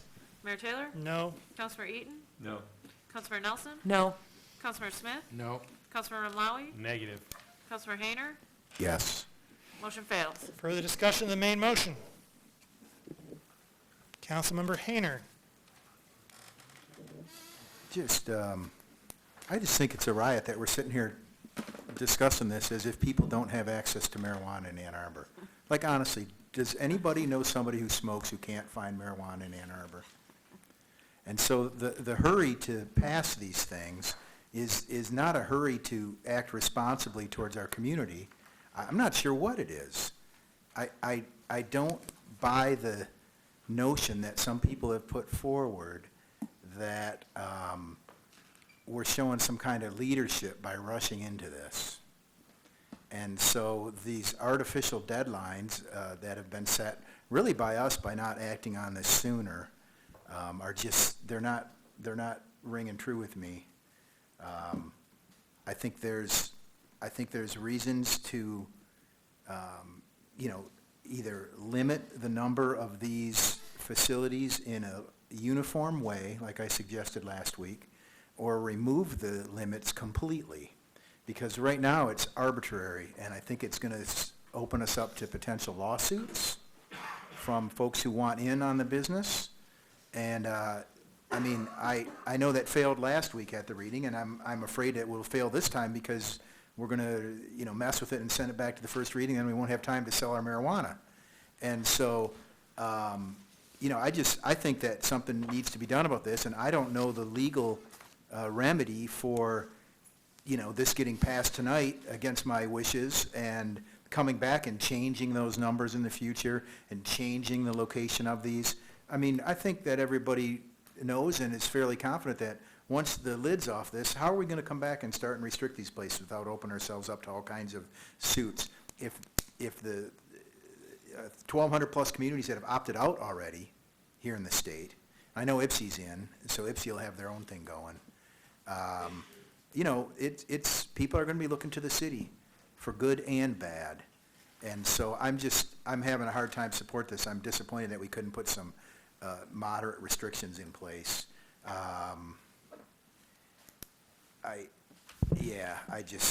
not thrilled with all this, and I wish that we could have taken the time to get this together. And you can see that in our conversations, even people have questions. We're going back to our notes. We're not really sure what we're doing. I may speak more in a moment. Councilmember Lum. Thank you, Mr. Mayor. Thank you, Councilmember Hayner, and Councilmember Ackerman, for your observations, and support for giving this the needed soak time. As I've said several times now at the last meeting and again tonight, I believe that approving these ordinances, both B3 and B4 tonight, is premature, and that we've not done the proper due diligence or taken the time necessary to ensure we're getting this right. And I don't think that sky is falling, Chicken Little, being, I don't know, alarmist. I think it's being, it's doing due diligence. And I'm really disappointed that trying to do some due diligence comes under such criticism. Recreational marijuana is coming to Ann Arbor. The city and council have clearly declared the intent to allow the facilities permitted by the state to operate in Ann Arbor, and it will be coming relatively soon. It's not a matter of if, but exactly when and under what set of specific regulations. I will just say that because of the concerns noted that about the two amendments that I was proposing, that these are material changes and would revert this to the second reading to a first reading, I will reintroduce these. But as noted by Councilmember Hayner, they're going to come after we're issuing permits. So any of these possible amendments won't apply to the people coming in the door on November 1st. Because I think we need more time. Obviously, that's why I sponsored C4, which is the ordinance for a temporary opt-out until December 16th. That's just 45 days after November 1st, the date the state will begin accepting applications. 45 days is not a great deal of time in the grand scheme of things, but it would be sufficient time, according to staff, to allow further evaluation of several key considerations. I won't repeat here all the comments I have had for C4 and why the city needs a bit more time, but they are significant. Time to understand the process for approving initial permits and renewals, time to genuinely engage residents, time to talk with them and learn from other communities like Boulder who have lived this, and time to take a deep dive into the fundamental question of how many facilities are appropriate for Ann Arbor. Some will say we can just sort this all out later, make changes we may need to make later. That is not the way to approach something as important as this. Don't just kick that can. And we need to remember that once permits are granted under one set of rules and regulations, they cannot be revoked because we change the rules. So I do obviously not think these ordinances are ready at this point, and for that reason, I will not be supporting them tonight. Thanks. Councilmember Rumlowy. Thank you, Mayor Taylor. Appreciate the opportunity to speak, and I actually have asked the clerk to add me as a co-sponsor to this. I think it's important to continue to lead, to move. This is not something that's come upon us in the last 45 days or 90 days. It's been going on in our community for 50 years. I think, again, the message will be one of weakness if we choose to opt out. Again, there's nothing perfect. There is this narrative of the sky's going to be falling and all these terrible things are going to be happening. Frankly, I have not heard this from our community members. I have not seen it with the medical marijuana businesses. I'm kind of offended by my council member Hayner on the end, my colleague, accusing people who smoke marijuana of applying graffiti and doing all these things. How do we know this? How do we know this? You know, in fact, I have a good friend of mine who had his mother and father wiped out by a drunk driver in San Francisco this weekend. You know, are we calling for prohibition now? I mean, how many deaths occur a year from alcohol? But yet it's celebrated. And so, you know, it's just to me, not convincing. And you know, this does have issues, but these are things that can be worked through with a resolution that Councilmember Lum has put forth later in this agenda, DC3, establishing the marijuana commission and committee to look at the problems and address them responsibly. But, you know, the fact is, I was over here not too long ago when we discussed road diets. And that took more than 45 days. That was for Traverwood, for one street. And you think we're going to get it all figured out in 45 days?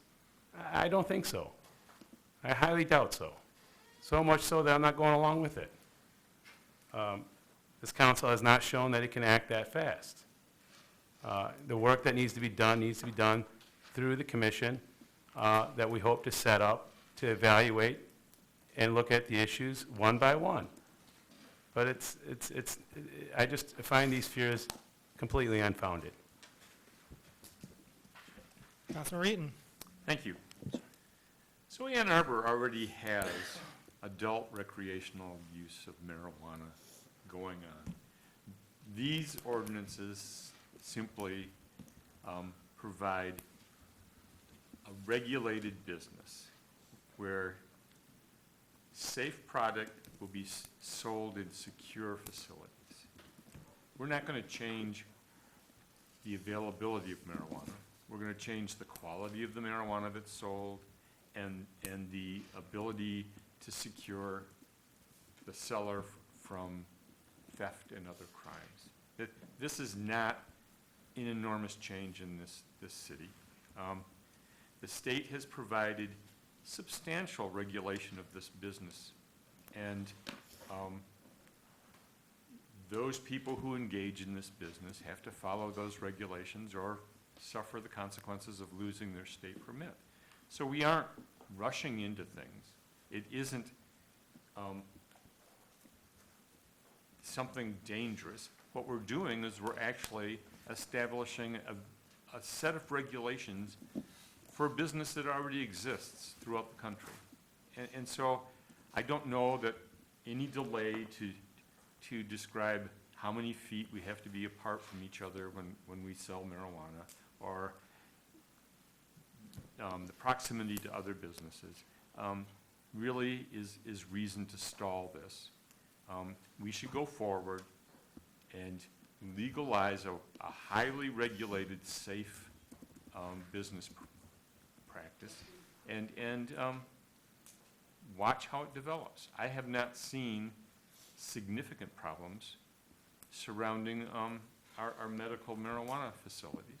And I expect that we are really engaging in considerable speculation when we believe that this business is going to cause us problems well beyond what we already experience. So I'll be supporting this. Councilman Rackerman. Thank you, Mr. Mayor. I think generally I'm glad that the state and our city will be moving forward with recreational marijuana. I think history has proven, public health research has proven that prohibitions don't work, and I think this is a long overdue step. I think it just needs to be done carefully and well. And I'm glad that there were, a couple amendments tonight that at least preview what future quality regulations could look like. And I'll be excited to support those amendments in the future. I think ultimately I'll be voting for this tonight. In the way that I understand the state legislation, or the state regulatory framework to be created, is that the lack of any local regulations will in fact create more of a vacuum that I don't necessarily want to test, and so I'd rather have something on the books than nothing. So I'll ultimately be supporting this, but we'll look forward to work with Councilmember Lum to bring forward some of these small incremental additional regulations that I think will be positive for the community. Further discussion? Councilmember Hayner. Thank you. I think I'm inspired by Councilmember Ackerman's comments there. I think I figured out a way to express my discomfort with all this.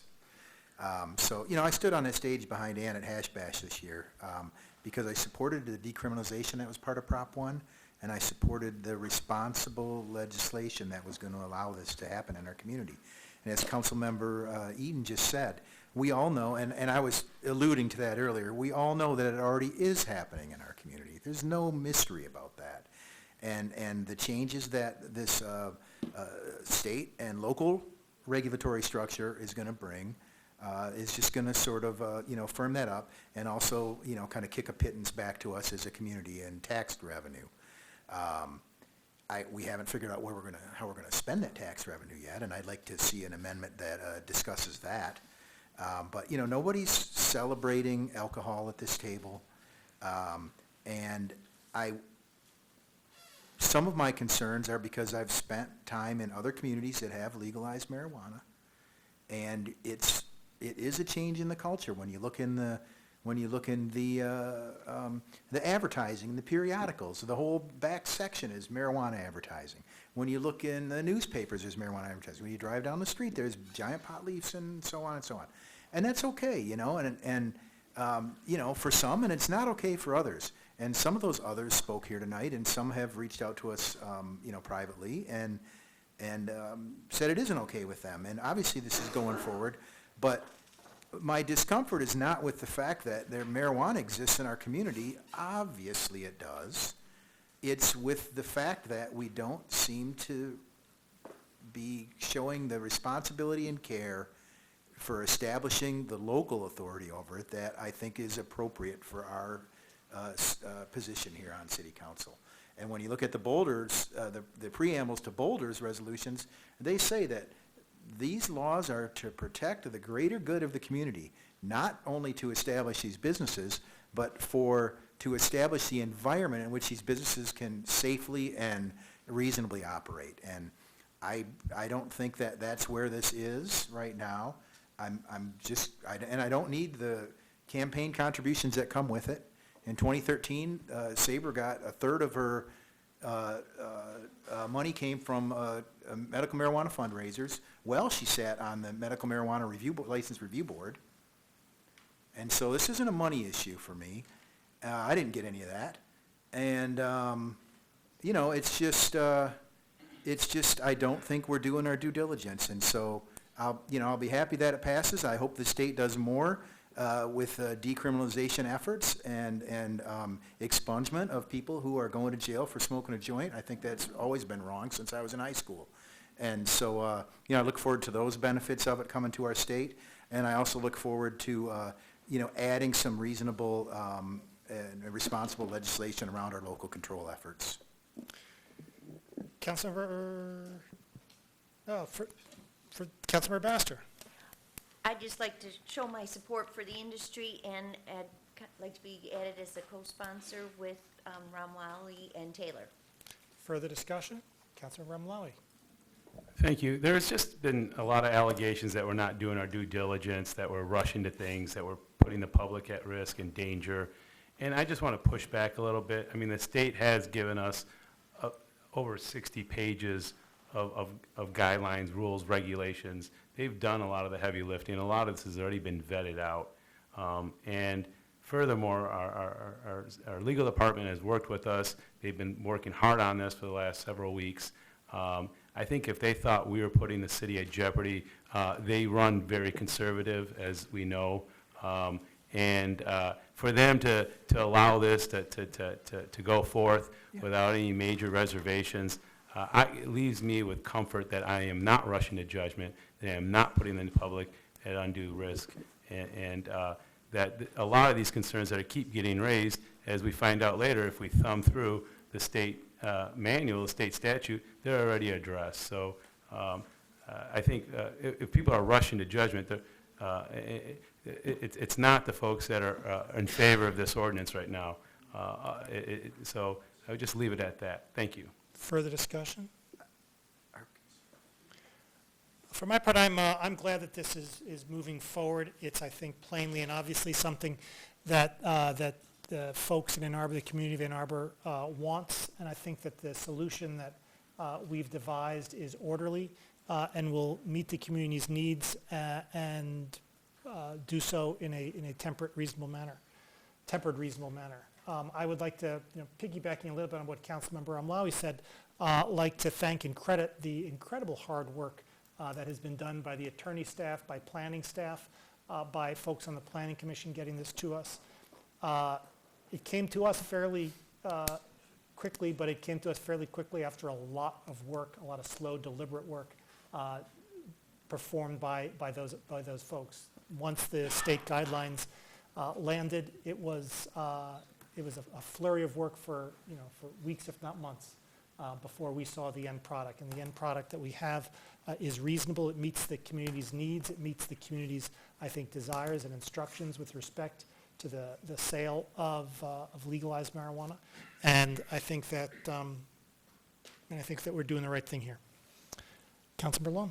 Just, this is for the John Q. Public out there.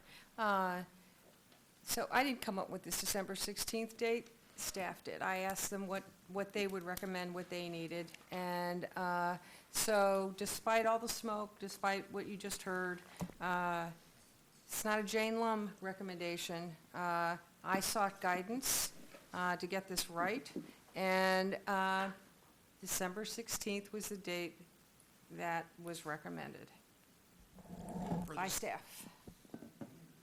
Further discussion? Roll call vote, please, starting with Councilmember Bannister. Councilmember Bannister? Yes. Councilmember Griswold? Yes. Councilmember Long? No. Councilmember Grand? Yes. Councilmember Ackerman? Yes. Mayor Taylor? Yes. Councilmember Eaton? Yes.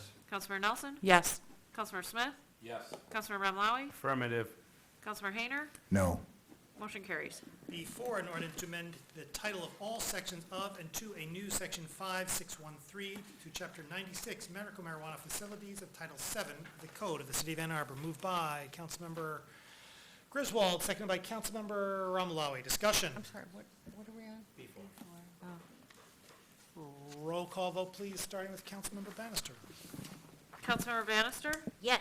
Councilmember Griswold? Yes. Councilmember Long? No. Councilmember Grand? Yes. Councilmember Ackerman? Yes. Mayor Taylor? Yes. Councilmember Eaton? Yes. Councilmember Nelson? Yes. Councilmember Smith? Yes. Councilmember Ramlawi? Yes. Councilmember Hayner? No. Motion carries. C1, an ordinance. I did ask for discussion. C1, an ordinance to amend sections 7400, 7401, 7402, 7403, 7404, 7405, 7406 of Chapter 93, Alarm Systems of Title 7 of the Code of the City of Ann Arbor. Moved by Councilmember Ramlawi, seconded by Councilmember Smith. Discussion of C1. Councilmember Ramlawi. If I can ask Chief Kennedy a quick question, if he's still here. I noticed that this pertains to residents. In terms of, I spoke with you a few weeks ago. It's about like Good Samaritan law. Somebody walks by a house, that alarm is going off. They call the fire department as a false alarm. The current way of things is that homeowner is assessed a charge. This is a move to remove that, correct? Correct.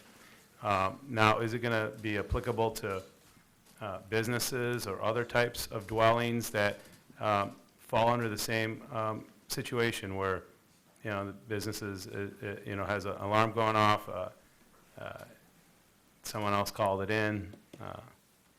So the ordinance doesn't specify residential or commercial. There are some, just from a technical clarification standpoint, there are some commercial systems for sprinkler systems that'll have an external water gong that is meant solely for the idea to alert. It's a non-monitored system, which means it's not going to a ADT or a Brinks, but it has an external gong to literally alert people. So if it was that situation where it was, the system was designing as intended to alert nearby people, then the system was doing what it was supposed to do. This was really meant for, like, a lot of the times it's like the smoke detector chirping the battery, so we always try to side in favor of either the resident or the business owner whenever possible. The previous ordinance really kind of restrained us, so this gives staff some more leeway that what was the intent, so. Okay, thank you. Further discussion? All in favor? Opposed? It's approved. Thanks, Chief.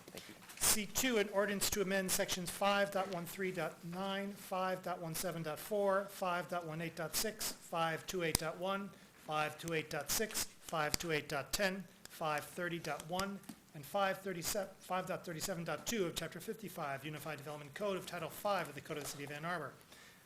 Moved by Councilmember Ackerman, seconded by Councilmember Graham. Discussion of C2, Councilmember Ackerman. Thank you, Mr. Mayor. I just want to start by framing the conversation quickly. This is something that's incredibly near and dear to me. It's something that I've hoped to accomplish with the help of others the last 4 years of my tenure on council, and only now, after legislative changes at the state level at the end of last year, has this conversation become a possibility.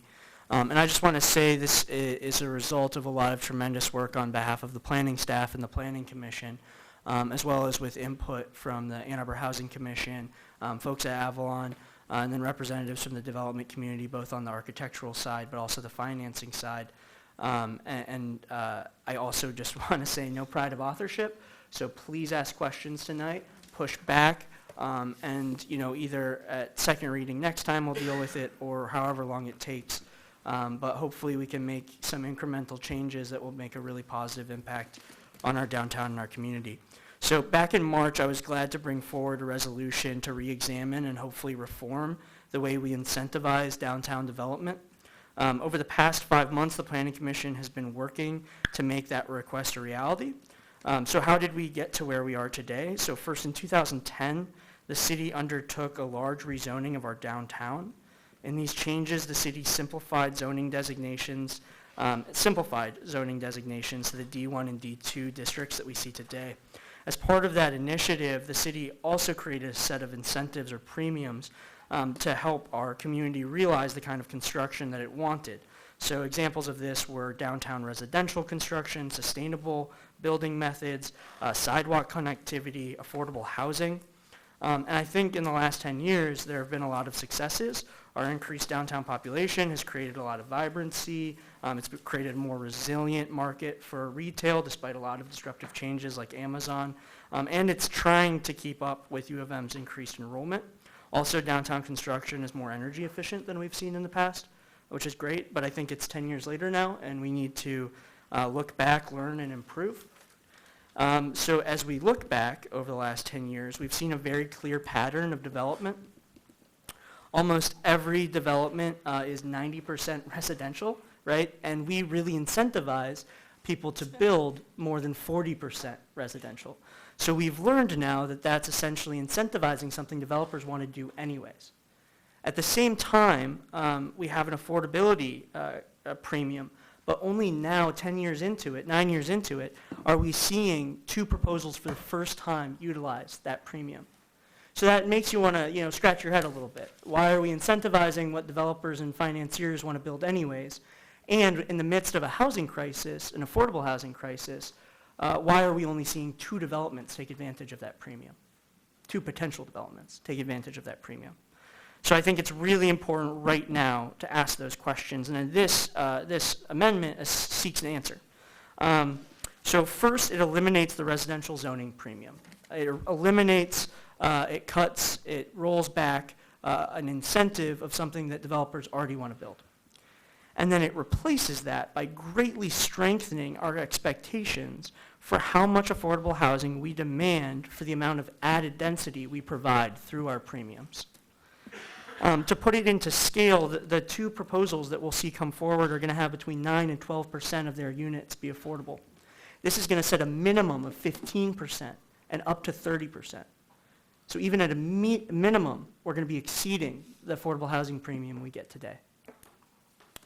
Third, it moves the income level from 80% to 60% AMI, which is, I think, an important move. It gets it more in line to what our goals are as a community of building these 2,800 units of affordable housing we've talked about all these years. So through those three things, what's the impact? We're taking away a lucrative premium and replacing it with a much more aggressive affordability premium. And we're also changing the requirement for how affordable it really needs to be. And in this way, we're talking about hospital technicians and the like. 3 minutes? 3 minutes. I tried to speak quickly. I want to be really upfront about two things, though, before we dive into questions. So Councilmember Bannister and Councilmember Lum, back in March, you raised explicit concerns, and I didn't forget about them. Councilmember Bannister, you were fearful of increased height that this might cause, and Councilmember Lum, you were concerned about parking. And so both, I think, come back with tempered approaches to both of those considerations. On the height side, in order to get above 180 feet, you have to provide 30% of your building as affordable, which would translate into about 50 units based on calculations. And then on the parking, it would only waive parking for the affordable units. It would maintain the parking requirement for all other market rate units. So I just wanted to leave it there. Ask questions, poke holes, and we'll work forward together. Further discussion? Well, Councilmember Mlawi. just to say thank you for bringing this forth. I remember one of the first things that you told me after winning a seat was government moves incredibly slow. Glad you were persistent and here long enough to see this. I'm sure there's going to be many questions that come up in the next 2 weeks that my constituents will raise and that I have don't know yet. But thank you for that, and I think, like Councilmember Lum said, you deserve more than 3 minutes. This is very complicated, and I would defer my time to you if you want to continue to explain it. Councilor Lum. Thanks. I just want to thank you, Councilmember Ackerman, for that thorough debrief on this. So thank you for that introduction. Thank you for all your work on this. I do support the intent here. It never made sense to me that we would incentivize market rate housing where developers don't need an incentive. And plus, when I asked about the specific levels in the ordinance, the required affordable housing and the resulting FAR premiums, and the responses demonstrated to me anyway that this was very well thought out.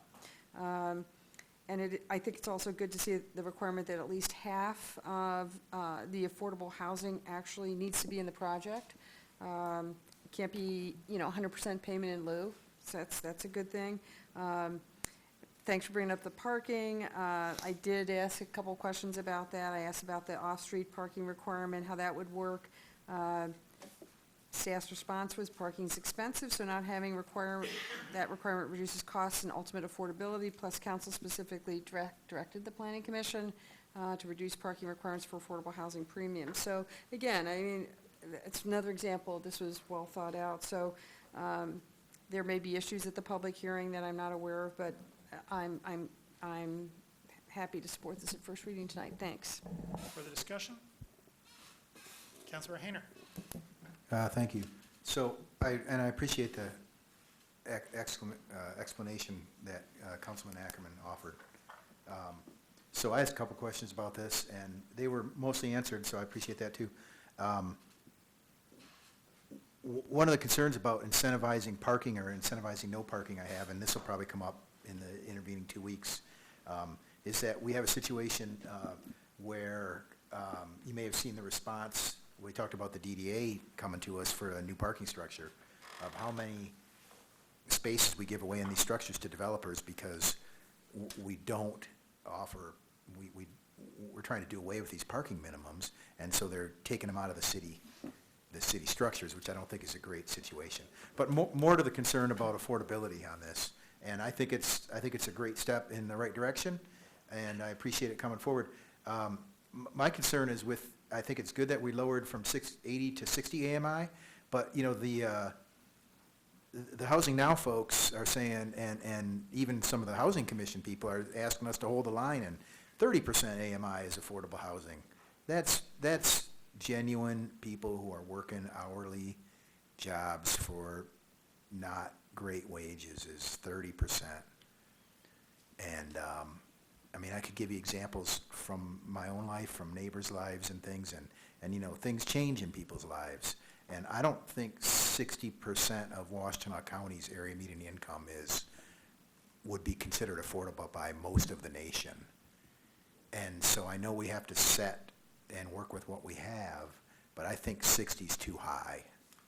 I think that the AMI should be lowered to respect the reality of the types of jobs that we have here and the types of people who can't afford to live here. And I think it's good that we're doing what we can, but we know that the affordable housing conundrum is more than just inside the freeway ring. It deals with the townships and the county and the region. But I think we could do a little more to lower that AMI, and I would certainly support lowering that AMI number, because what I think is it's keeping I understand, I'm just going on a limb here and guessing that planning felt that 60% AMI was reasonable enough to incentivize a developer to still get a decent profit off these units, even though they're considered affordable. And if they were renting them at a 40% AMI, say, that might not be as profitable for them, or they might be into a situation where they're getting state vouchers and things. And so I understand where that 60 came from, but I just want to throw it out there that I kind of made some promises to hold that line, and 60 is too high for me. Further discussion?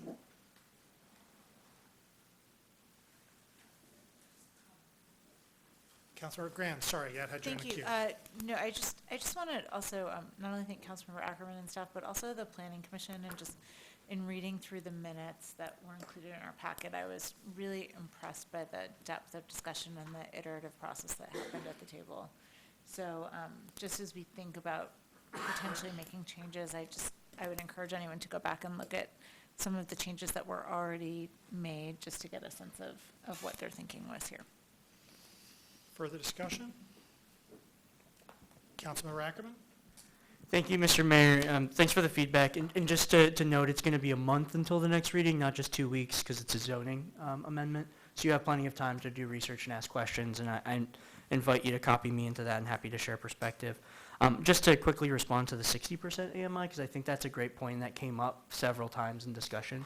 A few things. One was we got feedback from affordable housing property managers that said 30% AMI was much more likely to come with the need of supportive services, which would be very difficult to actually provide in downtown buildings like this, where it's mixed into general units that are more market rate and just more diverse in general. So that was one consideration. And then the other was just it's still really tough for people who at 60% AMI to find housing in this community, particularly right near job centers. That's people who are like hospital technicians, assistants to physical therapists, not physical therapists themselves, right? Like office admins. It's still a need. And it was interesting when I was doing some research, 80% AMI, you could find the apartments. It wasn't easy, but you could find them. And then as soon as you drop down to 60% AMI, I couldn't even find apartments within that rent. So it is filling a need that exists.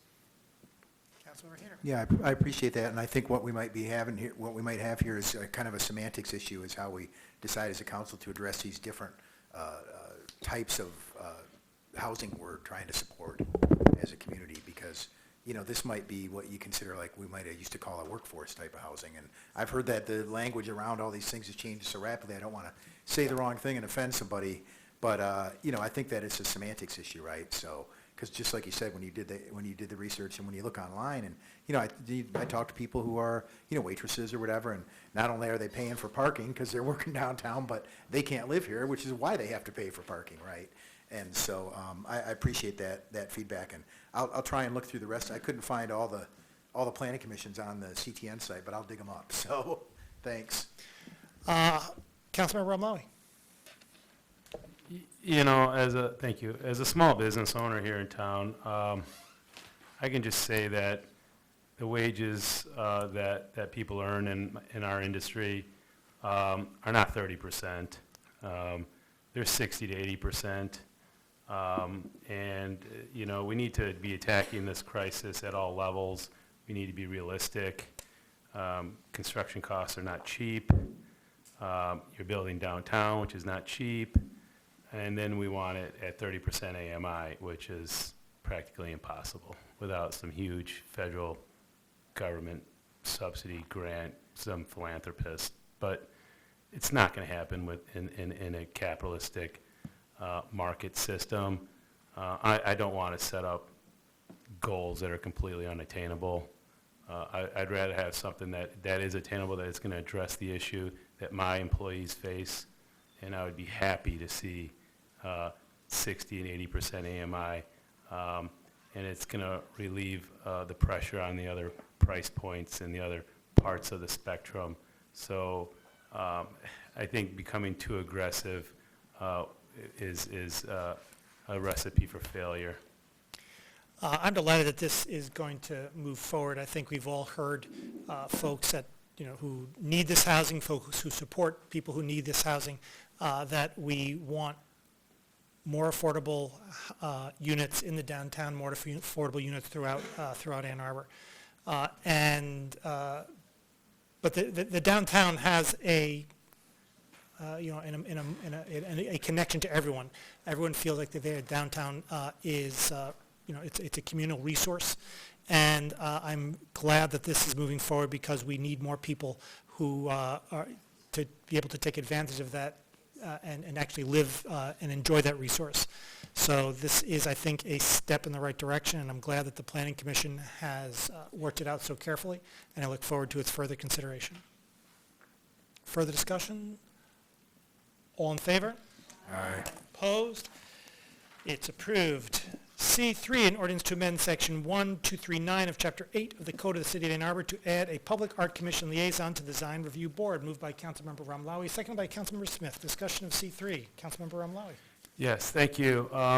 This was something that was brought to me early on as the liaison to the Ann Arbor Arts Commission, where they felt they could help with some of the issues that we are having with the buildings that go up in and around our city, and give the Arts Commission more purpose, and again, help with the conversations early on with developers in the Design Review Board. So what this is doing is adding a non-voting member to the Design Review Board to be in the conversations with developers early on, to have maybe a cosmic collision and a conversation that will result in public benefit when it comes to art and the way developments proceed. There was a lot of hesitation early on that this would give members of the Arts Commission false hope and influence. Again, it's a non-voting member. They're just there to help facilitate a conversation and maybe produce buildings that have more aesthetic appeal to them than some of the ones that we have seen to date. So I can take any questions, staff. I just, again, I'm proud to bring this forth. It's something that's been asked by the commission and I think would benefit the community. Further discussion? Just a question. Councilor Hayner, then Lum. Good question. Is our Design Review Board still sort of a formality and not have any power of law? They can't do power of law yet. Good evening, still Brett Leonard with the planning manager. When the Design Review Board was established, it was designed very intentionally not to have the power of law.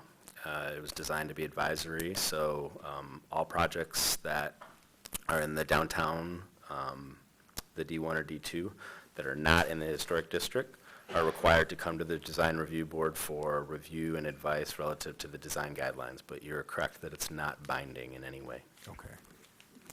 It's neither here nor there. That you hear of some communities where it is, and I just wonder if at some point we want to weigh the outcomes in those communities and see if we change our ordinance. Councilor Lum. Thanks. I appreciate this being brought forward. I would like to have my name added as a sponsor. I think this is a good idea for a bunch of reasons. As I've said all along, I think focusing public art exclusively on the city's capital projects is a flawed approach. It's much too narrow of a scope. This broadens that scope. This focus is on privately funded artwork as part of development projects, not taxpayer-funded public art. I do think the Design Review Board, even though they don't have the force of law necessarily, but I do think it's the appropriate place for discussions about opportunities for public art installations. And I also agree that the Public Art Commission liaison should be a non-voting member of the board. So thanks. Further discussion? All in favor? Aye. Opposed? It is approved. DC-1, resolution directing review of city transportation planning and operations management and related staffing, moved by Councilmember Griswold, second by Councilmember Bannister. Discussion, please, of DC-1. Councilmember Griswold. Okay, it's getting very late, so I will be brief.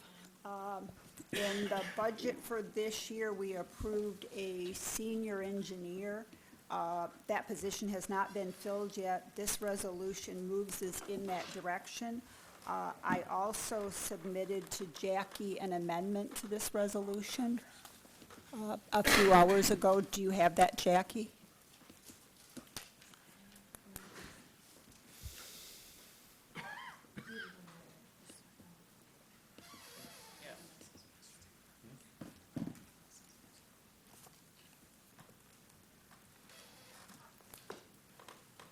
And I apologize that staff had to stay here so late.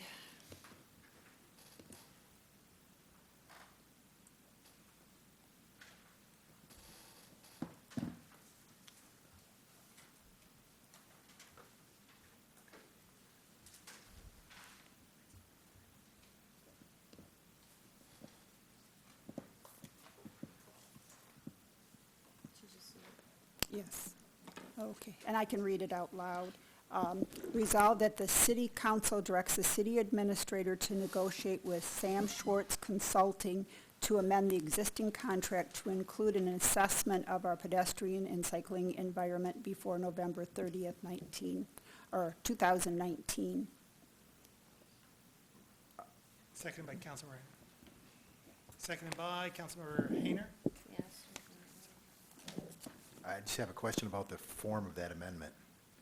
Is Mr. Schwartz contract to be amended prior to November 30th? Or his assessment to be completed before November 30th? I assume it's the prior. No, it's the assessment. I see this as a 2 or 3 day project at most. Oh, okay. And Howard Lazarus and I discussed this today. However, we did not discuss the date, and so I am flexible there. Is the date acceptable to staff? I don't suppose we know the consultant's availability. Mr. Hupy, Mr. Lazarus, Mr. Hupy, someone? Greg, why don't you talk first? Craig Hupy, Area Administrator of Public Services Area.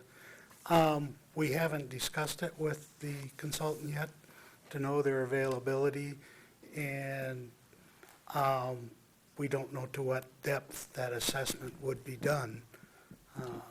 So it's hard to say whether it's November 30th or the end of the calendar year. The end of the calendar year. I would consider that a friendly amendment. Can we have that be a friendly amendment, end of the calendar year? End of the calendar year? Acceptable? When's the report due? By the end of the calendar year. It was prior under the contract due at the end of the calendar year? No, this is a new scope within I shouldn't say new scope. It would have been rolled into the full report at the end of the project. And what I hear you saying is that December 31 is a reasonable expectation. If it is truly a 2 or 3 day effort and the consultant is available, then we will find that out when we negotiate. Perfect. Is that a friendly amendment to the amendment? That is that's friendly, and the purpose for doing this is simply to look at our environment to see if there are some very simple, low-cost or no-cost things that we could be doing that would drive down our pedestrian crash rate. And I see the format for this being the 6 E's, which is a pretty standard format for non-motorized transportation. You look at engineering, encouragement, education, enforcement, evaluation, and equity. So it's almost like a fill in the box. Can I take this amendment to be friendly? Yes. Does anyone object to that? Just the deadline? Correct. The deadline has already been friendly. That is to say, we've amended the amendment to refer to a December 31 deadline. Now the question is this amendment friendly to the motion? No objection. It's friendly to the motion. Councilmember Griswold, you still have the floor with respect to the amended resolution. I don't think there's anything else to say, given the time. Any further discussion? Councilmember Rumlowy. I just have a question for our city administrator. There's just, this has been postponed, coming from us, from a prior meeting. We've had discussions about hiring a full-time employee to help with accomplishing our goals. From my understanding, that position has not been filled. I'm concerned with that fact, and I'm wondering if there's any reasons that we're not aware of not filling that position for that. It just, we passed the budget, went into effect July 1st.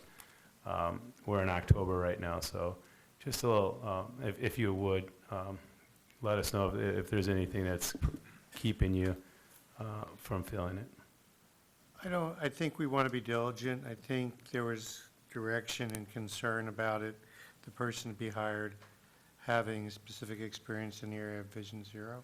So what staff has done is reach out to leading cities, those that have advanced Vision Zero programs, to see what their job descriptions include. As we conclude that, we'll post the ad and try and get the position filled as quickly as possible. But to quote Mr. Hayner, we want to measure twice and cut once.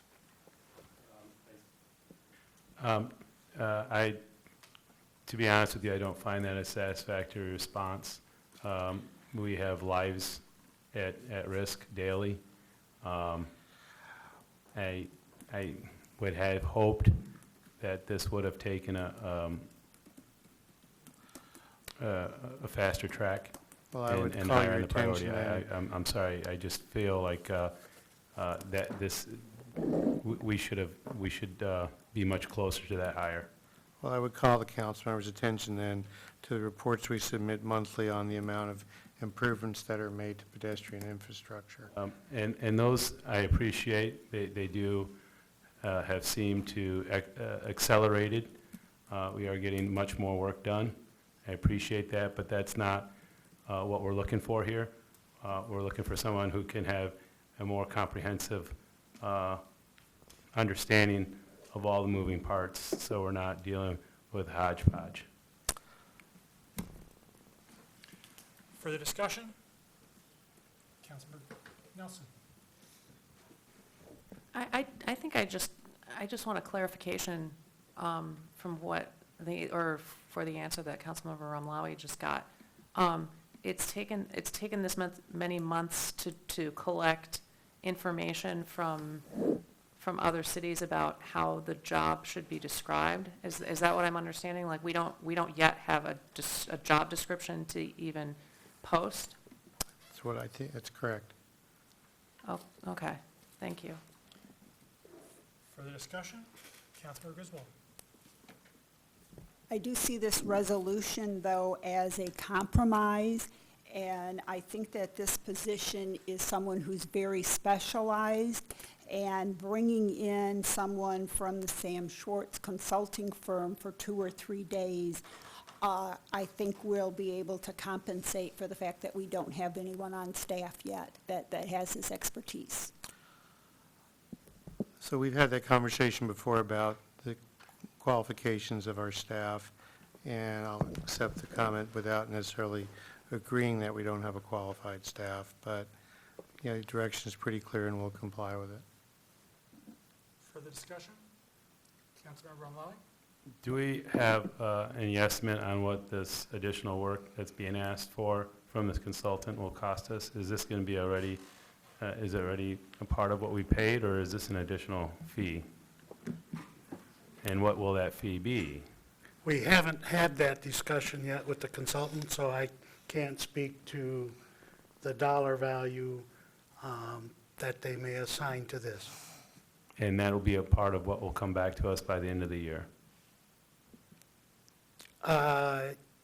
Yes, in fact,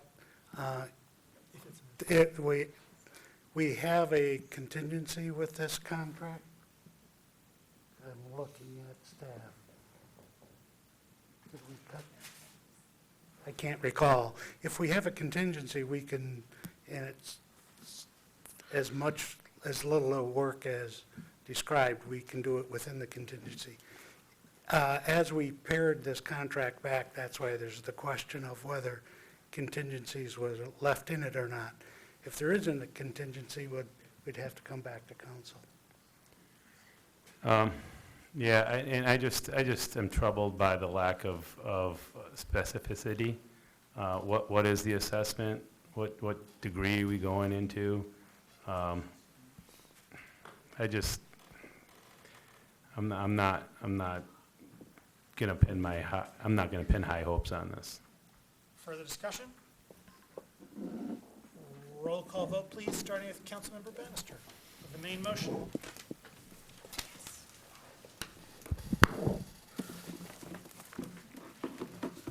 Councilmember Bannister? Yes. Councilmember Griswold? Yes. Councilmember Lum? Yes. Councilmember Grand? Yes. Councilmember Ackerman? Yes. Mayor Taylor? Yes. Councilmember Eaton? Yes. Councilmember Nelson? Yes. Councilmember Smith? No. Councilmember Romali? No. Councilmember Hayner? Yes. Motion carries.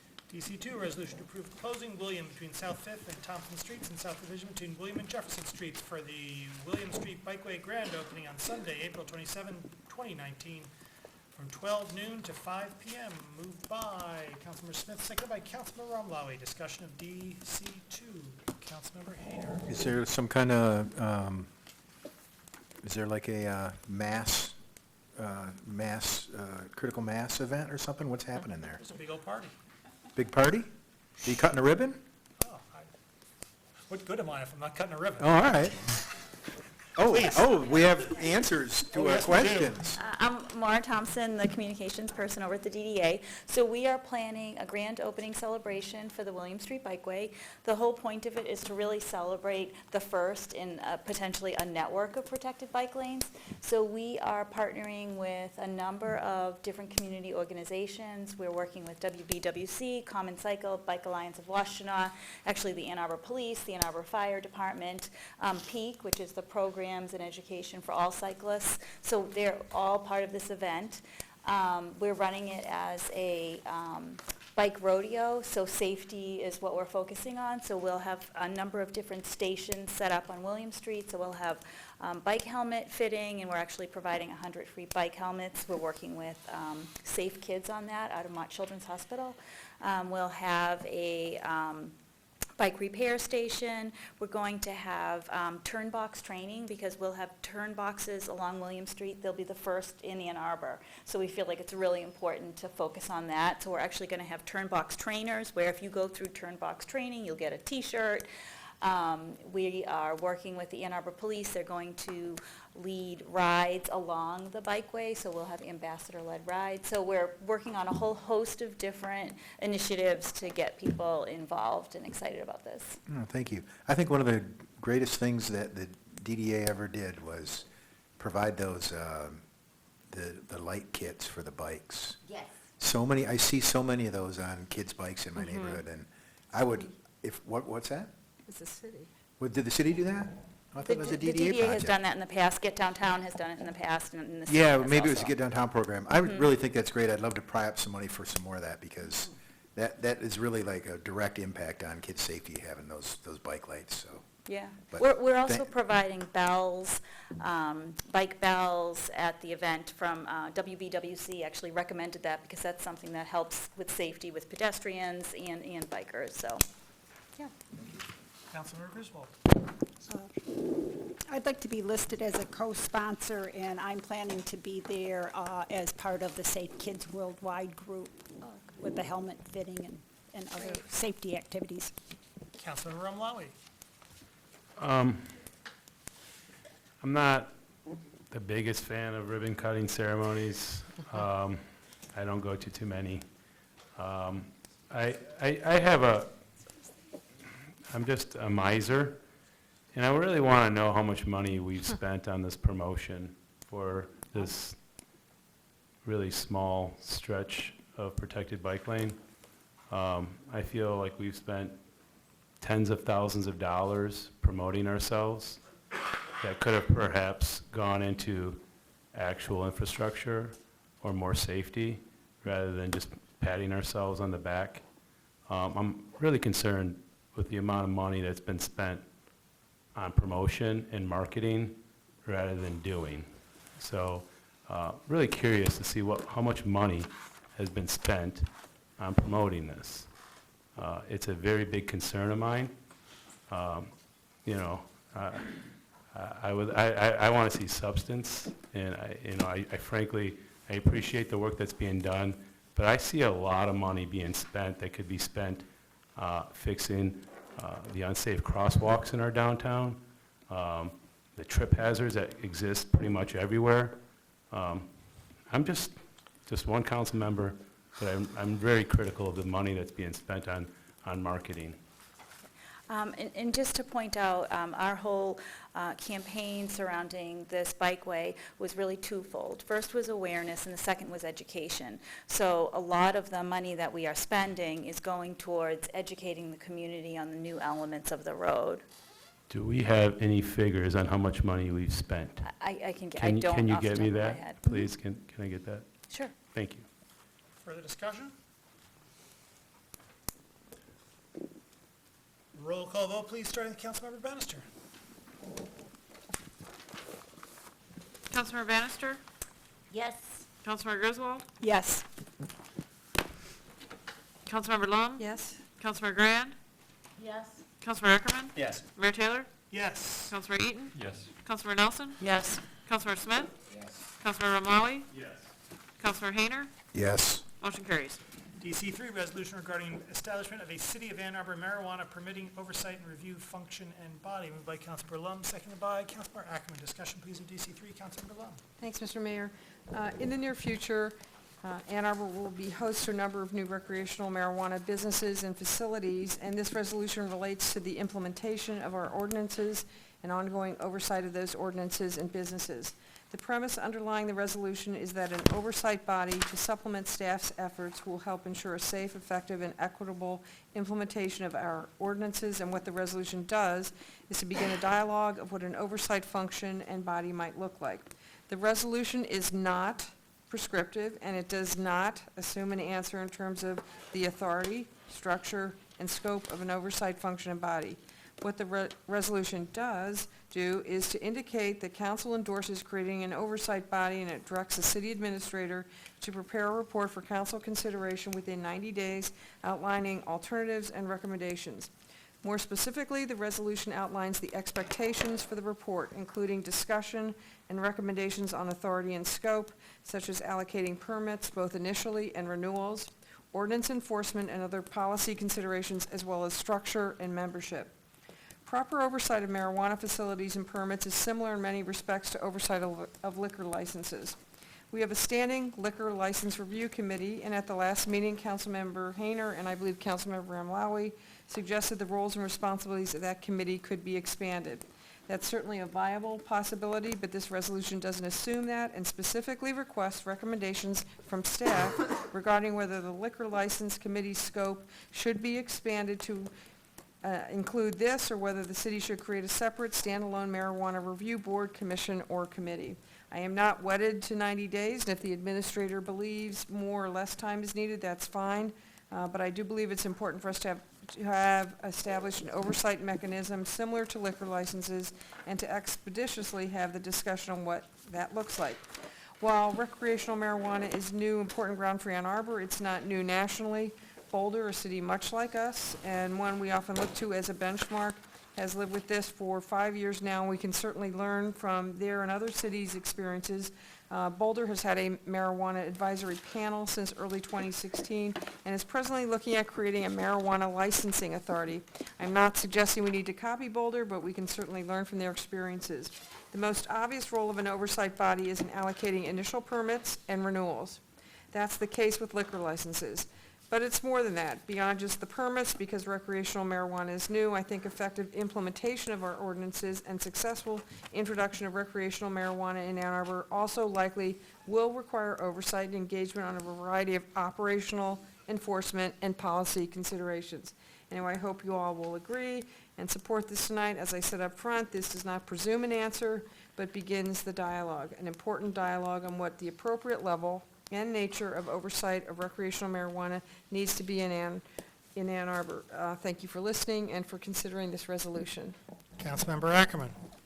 Thank you, Mr. Mayor. I think this is a great idea, and I like that it opens us up to look for best practices and different alternatives. So I'd love to be added as a co-sponsor. Councilmember Ramlawi. Thank you, and thank you, Councilmember Lum, for bringing this forth and listening to your colleagues. I do believe that there's a lot of bandwidth on that liquor license review committee. And as you know, much of that work is done at the beginning of the year. Come summertime, there's really not much going on with that committee. I hesitate to form a separate one. There are numerous assignments council members already have. I'm on nearly 10 different assignments. And, you know, not to say that I'm overworked, but you have some serious scheduling conflicts. So I believe that that would be my position, is to harness what we already have, broaden it, and this is a very responsible and responsive measure to take, considering we just passed the ordinance that allows for recreational marijuana. This is only natural that we form this and make sure that we, you know, do our fiduciary responsibilities, and this is a very, again, reasonable, responsible, and I appreciate it, and that's why I asked to be a co-sponsor. Thank you. Councilmember Eaton, then Graham, then perhaps we can call this one a day. Councilmember Eaton. I just want to thank Councilmember Lum for bringing this forward and ask that my name be added as co-sponsor. Councilmember Graham. After getting over the shock of Councilmember Lum wanting to emulate Boulder on anything, it's a compliment. I think this is terrific. And I think this will also help address some of our concerns about how we, you know, how we may need to make some adjustments going forward to have this kind of group, to have some experts and people who really, you know, are paying attention to how this is being implemented, so that we can make some informed decisions if we do need to make some tweaking. And I'd like to be added as a co-sponsor as well. Further discussion? Councilmember Lum. I can't resist. You want to revisit those amendments? Those were Boulder-like. I'm joking. All in favor? Aye. Opposed? I was over here, is it possible, we were over here wanting to be co-sponsors if it's still possible. It is. But I didn't want to pile on, you know. No, come on I mean, board. The MLS, or the Liquor License Review Board, is pretty awesome, and so I think this will be beneficial to the community. I look forward to the administrator's recommendations. All in favor? Aye. Opposed? It's approved. DC4, resolution supporting the Environmental Protection Agency's active involvement with the Gelman site and encouraging its listing of same as a Superfund site. Moved by Councilmember Griswold, second by Councilmember Bannister. Discussion, please, of DC4. Councilmember Hayner. Thank you. With my co-sponsor's deference, I'm going to move to postpone this until perhaps the final meeting of the year. This was placed on the agenda because we had made a promise to our constituents and others in the community that we were going to act on this issue, and we have acted on this issue. We've had a couple of community meetings on it, a couple of joint working sessions that have been very productive, and things are happening. And so in deference to that, the working session with our community partners, I'd like to move to set this aside until the last meeting in December. One of the reasons that I usually report from our card meetings what happened, but the way the month fell this time, our card meeting was prior to, it was on the Monday, or Tuesday the 1st. And so what happened at this card meeting in a nutshell is, once again, we were given an example of how we have legitimate concerns about Eagle/DEQ's ability to oversee properly this site and include all the stakeholders and the stakeholders' concerns in this oversight.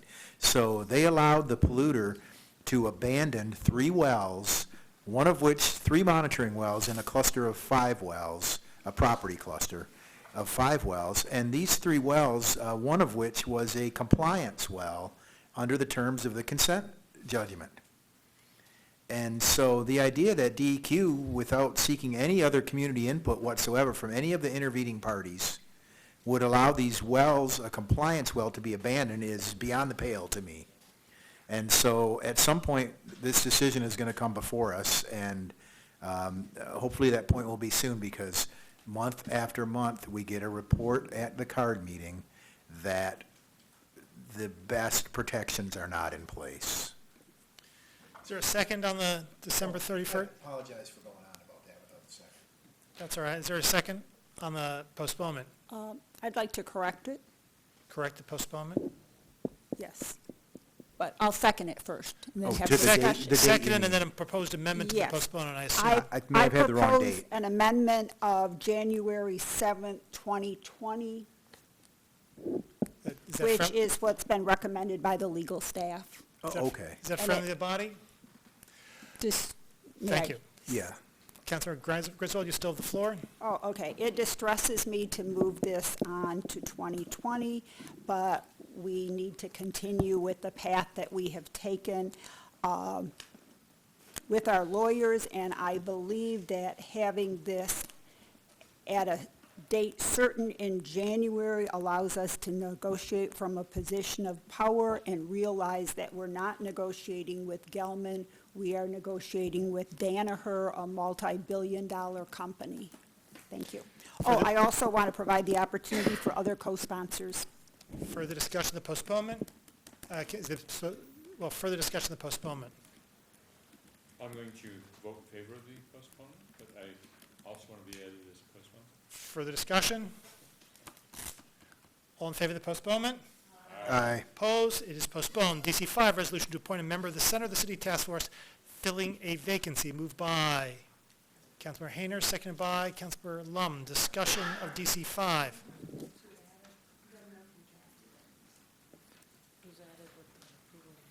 I was added with the approval of the agenda.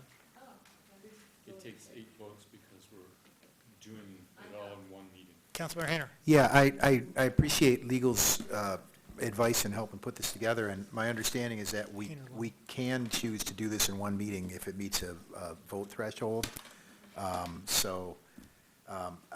Did everybody see a copy of the resolution? It's essentially to appoint a replacement for a vacancy on the Center of the City Task Force.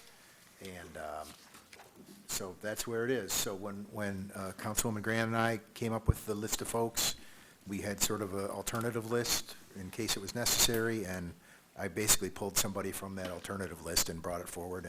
And I want to apologize to Councilwoman Grant for not reaching out to her earlier in the process about that. And so typically this would come up from a sort of a co-sponsorship situation, but I just ask I asked staff to put this on the agenda for me. So I appreciate that we got it on there. And the person that I brought forward, John Haynes, represents a couple different members of the community that we were looking for these types of folks. He's a near neighbor, and the neighbor outreach has been going really great with the outreach subcommittee.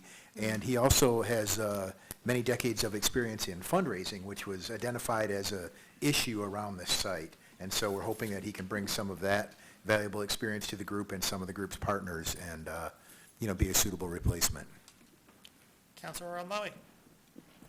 Thank you, Mayor Taylor, and thank you, Councilmember Hayner, for acting on this for the reasons stated in your resolution. I have asked to be a co-sponsor of this. I know John fairly well. He has lived next door to my business, and I strongly believe will be an asset to this task force. He's very level-headed. I don't think he's highly opinionated. He's fair, he's balanced, he's reasonable.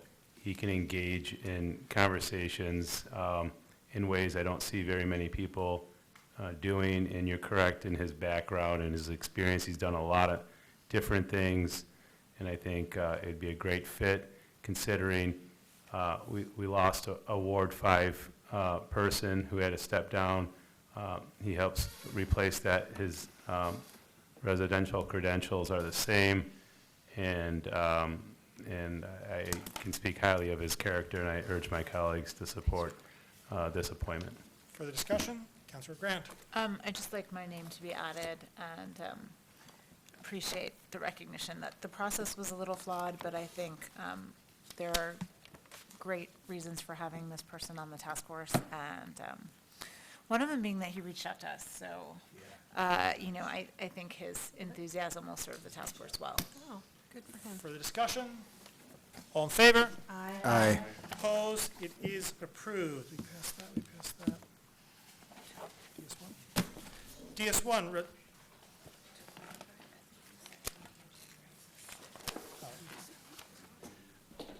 by way of clarity, this pops back to DC4. We'll view this as a Scrivener's error. I understand that the first meeting in January is the 6th, not the 7th. Oh,